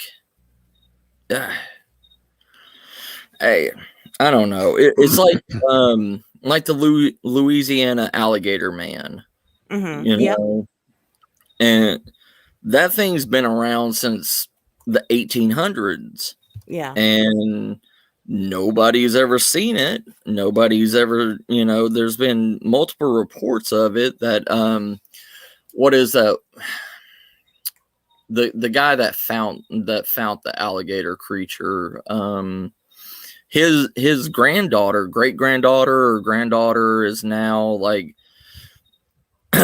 doing all the reports and everything of it, and an old guy that was an enemy of her grandfather, like, is telling everybody, oh, it's just a fake, you know. And they said, oh, we found a boot that he created to make the paw prints and stuff. Yeah. And it's like, how do you have that single boot that this guy made? Like, Well, yeah. That's how'd true. you get it? Right. Yeah, that's true. That's true. Yeah. I just think that, there definitely is a lot of things that are overlooked. And some people, they just they just don't, I don't know. I'm not sure why they're so reluctant to accept different theories and things. Like on Ryan's premiere earlier, everybody's talking about Goatman, and Goatman's a very different kind of a breed of cryptid. And Right. somebody was talking about how that he thinks, well, they were talking about, the chat was talking about how it could be interdimensional or it could be demonic. Yeah. And so I and somebody had mentioned, well, do you think Goatman comes from the fourth dimension? And I'm like, well, listen, right now we accept that there are 10 dimensions, and we're on the third dimension. And so therefore there are 7 other dimensions above us that could have creatures. So is it on the fourth dimension? It could be on the fifth dimension. But but they were talking about how there's a difference between interdimensional creatures and magical creatures, like demons and things like that. But is there really? I mean, are they really different from each other? I mean, our science just isn't there yet. We don't really know. But I mean, I would think that there is a way to scientifically prove that these things do exist. And I think that probably it's just something that we aren't capable of understanding at this time. And so, but that was the wrong answer on my part. That was too far-fetched. They can believe that there are demons and also interdimensional creatures, but they can't possibly believe that these things are the same thing. And so it, that reluctance, it really does hurt the community. And unfortunately, when it comes to public opinion, it's just, and I don't pretend to be an expert on this stuff. I don't know. If I was an expert and I knew the answers, then we wouldn't have this field to study in. Yeah. Is that sort of what's jaded you towards it as well, then, Matthew? That kind of thing. Mm-hmm. I mean, rather than you. Sorry, Ash, I don't like talking over ladies. Go ahead. No, sorry. it's okay. No, go ahead. I was just going to say is because it's not so much bored of it, they're just like tired of having to repeat yourself to what people that aren't willing to listen because your views are outside of their norm. Yes. And it's like my views against other cryptid hunters that are supposedly been in the field. And, most of these other cryptid hunters have only went like 2 miles in the wilderness to track these creatures. Most of the time they're sitting behind a computer looking at topographical maps and everything of recent sightings and stuff like that. Yeah. And half of these people don't have any on the ground experience being in the woods. Yeah. Like, yeah, you know, I agree with that. Yeah, they're just. I mean, and it's not that it's bad. Listen, we need people researching. We need people doing the googling and the reading of the books and the watching the videos, and we do need those people. You know, but we need a lot more people that are, you know, out and about and doing. And you know, people aren't. The internet itself has made it so easy to kind of connect from doing. I mean, we have people that instead of actually playing video games, they watch other people play these video games and never actually play the game. And Yeah, they live vicariously through other people. Yeah, they do, and we've made it so easy to do that. And so, you know, but you know, obviously, like fields like this, they suffer for that very reason, because they could just watch other people do it instead of go out and do it. And it's hard to find good researchers. And you know, it's unfortunate, but you know, I'm all about encouraging people. You can rent me. I will take you on a hunt and be your tour guide. I offer that because I want people to get out there, because once you get out there and you have an experience, once you have some type of paranormal experience, you're hooked. And I know that. And the only way to do that is to drag these people out and make them do it for themselves. So right. It's just, I mean, it's because sorry, Matthew. Because I sort of see it myself. Is what you end up with is because of the internet and everybody's got access to Google. You end up with thousands and thousands of researchers that are all looking into very few cases, because the hands-on investigators aren't there as much as they used to be. Yeah. Well, the thing is, people are afraid of getting out, getting lost, getting hurt, and a majority of people, the majority of the cryptid community are teenagers. They're you know, their parents don't want them going out. They you know, going out in the middle of the woods, getting lost, getting hurt, whatever. Sure. And it's, you know, I was out in the woods when I was 6 years old and I never got lost. But it's a different day of age. It's a different way of thinking, especially in America. You know, you know, like over in the UK, Dave, you know, everybody and their grandmother does bushcrafting. You know, they're out in the woods. They're doing, you know, what was passed down for generation to generation, stuff like that. But here in America, we got away from connecting with nature, understanding wild animals. And all we know about wild animals is what people experience in zoos or on Discovery Channel. Right. And if it's something that is out of the norm, that they don't believe or doesn't fall in their security box, they say it has to be something else. It has to be through their religion or whatever. It's demonic. It's evil. It's going to kill everybody in the world. They think Sasquatch is one step away from going on a rampage like King Kong. But it's not that. And I try to tell people, I try to show people that you have to experience it through a survival point of view, because these creatures are living to survive. They're not, they don't have a grocery store where they can go and get meat and whatever.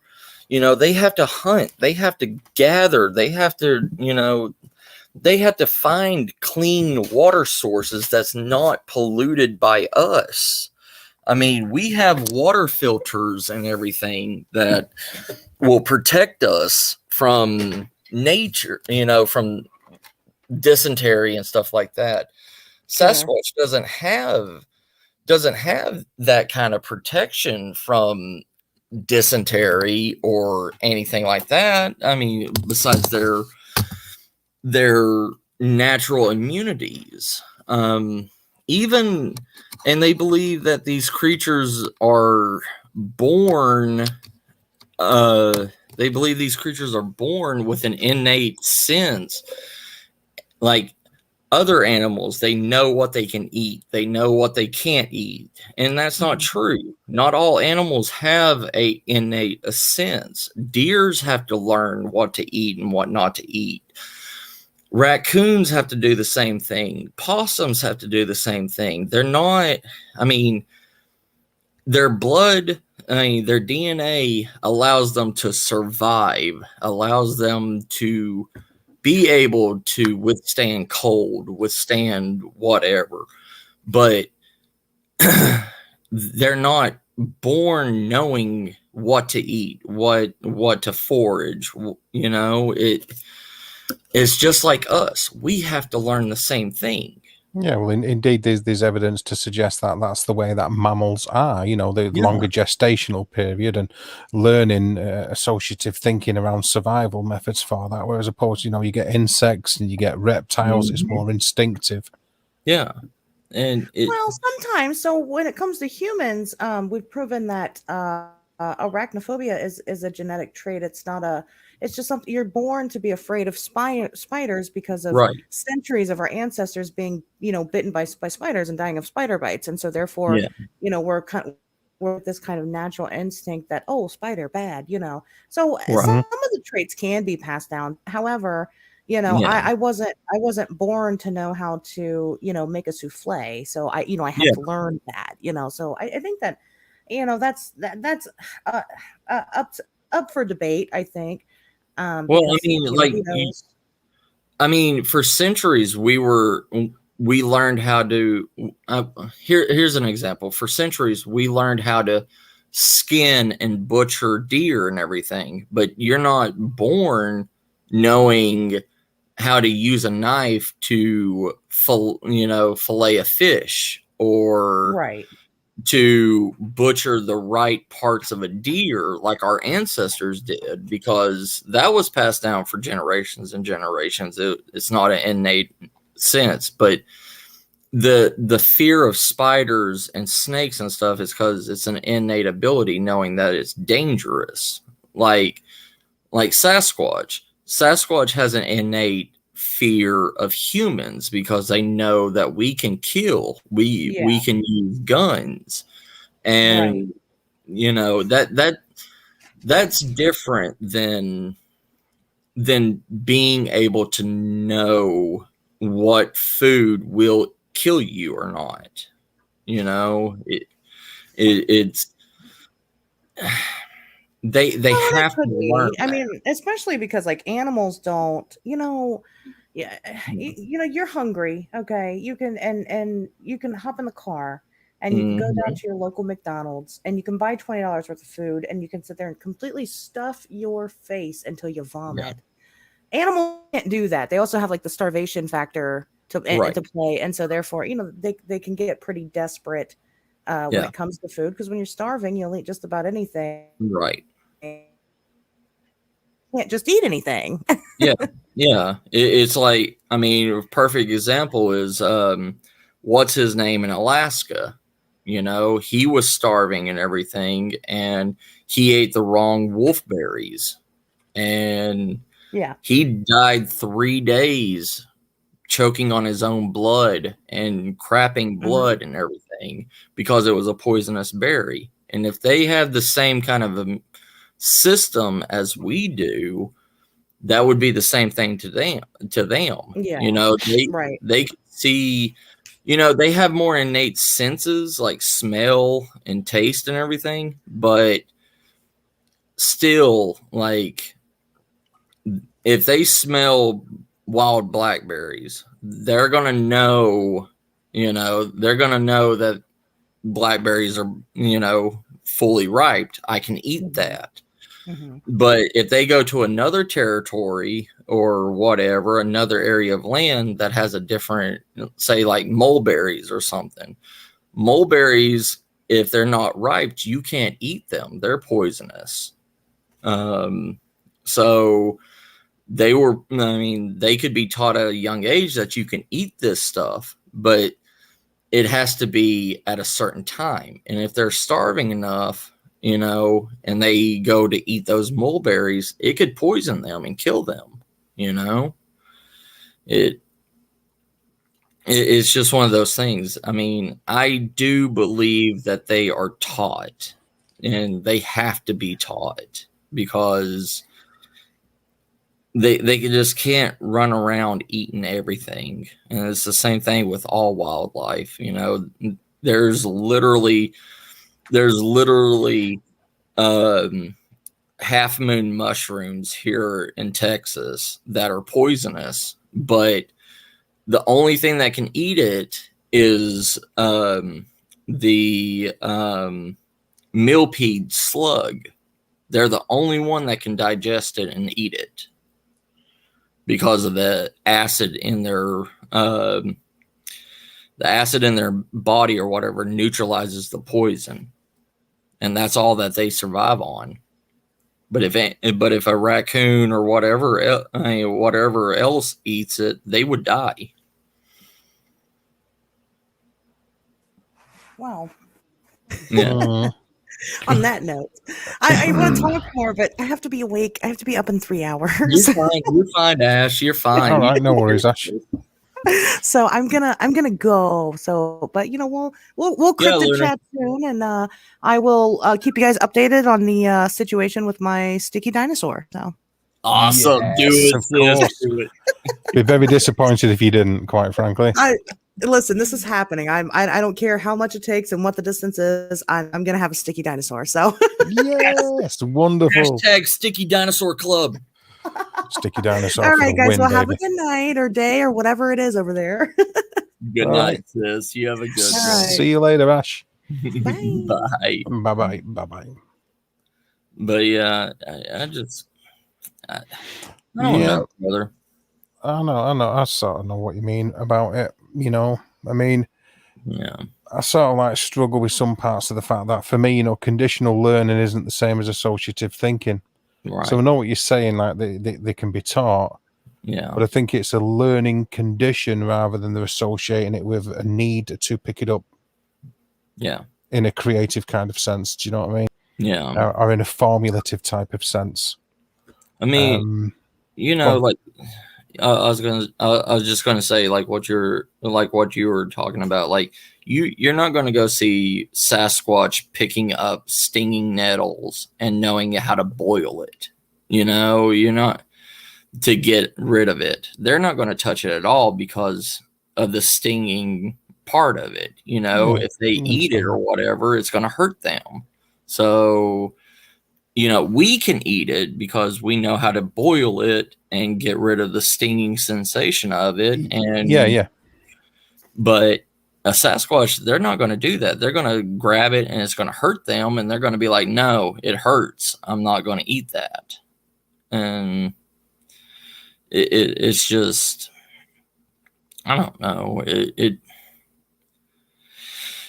I know what you're saying. I do know what you're saying. I mean, you see, the thing is even in psychology, it's easy to sort of like anthropomorphize creatures. Right. To associate creature behavior with human behavior because it'll bear certain similar characteristics. Mm-hmm. But it doesn't mean that it follows the exact same parameters. Yeah. And I think that can be a stumbling block. Sorry. When it comes to sort of interpreting behavioral patterns. Yeah, Ruth, we see you. Sorry. Who's this, sorry? Ruth was saying, can anyone see me? And let me. Sorry, Matt, I've not been looking at the chat for You're good, ages. All right, yeah, I've just looked now. Yeah, we can see you, Ruth. What is it you're trying to say? I don't know. Let me look up and see. But keep going, brother. I'll pull it up. Oh, she said, "You okay?" Yeah, I'm good. I'm good, sis. I'm just thinking. I'm overthinking stuff. Yeah, I was just going to say maybe that's a part of it. I think when you can come a little bit like other people become blasé, and some people become jaded, and some people just become totally like they just go off, segue into different parts, and don't stay focused on the topic that they're supposed to be studying. Yeah. You know, when I hear your words, sort of mixture of disappointment and a sense of you feeling almost futility in what you're studying because of it. Yeah. Which I consider to be it's a massive shame. It's a massive shame that it's come that way. But it just seems like there's a lot of barriers in the way of progress because there isn't a set group. There isn't a defined control study group for cryptozoology, just like there isn't within the paranormal. Yeah. Where you could say, "Good night, Tammy." Good night, Tammy. Take it easy. I'll be going soon myself anyway. Yeah. But do you know what I mean? Oh yeah. It becomes difficult. Yeah. It's just I wish, in the paranormal field and everything, there's more, how should I say, more open-mindedness in it on certain things. But in like cryptozoology, it's not. They are dead set in their ways of thinking, and there's nothing you can do to show them that they are like living creatures, that they have to survive just like me and you would out there.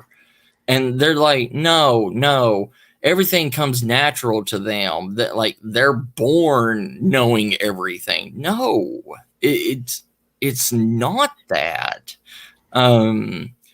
Or people wanting to claim that these things are interdimensional beings, and they're not. I mean, if anything, they would have more of a supernatural connection to the veil more than anything else. Yeah, I do know what you mean. Yeah, there'd be more of a tangible link between them and what we as regular paranormal investigators, if you like, right, would experience as phenomena. But there isn't. There seems to be an absolute sort of almost divide. Yeah, it is, and it's like I'm one of the few. I'm one of the very few that is the naturalist in here. There is no more naturalist in the cryptid community. They're all pushing towards it being an interdimensional being, that aliens drop them off, or they have some spaceship somewhere. Like it's gone from being a unknown creature that has survived flooding and everything.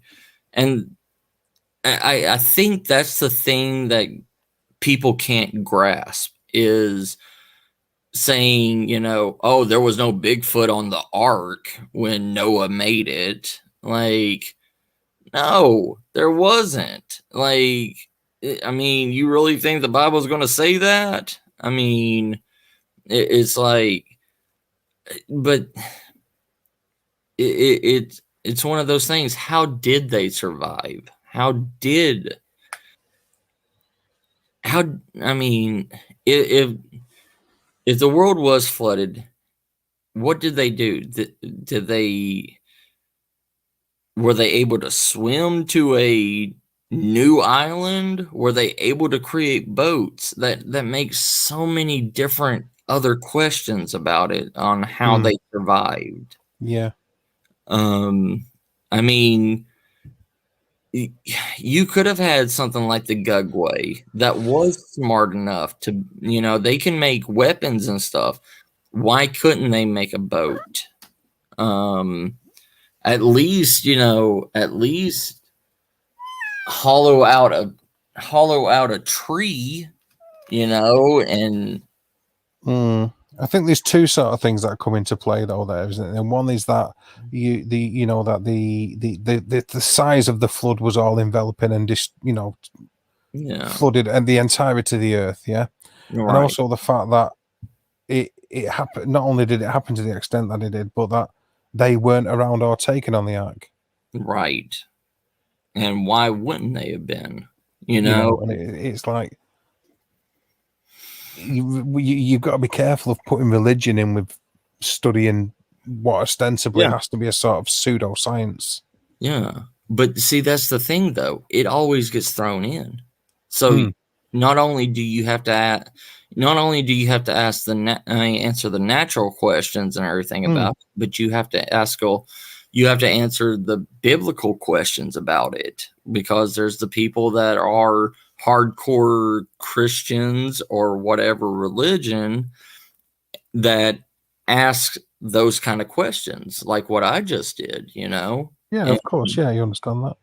It's not me throwing it out. It's what I've had to answer, you know? And those are the major questions that people just can't wrap around their head, you know? It's like, it's like, why weren't they put on if they've been around for so many years and everything, why weren't they mentioned in the Bible? Why weren't they mentioned on Noah's Ark? Why? But I mean, there's lots of things that aren't mentioned in the Bible that we've come to see have come to pass or exist. Right. And if you confuse the Bible with being the true word of God and the words of man's interpretation of what are the words of God are two completely separate things. Mm-hmm. And I know what you mean about the crossover's not there. As soon as you start to add that into the mix, that's when you start to get blurry lines. Yeah, I think. And so do I. Yeah, and I see that. I sort of hear that. Then I want to speak to you about the cryptid hunting and everything else. I see that there's that kind of like internal debate going on about it, within your head. Asher's channel. I don't remember what Asher's channel name is. I dropped it in the chat just before, I think, Everstore. Let me have a look. Okay. 1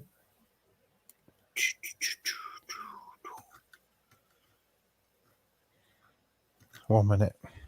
You're good, brother. You're good. I'm looking for it too. Okay.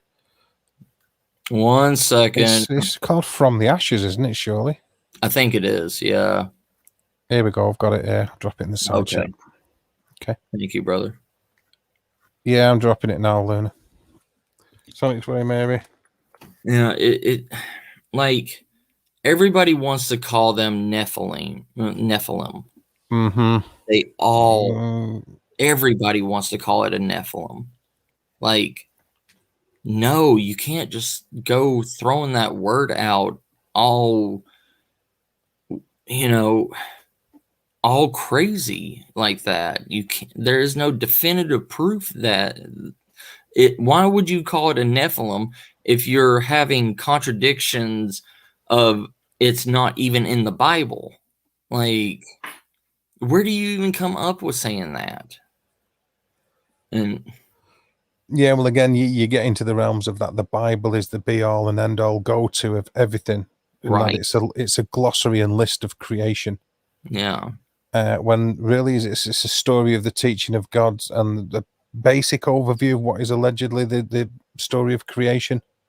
Right. Not an absolute definitive index. And I think, if you're religious and sort of see it like that, I mean, it has been updated and changed over the years many times and is in many different forms. Yeah. And if you take it as being that, even if you're religious, then you can see around the sort of, not the frailties, but the some of the shortcomings of it. Right.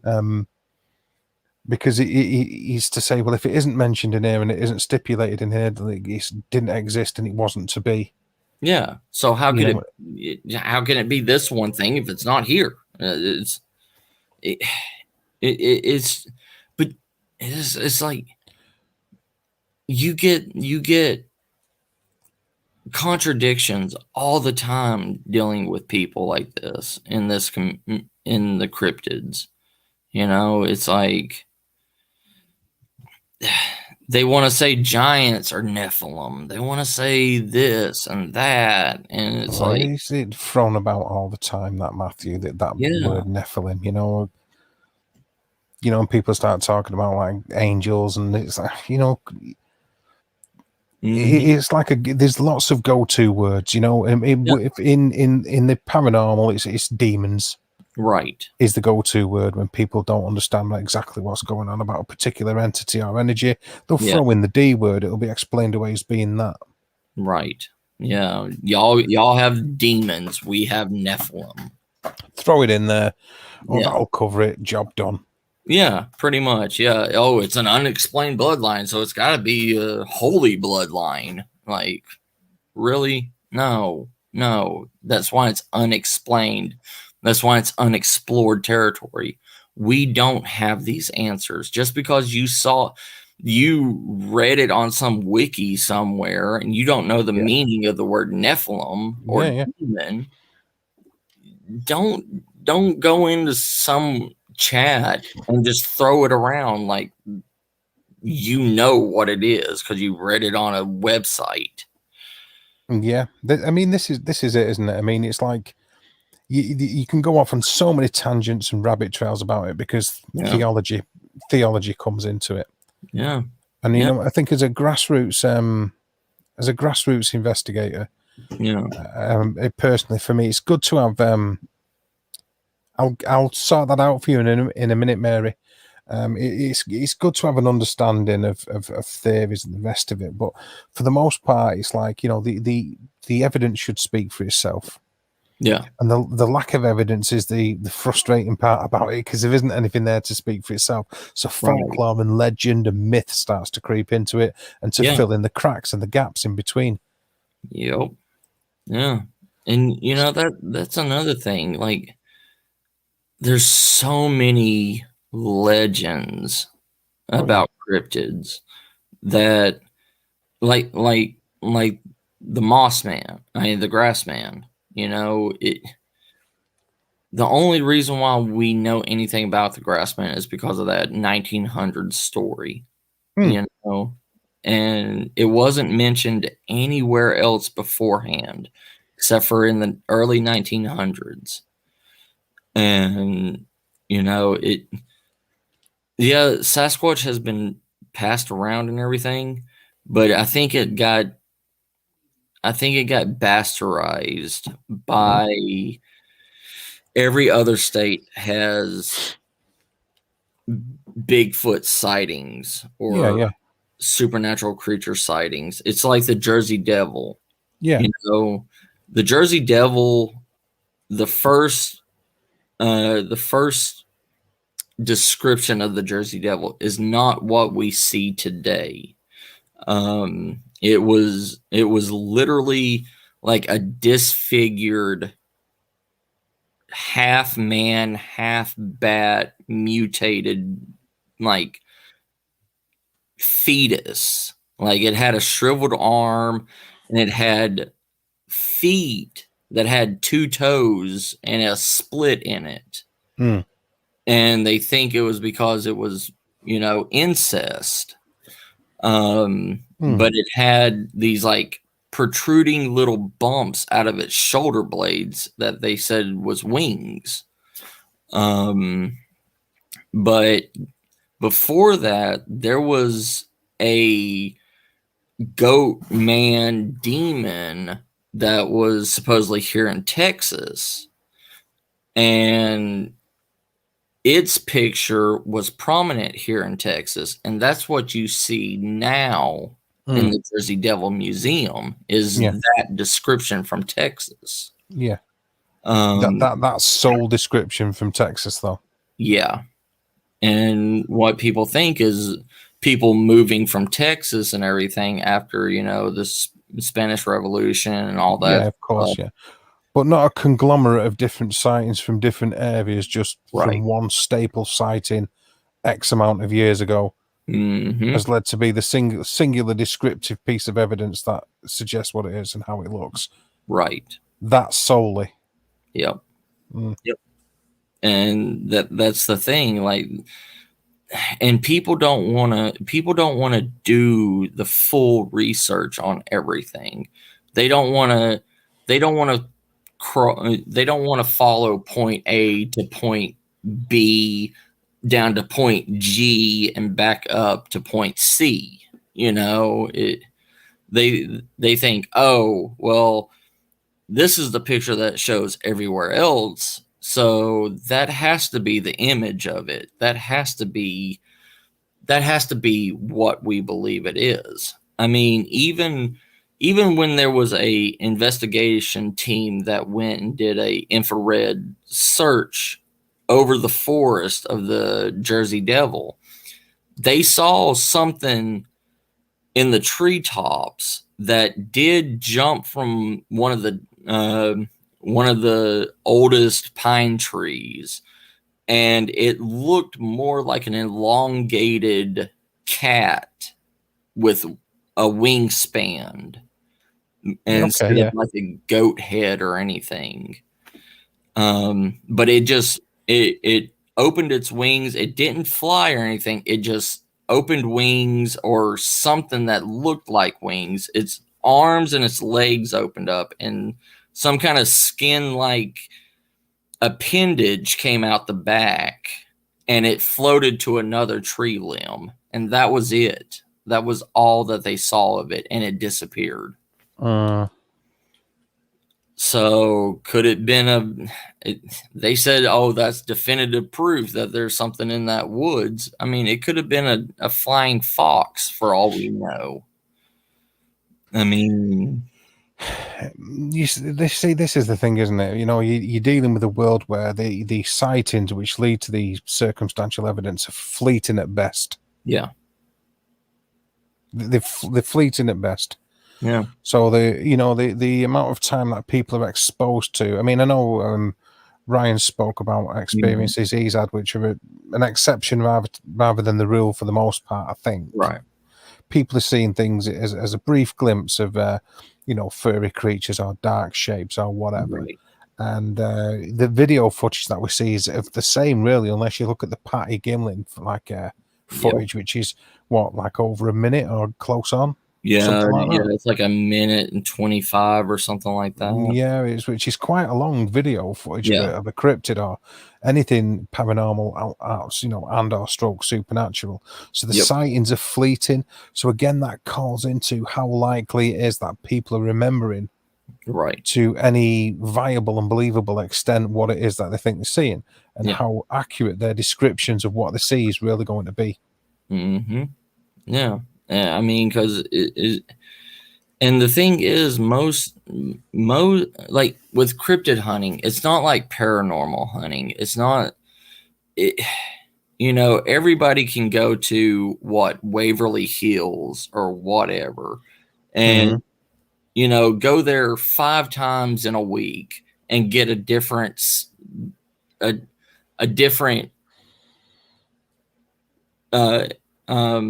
evidence every time. With cryptids, if you're not there within the first 12 to 24 hours, everything there, especially with nature, everything is screwed. If there's any hair samples, if there's any footprints, say somebody sees it and they don't do a reporting for a week, and it's rained. Say it rained three times in that week before that reporting happened. Mm-hmm. Every bit of evidence is already gone because nature destroyed it. We can't sit there and see a spirit, what's the ghosts that continue to do their same routine? Well, that is, by definition, that is a ghost as opposed to a spirit. You're talking about like stone tape theory or residual energies. Yeah, residual energies. Yeah. Like they do just one thing and one thing only. You can't do that with cryptids. If they walked across that road and they grabbed a roadkill deer and they kept going, they're already gone. They're already gone from that area by the time that report even happened, because it's a week. So, and you can't sit there and expect that Sasquatch or Jersey Devil or whatever you're hunting to be in that same place and take that exact same steps again. Yeah. And but all these big name investigators that have TV shows and everything, they go to a sighting spot that supposedly had a sighting 20 years ago. Mhm. And they stay 2 days in that area, and they expect to find something. No, that does not happen. Like, Well, a similar kind of thing can be sort of like encountered by paranormal investigators, even when you've got like residual hauntings, or if you like, the stone tape theory, or of what is strictly a ghost, is being there at the right time. mhm. Being at the right place at the right time. Still, when you can be there but still experience nothing if the conditions aren't correct, or if the energies aren't correct. That's Right. dependent upon the site, the location where you're at. Yeah. So you can still be pissing in the wind. You can still be waiting there, scratching your ass, waiting for something to happen, and it doesn't. Right. See, and Mhm. even y'all have, y'all still have stipulations that y'all have to follow. And y'all don't have to worry about, I guess sometimes y'all have to worry about nature conditions or whatever, like a full moon or whatever has to happen before it appears or whatever. But these people on these TV shows make it seem like, it's just like the paranormal TV shows. It seems like every time they go somewhere, they always get evidence, Oh, don't even get me started on that. Yeah. And that's the thing with like the Squatch Hunters, that Squatch Hunter TV show. Like, Yeah, I know what you're talking about. Yeah. Yeah, they go into a place, haven't seen a sighting in 20 years, and they take a piece of wood and knock on a tree, and they automatically get other wood knocks back, and they don't rule out that could be a woodpecker, that could be a bear, that could be anything that's replying back. It's not a Sasquatch hitting it may be, but you see, the more importantly, I don't think they bothered that it might be that because that doesn't suit the narrative for it to be that, does it? No, it doesn't. Hello, Food Forest Permaculture. How are you doing? Hey, how you doing, brother?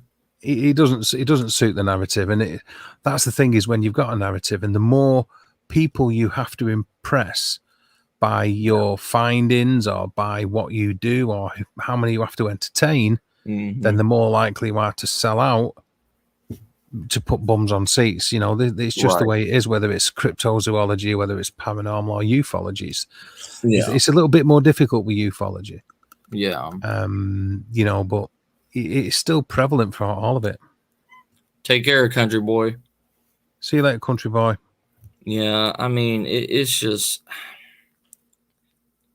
I think mainstream media and everything has corrupted our fields, and it's more than just the TV shows that ruin people. It's also the creepypastas. It's it's these short story things, and I hate to say it, but a lot of YouTube channels too. Well, I think it's been a double-edged sword. I think it's also introduced it to a lot of people that might not have realized it was as easily accessible as it actually is. Right. And it's also given them the wrong impression about what it actually is too. Yeah. Not always, because I think there still are some people out there that are like genuine about doing it, and fair play to them, because there is in everything. Yeah. But I think it has become a little bit of a double-edged sword. Good night, country boy. Good night, brother. So I do know what you're saying. I know exactly where you're coming from with it. And that's why I'm tired of the four. I'm tired of the main four.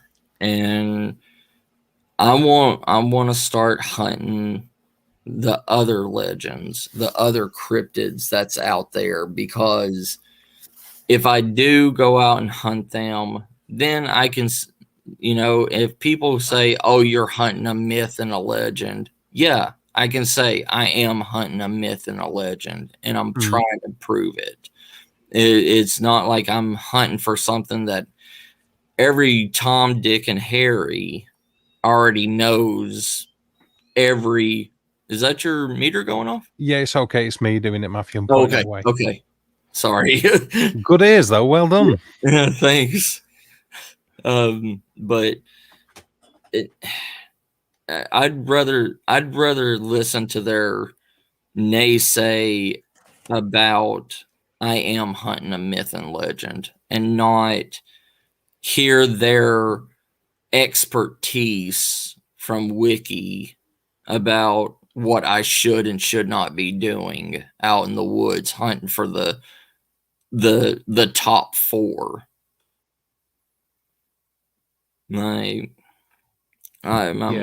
I'm tired of it. I'm tired of defending. Hey, Steve. Steve's in the chat. Steve. Hey, Steve. Steve, aka Steve. Yeah. But you know what I mean? It's something. It's just, I'm tired of going around in circles and they just don't listen. Not if they. Oh, did you? You know me. I'm always banging my head off the microphone. Right. I'm always doing it. It's just, I'd rather hunt for something that people would laugh at me for. And if I do find it and I am able to bring that easier out, what does that say about the rest of the cryptid community? Exactly, Rev. Bonk. I like a good bonk. Right. I don't know. I mean, if you suppose you can get too wrapped up in what everybody else thinks, and I used to care, but that bores me though more than worrying about what's going on with it. I don't care anymore. Yeah, and I don't want to get to that point. I really don't, because I love nature, and I'm afraid if I get to that point where I don't care about what people think, what people say, or anything, it's going to make me hate nature. It's going to make me hate just walking into the woods, and I don't want that. I do not want to feel disgust walking into the woods. And I hear you. Yeah, because that's my safe spot. That's my go-to. And I'm definitely not going to let anybody drain me about that.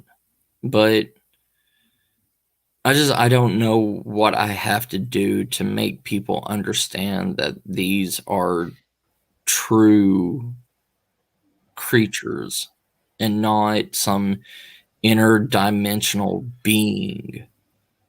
It's okay. Ryan's in the side chat now. He says everyone can relax. Ryan has returned. Sorry about the quick split, guys. I had to handle some business with my co-host. Oh, gotcha. Well, welcome back, Ryan.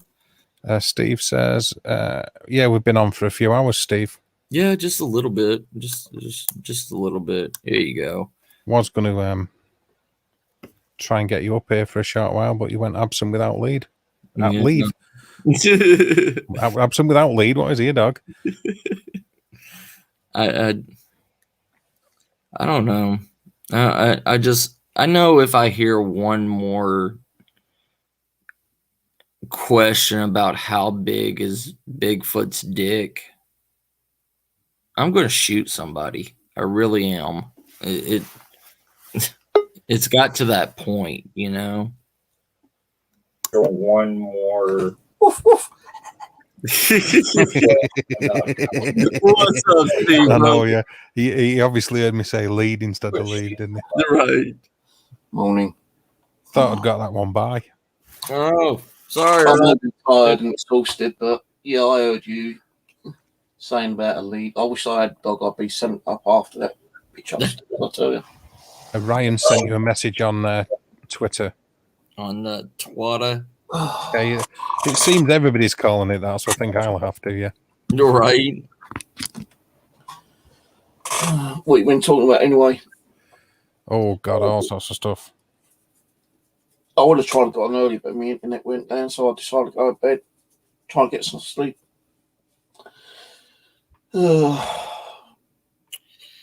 Gotcha, Ryan. Gotcha, brother. I'll talk to you later about it, bro. If you want to get up here, Ryan, you can. But I'm just we've been talking about the dredge of cryptid hunters, and in my field that's making me regret. Yeah. Yeah. It's just Oh my God, whispers. No, the only thing is, a lot of people haven't really noticed a big todger on a Bigfoot lately, have they? Really? Yeah, they actually don't. I mean, Ryan, I love you, Ryan. I won't shoot you, but no, it's just I really think I'm going to start on other cryptids. I think I'm going to stay away from the big four. Yo, what is going Hey, on, brother. So you're becoming disgruntled, huh, Matt? Yeah, I really think I'm going to take a step back from the big four, and No, don't let people do that to you, bro. That's what people like to do. I know. If you're on the cutting edge, or if you're doing something unique, they're gonna try to drive you out, dude. Don't let them do that to you.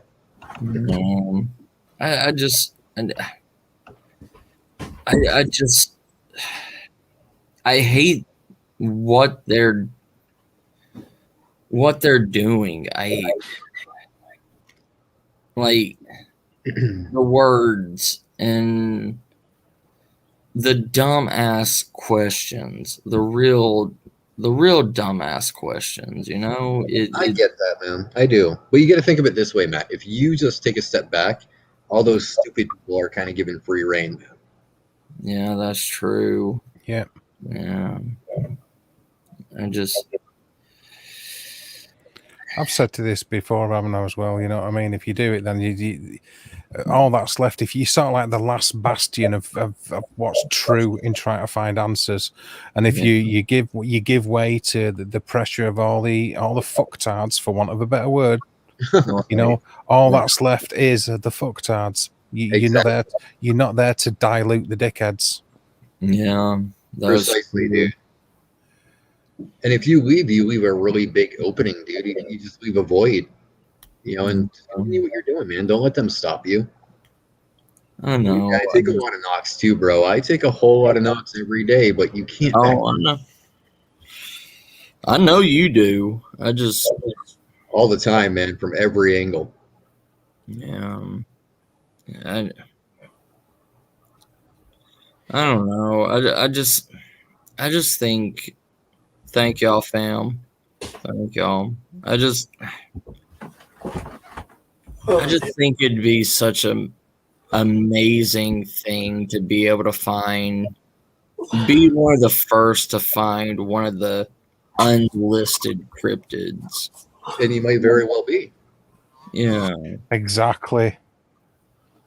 You may very well be, man. You just got to keep getting out there. You never know. You can never predict what you're going to run into out there. Yeah. How quickly did you say, like, I agree with Ryan, don't let anyone tell you what you can't do. You do what you want to do, mate. So I've been told that I shouldn't be doing ghost hunting because of my mental illness. I told them themselves. Right. I do whatever I want to do. I don't give a shit. You know, You do what you feel is right for you, man, not what's right for the other people. Yeah. No, if it makes me feel better with myself, then I'll do it. I've been doing it 9 years now. Yeah. So See, people tell me I can't do it. So they shouldn't tell anyone what they can't do. You do what you want to do, mate. yeah. If you feel like you're getting bored with something, then you find something else to do. You're damn good at what you do too, Matt. You are really, really good at what you do, and I don't think you should ever quit. Thank you, brother. Thank you. No problem, dude. You know, I only know for a short time, but you know, you got a pretty interesting channel. And Thank you, brother. Be interested in Bigfoot a little bit more than I would have even understood, you know, kind of thing. Thanks. Yeah, thanks, y'all. It's just, I don't know. I guess I just wasn't. I guess I'm just not mentally prepared for how stupid people are. I don't think we can ever be prepared for that, Matt. Yeah. Oh, I'm a crazy bug, but I don't give a shit. Yeah. It's just, it's always the same questions. It's like, let me put it to you this way, though, Matt. If you were to step down and take a break, right? Do you think that these people are going to the where did questions? Steve go?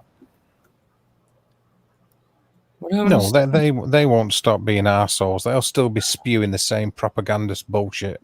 Right, Yeah. and they'll feel more powerful because you quit. Right. You stand up for what you believe and you keep putting out there what you're doing and doing what you're doing. Yeah. They'll eventually yield, dude. All right. Yeah, it's. Yeah, I just need to. Yeah, think like how y'all think. It's hard out there, man. It really is. I'm not gonna lie. The cryptid field is a terrible place at times. Right. So much backstabbing and treachery going on. My webcam went off.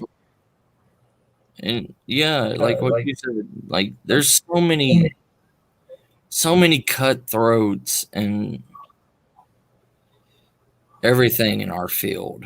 There's too many of those, but we got to keep going on, man. Yeah. I just hold on, give me 1 second. Let me go get some coffee. But I don't know. I don't know. What is it, Monday 22nd, Dave? Yes, indeed. Oh, yes, it's Monday already. Yeah, on Kino Log. Did that last night. Complaints from the neighbour upstairs. And just like that, poof, weekend. Yep, absolutely. Can't go so quick. That's the thing. That's the thing. It's over and done with. But you've got more editing and stuff to do, have you, Ryan? I bet you got a pretty busy week ahead of you. You seem to be absolutely pumping out the juicy goodness.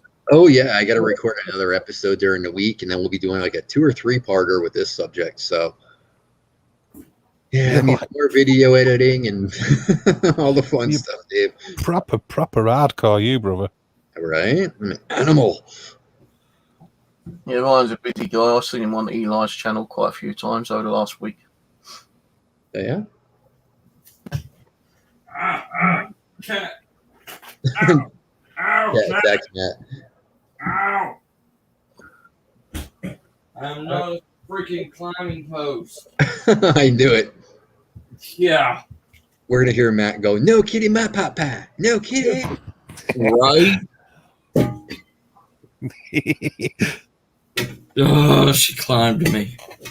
You love it. Matt choose kitty. Matt choose poo. He loves it, don't we, Phil? He does. Look how adorable She's my baby girl. She's my baby. I can't. Oh, you showing your ass to everybody? Okay. No. I don't. I really. I really want to find the Texas Ozark Howler. I need to put you in touch with King Gearhard, Matt, Yeah. because he can really help you out. He's out your way. Is he? Yeah. You guys could go together, dude. That would be so good for you. He's on TV all the time. We could get you on TV. That's what you want. No. No, it is. Listen, Matt. Right? Listen. There's different ways of the information being spread. You can have libelous, propagandist crap. Yeah. Right, insidious, nefarious rubbish that's just spewed out to the masses, or you can have somebody who's willing to say what their take on it, that's going to say it as pure as they can, with the most even naive in a way, but like at least innocent intent, with the best intent, with a benign attitude towards it. Yeah. And why should it be any better than? Why should it be anybody better than you? Why should you not be the guy to do it? Mm-hmm. I don't know. I'm just a guy in the woods. Like, no, it doesn't work like that. Matt, you got to remember though, that's how all the big names started out. Just a guy in the woods. yeah. What That's makes how it different? They got published. That's the only difference. That is the only difference. You've got the brains, the know-how, the knowledge. You got it all. Plus, you've got a remote control turd and you've got a stick dinosaur. I gotta. Oh, jeez.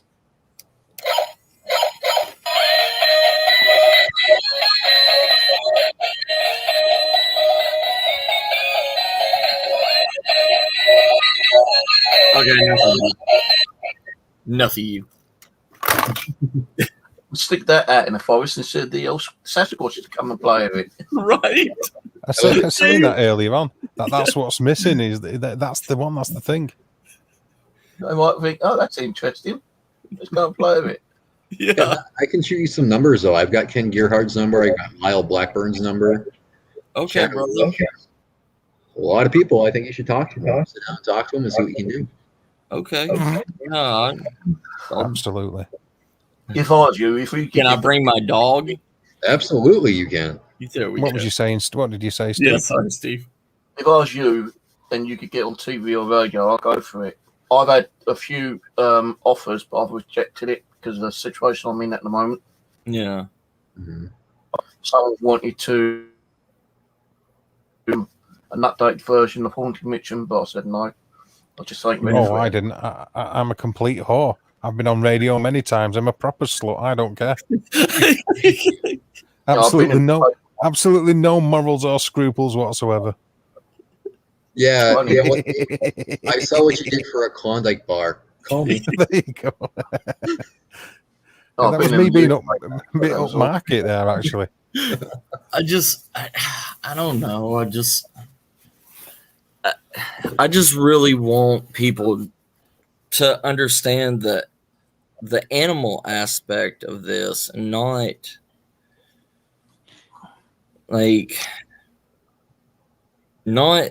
anything else. Like, if I could just get them to understand that they're flesh and blood, and they have to survive like us, and not put some kind of like special aura around them, that they need to be protected from us, not us needing protection from them. And do it. That's it. Well, it's gonna be first things first, Matt. We got to verify them and get them to actually get protected by governments. It's gonna take a lot of work. Yeah, that's true. Maria. Maria, everybody loves it. Everybody loves the dog, the dog pee-pee. Glitter dick. Yes. Yeah. I just, if I had the, I mean, if I had the funding to be able to be out in the woods for weeks at a time, like that's my dream, you know, that's, You know, I'm actually curious, Matt. Have you gotten in touch with any zoos in your area? no, You no, really try talking to them and to the like primatologists there. If you can get a grant from a primatologist, yeah, there you go. That's a start right there. It's opening one door. right. Yeah, I never thought like that. How you doing, Spitfire? Yeah, I never Spitfire. never thought of anything like that. It's a stepping stone, dude. It's a way to begin. Yeah. It's a Thanks. long journey, dude, but you need to take the first step. Yeah. I'll help you out any way I can, dude. I'll put you into contact with people. What I know. I just. everybody need to get out there and do that as well. That's going to cost money, innit? Yeah. Mm-hmm. I mean, you know, it for me. It's just. I mean, I've got my camping gear. I've got gear. It's just like the gas money and the time. Right. That's the one thing I don't have. Oh, sorry, I've only just seen Ryan's tweet. You saw that? Sticky Yes. the sticky dinosaurs without context. Oh man, that is brilliant. I was finding some good pics too. My co-host called. I was like, That is brilliant. ruining my fun. Site. So you can get people interested and help to pay towards your cost. Yeah. That's why you got to talk to Gerhard, man. You got to talk to Lyle Blackburn. If you can get them behind you, Yeah. everybody will support you, dude. Okay. They're Yeah. big. I mean, you know Ken Gerhard. You've seen him on various Bigfoot TV shows. Yeah. Yeah. Thing. So, and they're not just Bigfoot. Right. You know, like Ken Gerhard, dude, he goes after the chupacabra like you do. Yeah. Lyle I'm Blackburn, still- Jersey Devil. He studies a whole bunch of different ones. Scott Martis, he does the aquatic cryptids. Yeah. You know, So I can Brian. put you in touch with them, talk to them, see what happens, bro. I just don't want to see you quit by any means, dude. I've been your biggest supporter from day one. Oh, I know.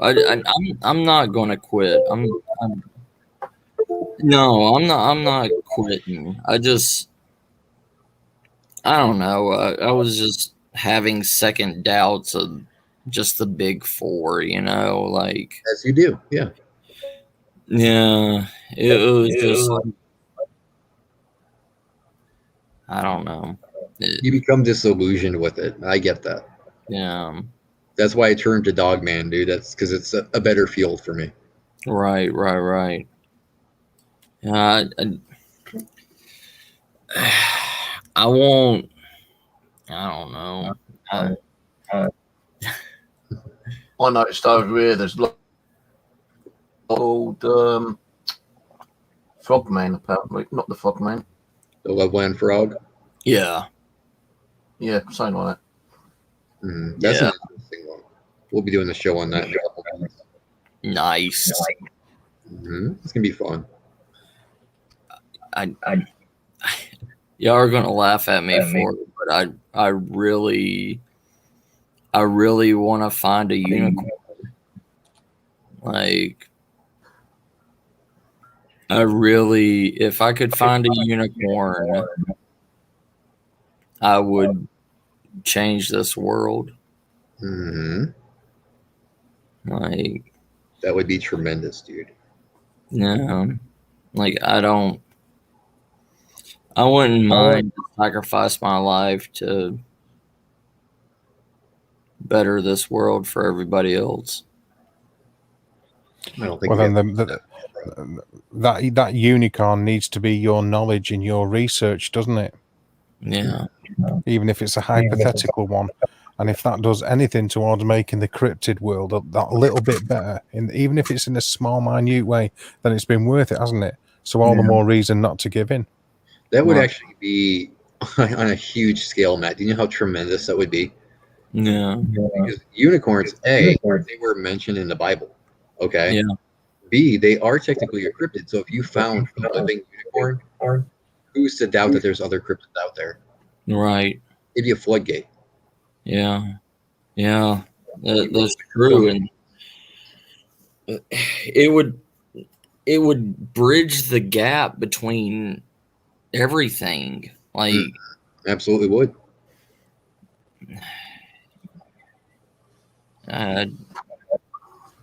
Tell you what, bro, if that's where your heart is, you go after that, dude. Don't give it up for anybody. Just go after the unicorn. yeah. If that's what's in your heart, man, you follow your heart, man. Yeah, I've always, I mean, it was, it's dumb of me, but, that if I didn't see that movie, The Last Unicorn, like, with the Red Bull. Yeah. Like, if I didn't see that movie, I would have been just like everybody else. All my experiences and everything, I would have just put them to the side. And it's funny you mentioned that movie because right when you mentioned unicorn, I thought of that skeleton going, Yeah. unicorn. Yes. Like a vision of Haggard in my head. Nice. Yes. Yeah, you want to read Nobby Doobie Doo comment now? Newbie. Read Newbie's comment. If a tank of gas is all that's standing between you and your dreams, hit me up. I got you. There you go. Brother. There you go. Matt, have you considered starting a GoFundMe? No, not really. You should, dude. I would still pledge to your GoFundMe if you did that. GoFundMe or do a Patreon. Get some back in on that one. Mm-hmm. Patreon, you can I would still do it. I'd send you money every month. No question. No one else. Oh, it's not the money. It's more of the time. It's more of I need my job, and that's the one thing that's hurting me from doing this. Like, hang on a minute. You do the job because you need the money, but a GoFundMe would provide the money. So it is about the money, isn't it? Yeah. It is about the money because you can't put the time in that you'd like to because you work. Whereas if you didn't work and you had another source of income, you could do the cryptid hunting and you'd be happy. Yeah. Yep.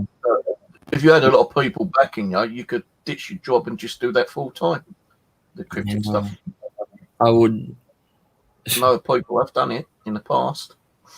I would be in the most magnificent places and filming, and like I would show y'all this underground this waterfall cave that I just discovered like last month, and I haven't even got to go and explore it because I just haven't had time.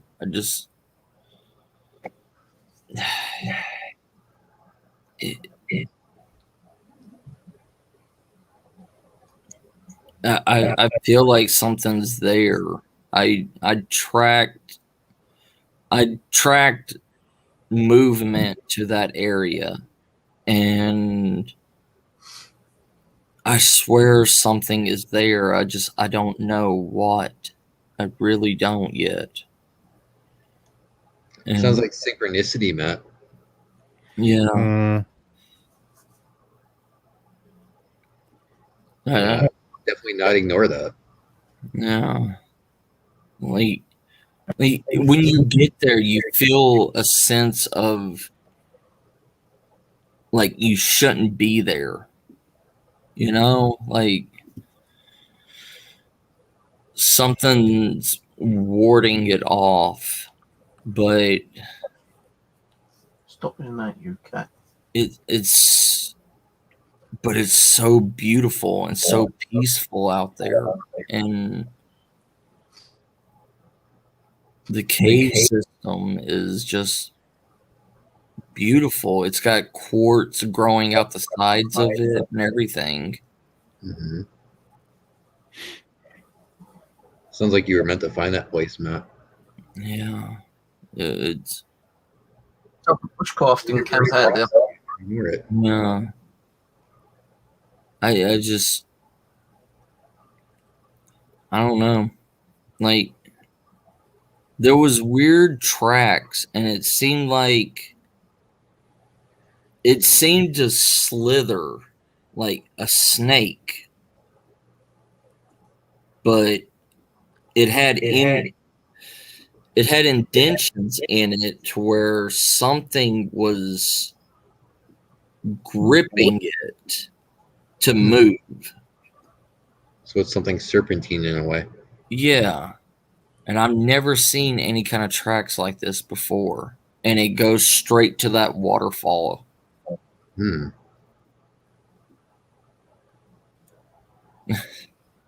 Thanks, Beth.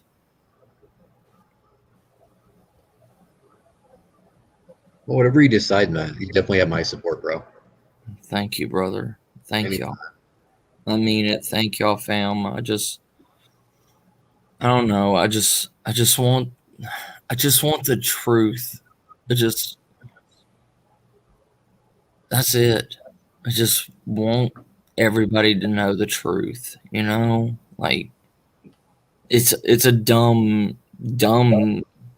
idea, but Let me ask you this, though, Matt. Maybe you can't get everybody to know the truth, but if you discover the truth, would that make you content? no, No? because if it was just me that knew the truth, I couldn't share it. I couldn't enlighten others. You may not want to. You might find such a grand truth that you don't want to share with anybody else. Yeah, maybe. I never thought of it like that. Like, but I know I just know if I could if I knew the truth, like I was always taught to like share knowledge with everybody else and learn from others as I can help teach too. Mhm. And I guess that goes against like my thinking, you know, like what's the point in me knowing it and nobody else? The only thing Because about sometimes that truth is for you. the only thing Sometimes that truth is for everybody. Yeah. The only thing about giving out the truth, though, to people is that Yeah. you're going to get arseholes out there who wants to try and find it and hunt it down and make it extinct. Exactly. Yeah, that's true. That's very true. And if you do find what you're looking for, you don't give out the location. You just give a certain part of information out, but don't give out the exact location, because otherwise you're going to get arseholes out there with rifles or bows and. Yeah. I don't want that at all. That's why you just tell those that you truly trust and tell nobody else. Yeah. It's just, And then if you find what you're looking for and you do get on TV or radio and people ask you where it is, you just say, I'm sorry, I'm not willing to give that information out. yeah. Proof you've got to the public, and it's up to the public if they want to, take it in and believe it or not. You ain't got no time about it, have you? True.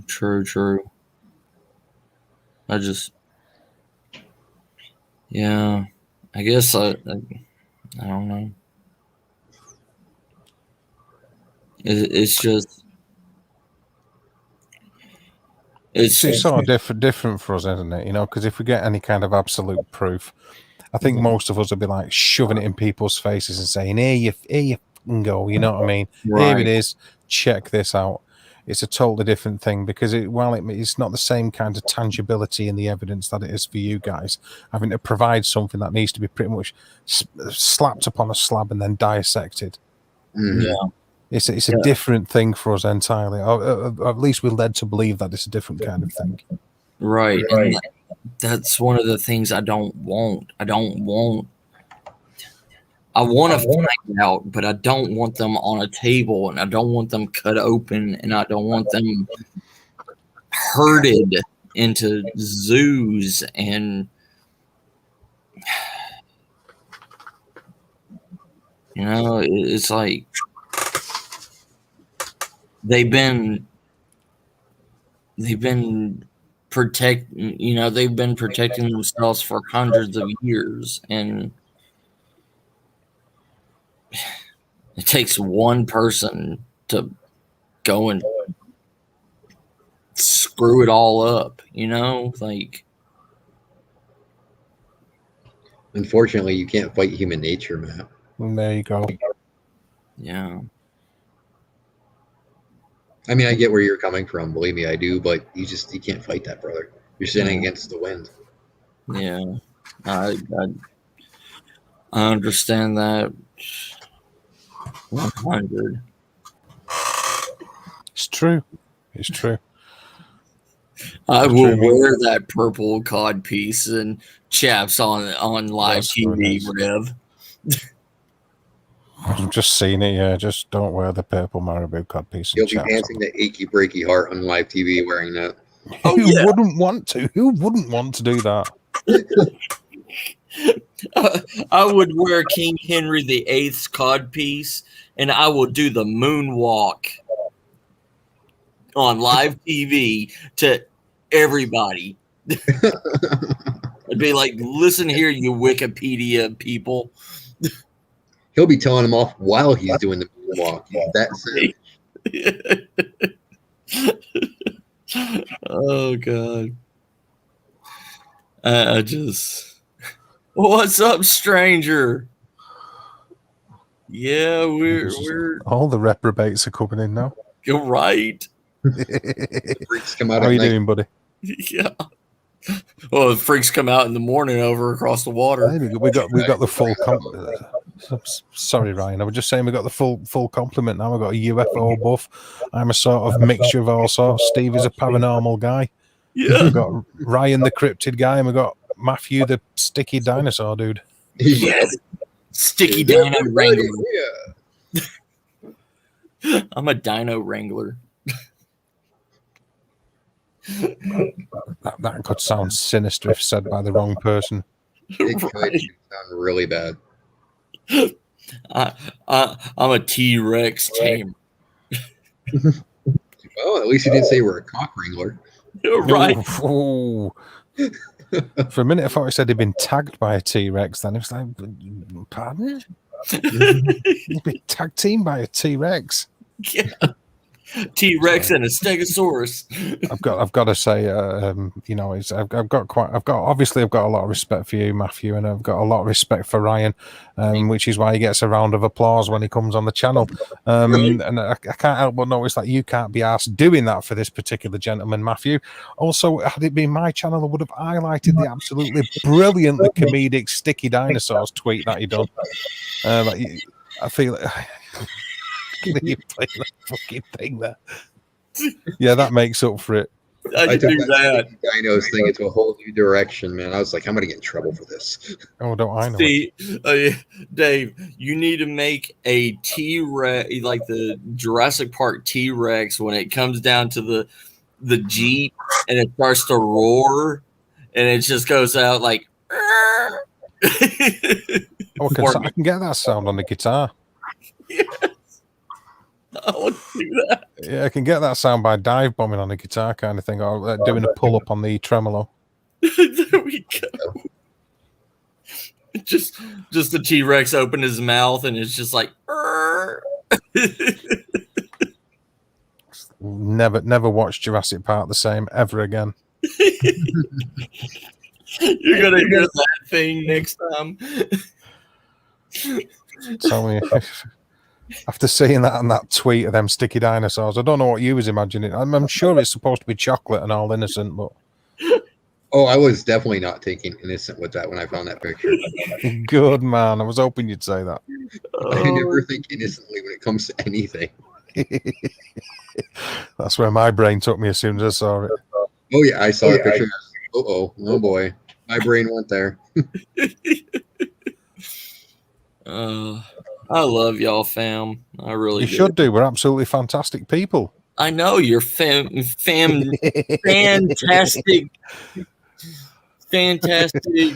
Oh dear. lively, amazing, scrumptious, God, Matt, you're really selling out. chai tea with Don't like chocolate caramel drizzled, chocolate covered cherries.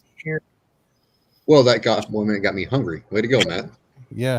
I was going to You're say by the time you finish saying it, we won't be it anymore. We'll have evolved into something completely different. But Oh my Yes. God, Ryan's final form. Imagine that. Oh boy.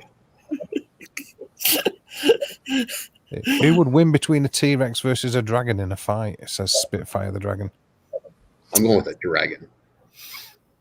I'm going with T-Rex if he can bounce on his tail. What, like a coiled spring or some shit? Yes, that's the only way he's gonna get him. So what would the sound be like though, Matt? Would it be like boing? It'd be like Tigger from Winnie the Pooh. Boing, boing, boing. Would he talk like Tigger though? The wonderful thing about Tigger, the Tigger's a wonderful thing. Yes. It would have to, wouldn't it, to really pull it off? To really sell that. Just No, he would talk like a depressed Winnie the Pooh. So like ER basically. Yeah. Okay. Come down here, I will bite you. I don't know. A T-Rex that sounded like the actual Winnie Pooh would be funny. Oh bother. Right? imagine it fighting a dragon. It'd be funny if it was something like off Rocky and Bullwinkle. Can somebody save me? You appear to be on fire. Yes. That'd be classic. That would be great. Oh my god. Steve says, can't wait till the new Kong movie and Godzilla comes out. I Yeah. am King Kong all the way. I don't know. I like the Skull Island Kong. I really Oh, do. it's the same Kong. It's the same Kong, bro. He's just Oh, is it? Yeah, he's just grown up. Nice. Oh, yeah. More mature Kong. Yeah. Who would you yeah. match up with out of Godzilla, T-Rex, and a dragon? Godzilla. Oh, Godzilla. He has that flaming fire, don't he? Mind Yeah, you, yeah. the dragon does as well. So, Well, you know, Godzilla does like electric blast. Radioactive wait, blast. Yeah. radioactive blast. You got to remember that Godzilla's fought Megalon and Gauss, and he's fought And all these Mechagodzilla. creatures throughout all its history. He's Whoa, done whoa, a whoa, bit, you know. Dave, Gauss is Gamera. Yeah, true. That Yeah. is true. Yeah, Gauss and Gamera. Yeah. Brian you Hunt know for these original ways to Kong make Island Japanese and movies. comics. Man. Kong's only really fought dinosaurs. Yeah, but Well, hang on I a minute. You can't. Sorry, I'm just going to say you can't dismiss him out of your hand because he's fought dinosaurs. I mean, how many people have got that on the resume? Yes, I'm a world heavyweight dinosaur fighting champion. Kong Yeah. beat Godzilla in 1962. Mm. Yeah, that's true. That's true. So he can do it again. Yeah, he could do it again, I guess. I actually wouldn't be surprised if there's massive animals out there which we don't know about. You know, where we've done all this nuclear testing. You know, it's got done Oh some. God, I hope there are. I really hope there are, and I will definitely be going after those guys. Oh, No. you know it. You just imagine a real Kong Island or Skull Island with, you know, or even a what's it called? That movie that's been out recently. The one with all the monsters in, all the dinosaurs. I know what you're talking about. Jurassic Park. Just think that if there was a Jurassic Park out there, which they've been, messing around with different types of technology and radiation and shit like that. And there's could be a load of weird creatures out there, genetic creatures. Personally, I'm hoping that Rodan exists somewhere. If Rodan is real, I'll be a very happy man. Rodan is my dude from the Godzilla movies. I've always loved Rodan. Yeah, I know what you mean. Yeah. I don't think I've seen that one. Mothra's pretty cool, but Yeah, Mothra. You see, that's another thing. You see, because I'm a Mystery Science Theater fan. Oh God, me too. I love that. Oh yeah, I'm a massive MST3K fan, and they've got so many Godzilla fans and Mothra and Gamera and all that. I love it. I love the cheese of the Japanese movies with the Godzilla. It's brilliant. Yeah, they're so great though when you watch I am a format. The old Mystery Science Theater guy too. The Japanese got so many animated versions of King Kong, Godzilla, and God knows how many other creatures out there. Too many to sit and watch, kind of thing. But I do like the original movies they come out with. But I think the new King Kong and Godzilla's due out this year. Not sure exactly when, but I know it's due out this year. End of this month, March 31st. Yes, I already got my ticket. If I put it on like Amazon or Netflix, I'm definitely going to be purchasing it. It'll be on HBO Max. Yeah. I don't know that. I just have Netflix and Amazon at the moment. You believe in MST3K like fan? Just constantly going up, in my opinion. You, Mr. Tremblay. Oh yeah, oh God. I was just watching the Legend of Boggy Creek episode. Yeah, man. I love that so much. When they're doing the little voiceover at the end with the mom and baby Sasquatch. Yeah, that's absolutely funny. That I love it. I ran into these nice people, except some of them were. God. And so we had cake. What kind? Chocolate. Yeah, the Chuck Pierce film. Chuck Pierce who made it. The film. Yeah. I love how that one robot's obsessed with the two chicks wrestling. Oh look, a mud hole. You know what we should do? Yeah. Wrestle. Tom Servo. Yep. Tom Servo. Yeah. Oh my God, night's falling. You know what you guys should do? Wrestle. See, I was always a Crow fan. You like Crow? Mm-hmm. Yeah, I'm torn between. I like Tom Servo because he's always launching into song at any given time. Yes. I like Crow because he can be around, especially the later Crow when Mike Nelson's trapped there instead of Joel. Yes. The later ones. But I don't know. I like them all. I like it all. I've always loved Mystery Science Theater 3000. The Japanese flying turtle is Gamera. Yeah, it's Gamera. Yeah. Yeah. You see, I don't do the collectible type things, but I've got 2 pop vinyls, just 2, and one's Tom Servo and the other one's Crow T Robot. Oh, I like that collectibles thing way too much, dude. I needed to take a picture of all my Godzilla figures for you someday. Yeah. I have over 200 X Plus Godzilla figures, dude. That is perfect. Such a nerd when it comes to Godzilla and Predators. Is there such a thing as having too much of it? Is there such a thing? It's too much of a good thing, I suppose. Not in my eyes, brother. Yeah, not my eyes either. I mean, I would stop collecting them if I believed that, obviously. Did you call me? Because I was just... Yeah, is they showing you there? You save yourself the ticket price and sign up for HBO Max free trial. Yeah, the new Mortal Kombat. Oh my God, that looks so amazing. Yeah, it does. I was just checking on another creature that I heard about, the old Kappa. Yeah. What's it called again? Sorry? Kappa. Kappa. Red head and feet, and a turtle-like carpus on their back. I'll send you a screenshot. The old Japanese kappas. Oh yeah, we were talking about these the other week, weren't we? With the pool of water on the head so they can breathe on land. Yes, sir. Now, I've sent a wiki link there. No, I can't because I'm not moderated. Hold on. We were chatting about this just a couple of weeks ago in a stream. I'll put it on the... Was it on Veils? Yes. It was on Vales, wasn't it? Yes, sir. It was on Nicole's stream. Hold on, Steve. Hold on. No, you don't have to do it. I'm just saying I couldn't post it. I'll put it in. Oh, trust me.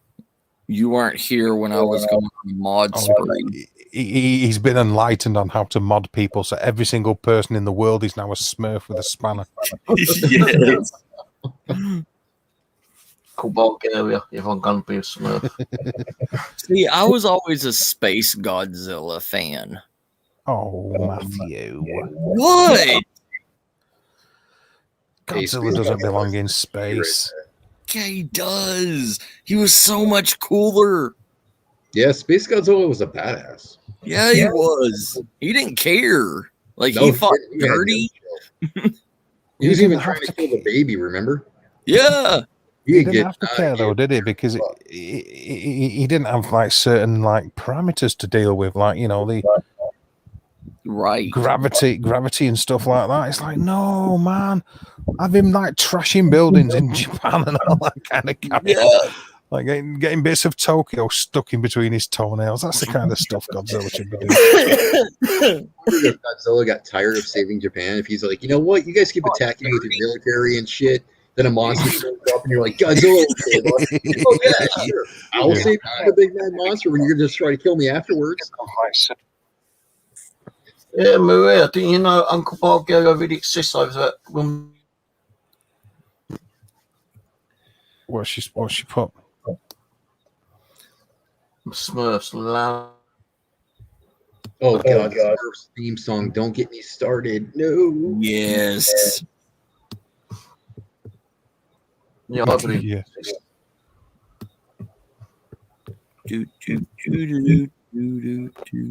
Yeah, absolutely. Yeah, another bonkers stream.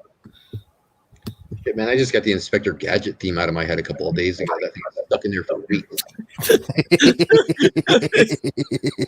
I love it when that happens. That was because of one of my subscribers, though, because they kept calling me Inspector Gadget, and they sent me the theme song over and over and over. I'm like, son of a bitch. Gotcha, Steve. What did we have you? Yes, I did. Well, don't sound too enthusiastic about it, Steve. Thank you. Oh, fucking hell. Like about fucking Tom. I know, yeah. Oh, you modded me, have you? Like, geez, don't blow a gasket. Yeah, poor guy's like, great, another responsibility in the life I didn't ask for. Oh, yeah. I'm just still a little bit tired. I got up because of the noise upstairs again. Your asshole neighbor. Yeah, kids were banging on the wall last night. So I got up and really pounding back. She came down complaining I scared the kids. Gotcha. So I don't give a fucking more. I'm writing down everything that I hear from her and what she does and put a complaint in. No, she's got a 1-bedroom flat, right? Like mine. Oh, man. She's got 6 people living in it. Yeah. Sounds like a lot of places out here in Texas. Sounds like Arizona. Right.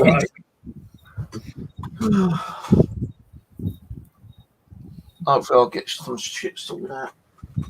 I still have to go through all my chupacabra evidence and everything that I have. Yeah, I want to see that. That's another interesting.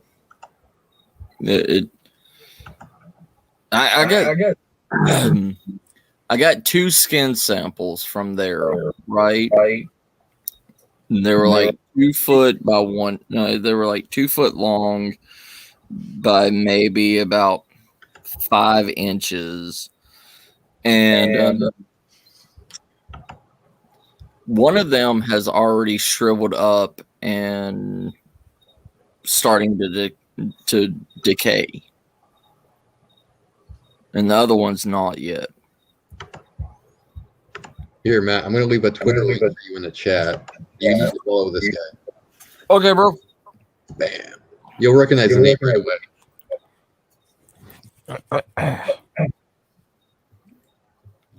There you go. Ah, yes. See? Look at that. There's a way in, baby. That's what that is right there. Yep. Thank you, brother. You're welcome. Let me get over here so I can click on it.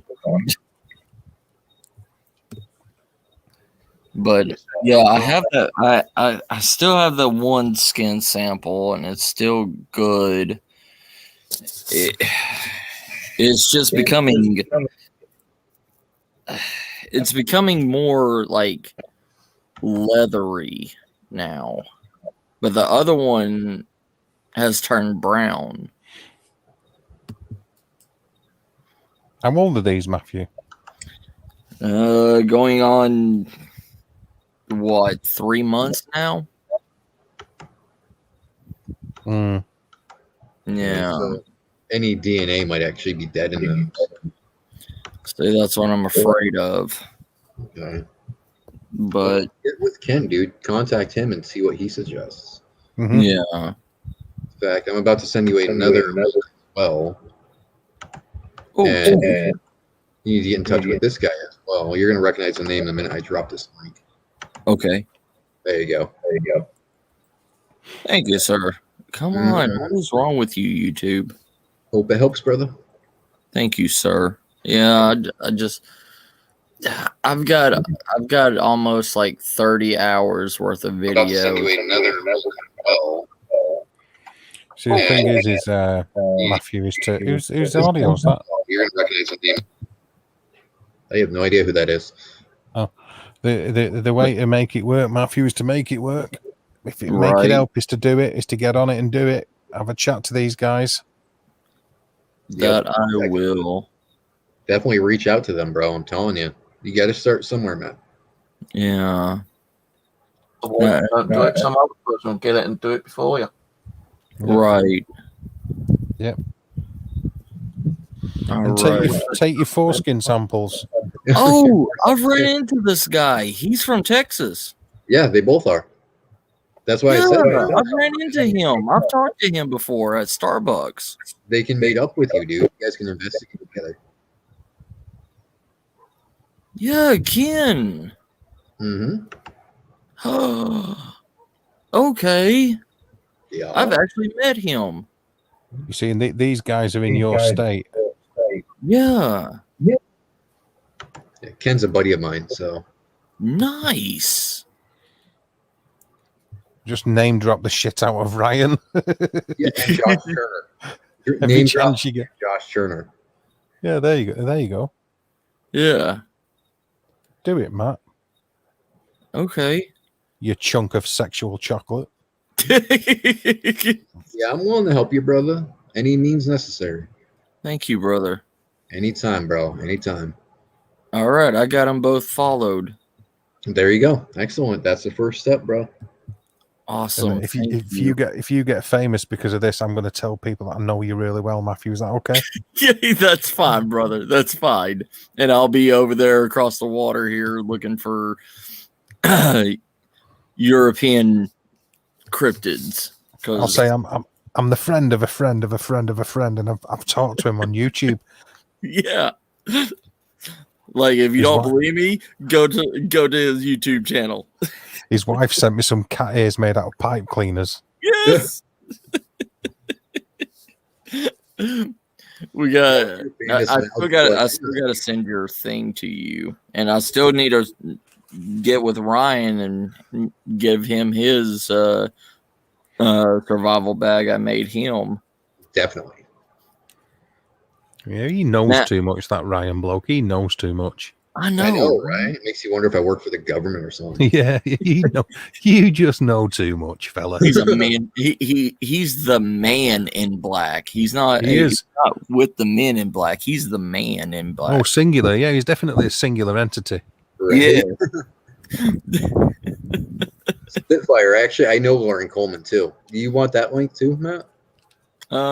Sure. Yeah. All right. Give me a second. Thank you, bro. I'm actually borderline scared of Ryan a little bit, man. Take care, Lunar, sis. Is Luna going? You can't go yet, Luna. You've only been here for 3 days solid. Right. And there you go, man. Thank you, sir. Night, Mary. Take it easy, Mary. Yeah, I'll be getting off after 6 hours. Well, I've been getting off all night, brother. You too, Dave? Oh, wow. I told you we're very, very similar creatures, right? We really are. Yeah, just I gotta go through. I gotta go through that 30 hours, and I'm just dreading it. But with that new editing thing that you sent me, brother, Mm-hmm. and then try to make it hip for the young kids. There's Just remember, there's a couple of where. yeah. There's a couple of follows there that Ryan's giving you, right, Matt? That can make a bit of a difference if you allow it to. I'll do my best. Yeah.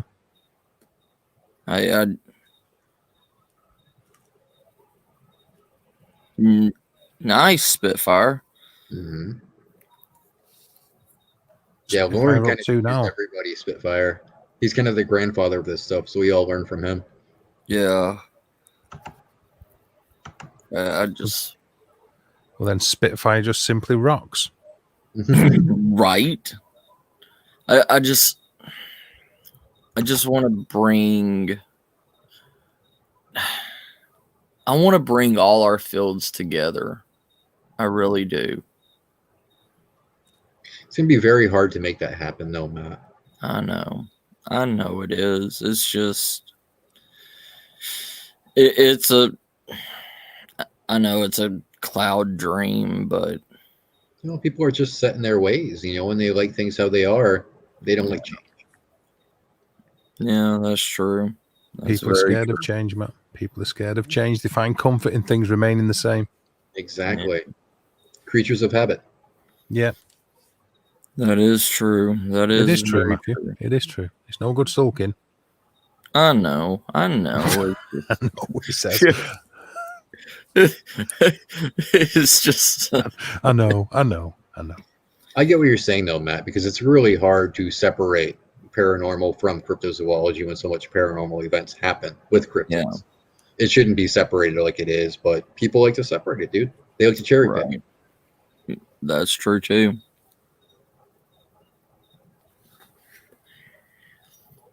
They shouldn't do that, though, because if you look at like the cloaking Bigfoot or the Dogman that turned into mist, you can't say it's just a flesh and blood thing, that it was just a trick of the eye. That was a paranormal event that should be acknowledged. Right. And I mean, even me and Dave has had spirit box sessions where they've said that they've seen cryptids and they know what cryptids are. Right. Yeah. Yeah, on more than one occasion, and it was quite clear too. Yeah. Look at some of the cryptids, though, man. Like a Jersey Devil. There's no way that's just a flesh and blood creature. There's no way. Right. And people want to ignore it because they think it is a flesh and blood creature. We're not going to acknowledge it paranormal. That's just injustice, dude. Yeah. Yeah. I don't know. It's just the legends have become more bastardized. Yeah, they're diluted. They're convoluted and diluted. Yeah. And I mean, yeah, all the sightings from before and everything, yeah, they're eyewitness accounts, it hundreds of years ago, but that should be more prevalent evidence than what we see today. You know what I mean? It is in my book. Why do you think I focus on the historical stuff? Yeah. But we get so many people that's against us with the old sightings and not going with the new ones. You know why that is, right? Mm-hmm. Because people want to believe that every cryptid is a docile, gentle, loving creature when history shows you they're not. Right. So if it doesn't fit into what people want to believe, they choose to ignore it. The Yeah. best we can do is keep studying it, keep researching it, and believe what we believe to be true. That's all we can do. Yeah, same here. Same here, Maria. Yeah. See, that's the truth right there, isn't it? You know, Yeah. it's not to bend to the will of people that aren't willing to change. It's to keep doing what you're doing in spite of their resistance. Right. Yep. Yeah, it's just so hard not to lose heart to it. You know what I mean? It's par for the course, bro. It really is. Yeah. You know, we're human, so we do kind of run into the snag of, okay, I'm not getting the result I want right away. And when that happens, we get bummed out, but we just got to dig down deeper and keep forging ahead. Yeah. Yeah. I don't know about Josh Gates. I know you listen to him. There's a reason why he doesn't get a lot of credit, though. Yeah. He really tends to twist and contort cryptids to fit what he's trying to sell. He doesn't really do honest to goodness cryptid research. He just kind of plays it up a bit. It's a Hollywood thing for him. Oh, really? Mm-hmm. You see, I can't deal with that. Unfortunately, bro, you have to. Yeah. You do. That is the truth.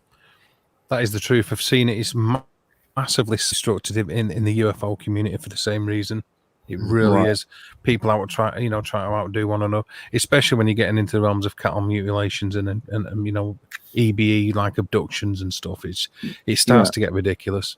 It does. You know, it's just such a cutthroat field. Right. And you do have to get used to it, because otherwise you're just going to get swallowed in the bullshit. Yeah. It really is cutthroat. I mean, we had a subscriber ruin an interview for me and Josh. We were going to talk to Travis Walton. Really? Oh, what? Yeah. But people started bashing him. And this one subscriber attacked him, saying he was lying, he was a bullshit artist, and Travis backed out. So. Really? Yeah. Huh. You know, you don't get much more of a iconic figure in in ufology and abducteeism than Travis Walton. Yep. Dave. Yes, sir. Okay. Have you been to the Merriweather Museum? I haven't, no. Damn it. I'm sorry. Sorry to disappoint you. My entire life's been a lie. No, it's not that. There's 3 dogmen not statues, but taxidermy bodies that are there. And to me, everything else, yeah, it doesn't seem real, but those 3 taxidermied bodies, there's a male, there's a female, and there's a infant lycanthrope or dog man that's in a vial. You know, it's filled with some kind of stuff or whatever that's keeping it alive, and you can see like the skin fragments of it floating around in it. Right. Okay. And everything else on it makes me question, but those 3 do not. I mean, they piqued my interest for some reason, and I was just wondering, because you know it's over in your neck of the woods, and I was just wondering, like, what is the true word on the street in your neck of the woods about the Merriweather Museum? There's a there's a lot of conjecture about that, Matt. Yeah. You know, I mean, it's the thing is the more subject it is to media, more that it's always under scrutiny. Yeah. The director being a Yeah. movie person. Yeah, I don't know. So it's pretty much the same stuff that's slandered on the internet about it. Like, Yeah, everything's fake, blah blah blah. yeah. It's like what would you call it? It's just like a glorified Ripley's Believe It or Not exhibit. Right. See, that's on my bucket list to go, and I really want to go there for Ryan's sake and go look at these dogmen that's on display. Like, It could be a case of hiding in plain sight, man. I mean, what better place to hide them? That's what I'm wondering too. It's true. It's true. That is true. Because there's been reports of people like sneezing that's allergic to dogs and everything, and sneezing when they walk by them. So, Ruth's going. She said she don't feel well. Do what, Steve? Ruth said she's going. She doesn't feel well. Oh, take care, Ruth, sis. See you later, Ruth. Hope you feel better. Have you been there, Steve? To the Merriweather Museum? No, I don't even know who it is, mate. Okay. Never heard of it. Gotcha. I think it's in London, isn't it? Just outside.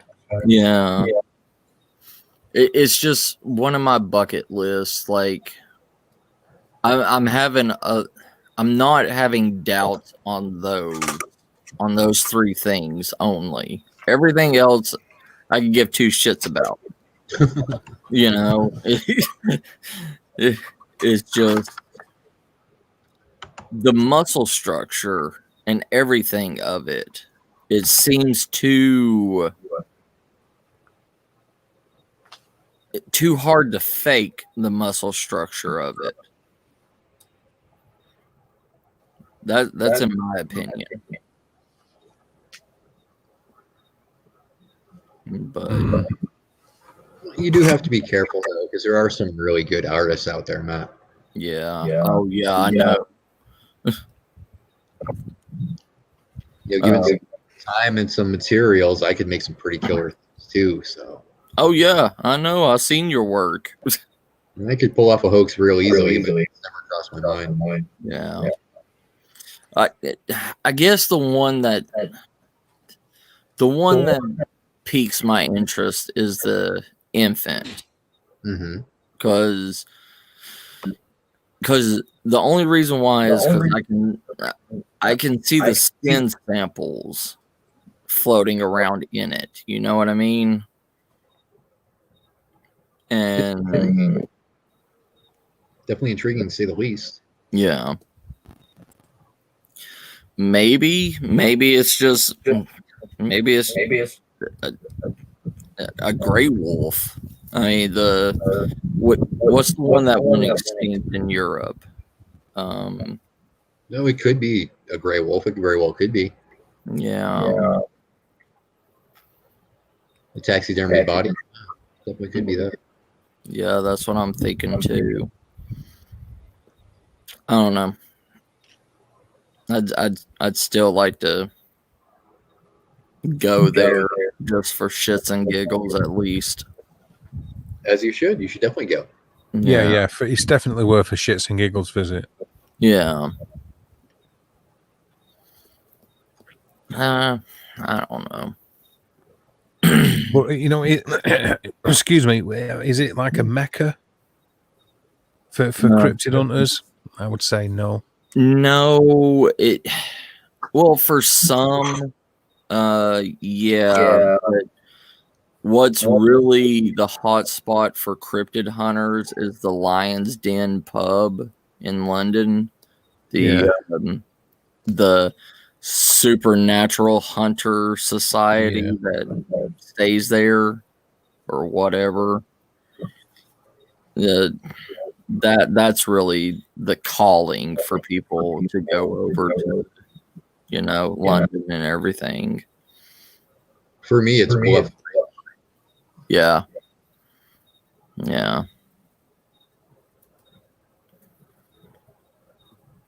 I guess, you know, when people call us cryptid hunters, a lot of people that take on that title, they believe that, you know, there's some kind of badass tracker, one man Rambo that can take on whatever. So true. Yeah. And, you know, it's not that. It's What you mean they're not? no. A massive letdown. Yeah. Oh yeah, I can jump on a Bigfoot's back and slit its throat without it knowing. Yeah, another one of my dreams shattered on one of Matthew's streams. This is becoming the norm, man. And Matt speaks for himself, though. I mean, like, he can't talk about like my Batman-like activities in the cryptid world. Right. Yeah. It's just I don't know. It's just they have too much hype, thinking, oh, you know, being a cryptid hunter, oh, we can, you know, get out, you know, our 50 cal sniper rifle and pick a Bigfoot off in the middle of God knows where country, you know, like. Of course, they're going to think that until they piss off a Bigfoot, though, dude. Yeah, there you go. They're the next 411 case. Mm-hmm. Once that Bigfoot's bending them over backwards and taking a little walk up their Chocolate Estrada, they change their attitude. Nice, Maria. Yeah. Visualizing that was a dream. Yeah. You're welcome. It's like that is perfect. You're welcome, Dave. Loved it. All right, man. I will be back. I need to have a smoke. All right, brother, go ahead. All right. Yeah, stick around with me, Dave, and I'll. If you get cold at night, I'll capture a Bigfoot and slice it open and stick you in it like a tauntaun. God, I'm absolutely amazed at all the things I believe in now that I never used to 20 minutes ago. Complete turnaround in my belief system entirely. Use a Bigfoot as a tauntaun. Yeah, I'm telling you now, totally believe that Godzilla exists in space and all sorts of shit. Yes, sir. Not even joking. Welcome back, Rev. I don't know. Like we need to be able to Funk. Yeah. We need to be able to get down, baby. That's what we need. Yes. Oh, Bootsy Collins. Yeah, there you go. Newbie Doobie Doo says, what kind of mushrooms are we talking about? Whatever kind milks you Guernsey. Morel. They're nice. I like fresh morel. Oh, Dave, I was thinking along the lines of like those with psilocybin in it and muscarine and all sorts of shit. Right. With the purple veins. Yeah, there you go. Don't start talking about purple veins.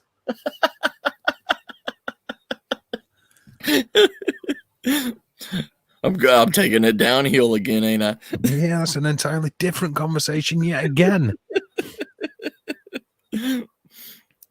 But yeah, Spitfire, yeah, Native American folklore tales. I mean, it's it's the same way with any native tribes all over the world. You know, they have the true firsthand encounters. I mean, just like technically, a real life Godzilla is the Australian sea.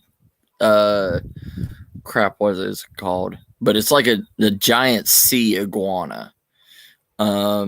There's cave. There's wall drawings of all the Aboriginal tribes coming together. I've just been caught by Mags. What's up, Mags? She just said, Dave, you're a dirty stop up. Actually, Mags, I only woke up 5 minutes ago, and no, she knows I'm full of shit. It doesn't matter. Right.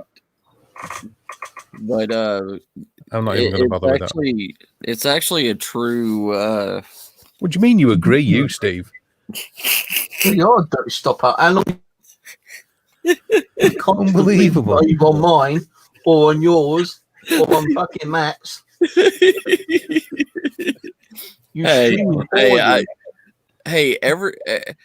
Every third street hooker needs to make a living. You got to slut yourself out to get the subscribers. I'm working my bollocks off, mate. I haven't slept for like 4 months. Dave, did you put your link in the chat? Did I do what? Sorry, Matt. Did you put your link in the chat yet? No, people out there aren't interested in me. Yes, they are. Put your I link don't know out there. about Put your link out there, fucker. Oh, Matthew, that got me all excited. Did I have Watch it come over and dress as a Sasquatch for you next. Right. Yeah, Right. But yeah, I mean, all the Aboriginal tribes and everything literally came together to kill this giant lizard that would always, every month, it would come up out of the sea and terrorize the Aboriginal tribes. There's a cave drawing somewhere in the outback of it, and it looks like a giant iguana, but it had gills and lungs. It could breathe on land and it could breathe in water. Godzilla confirmed. Do what, brother? Godzilla confirmed. Yeah, like, Godzilla. It was literally the first, actual real life Godzilla. Yep. They said it was like 30 foot long or something like that, and it took all 15 Aboriginal tribes to kill this thing. Wow. Yeah. Oh, thanks, Beth. And but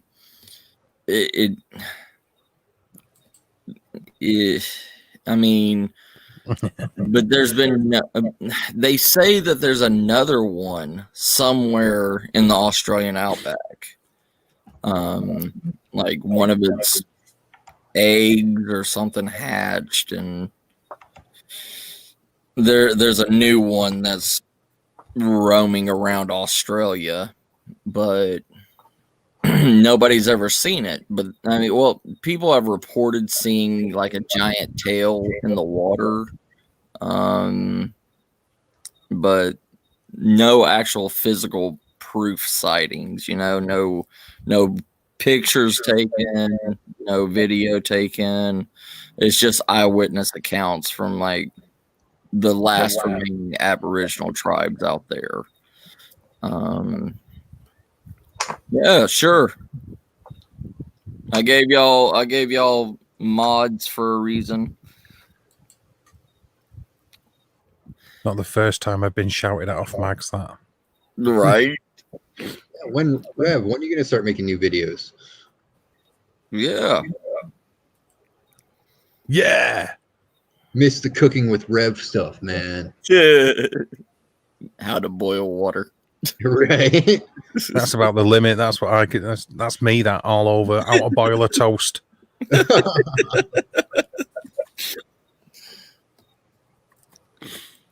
don't know. I really want to go to Australia and find that cryptid. If you go to Australia, you will die. I'll die. You will die. He'll just come back with an Australian accent, Dave. Don't scare him. Yeah. A Crocodile Dundee hat. He'll come back a year later going, "Hey, mate, sorry, went for a walkabout." Yeah, but Ryan, that's just as bad, really, isn't it? It is. Yeah. He'll have a piece of property called belonging. Yeah. It's like, come on, let's weigh them up. Death, Australian accent, I think we're arguing semantics, Ryan. I don't know. The ladies dig an Australian accent, bro. I'm telling you. No, it's got to be traditional, Australian, not this new age Australian. So Aborigine then. Mm-hmm. They dig that shit. Oh, the chicks dig the Aborigines. Right. Oh, The tongue clicking and everything. Hey, if you can work that tongue, This got dark quick.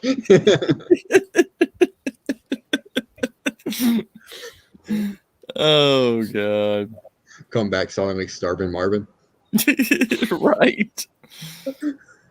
I do burn. I do burn I boiled thought eggs. I Actually, turned you Max. into Yeah. one, Maria.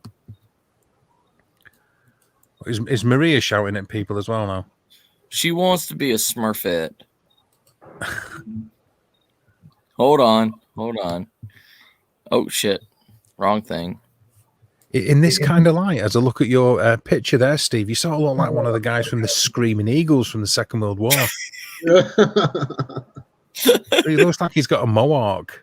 He does actually. Wow. Yes, Absolutely sir. badass, Steve. You look like you're about to like parachute into Germany. He belongs in Mad Max Beyond Thunderdome. Yeah, man.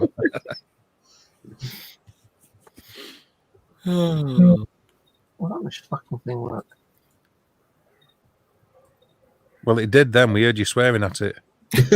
Weird. Oh, I'm trying to Matt in the featured channel list, but he don't want to do it for some reason. Huh? What?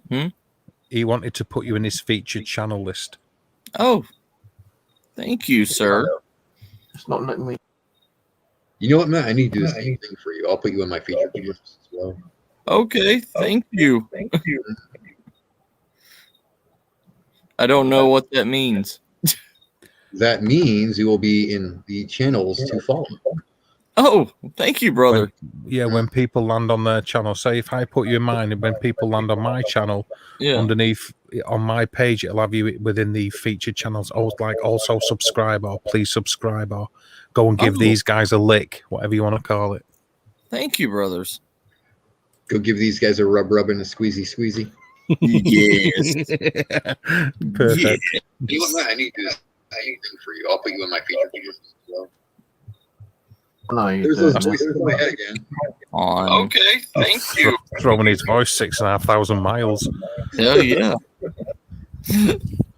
Oh, okay. We are back to here. We are Maria. Oh my god. Come on. Yes, you can, I believe, Mags. I think you can only have something like 10 or 8 or something like that. I think There you can have 12 nowadays. go. I don't know. I'm just making up stuff as I go along. That's what I do every Friday. Mags. I'm telling you, I'm a king at it, man. Yeah, I wake up and pretend I know what the hell I'm doing.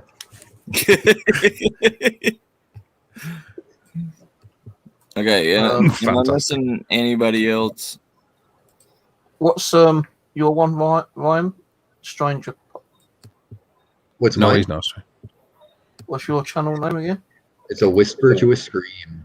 Here, I'll drop the link right now. Hang on. Give me a sec. I'll drop the link for you. Yeah. Oh, I think All right. Cool. There you go, Maria. You smurf you. my cult of Smurfs. You got to be following the Smurfettes. A bit like the Marilyn Manson of the YouTube world where all your Smurfettes there in the Right. You're just throwing numbers out there. I'm always doing it. I'm always throwing out random numbers. I'm a lunatic now. You know that.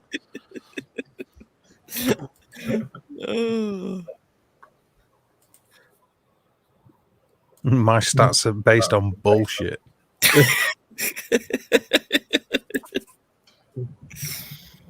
Oh god. All right, fam. It is 6 hour at 6 hours and 30 minutes. We You will fucking animal, you. You went for a long time. Yeah, this is a proper marathon of a stream for you, Matthew. right. I'm gonna get sick. I'm gonna hate it in the morning, but I love y'all. All right, Matt. You take it easy, brother. Oh no. We're ending at 6:30. Okay. All right. 2 minutes. 2 minutes. 2 minutes. Ever T-minus 2. give me shit again for being an internet slut? Absolutely no room to talk. We Like the enjoy you kettle. giving out your tasty treats for free online. Yes. There is that. Don't worry, Dave. I'm just following in your. I'm just trampling in your puddles. Ooh. Ooh, that You want sounds you get wet socks doing that, Matthew. You want to be Right. careful, mister. I'll get swamp foot soon. Don't worry. It's not water, baby. It's swamp foot. Jesus. 10 hours and 45 minutes later. Yeah. Time to go to bed. Yeah, it's true that usually, isn't it? You know, somebody requested I do a 12-hour live stream on my channel. I'm just like, are you nuts? Oh, geez, bro. What would I No. talk about for all that time? Oh, we can. I'm pretty sure you think of something. Yeah. Probably. You could talk about sticky dinosaurs. Oh, I already did that on Twitter. You're right. That was absolutely fantastic. I nearly shat myself when I saw that.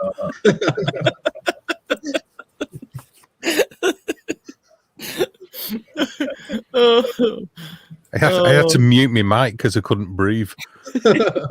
Like spluttering for breath. It's like it ruined me for about 7.5 minutes. Right. Good stuff.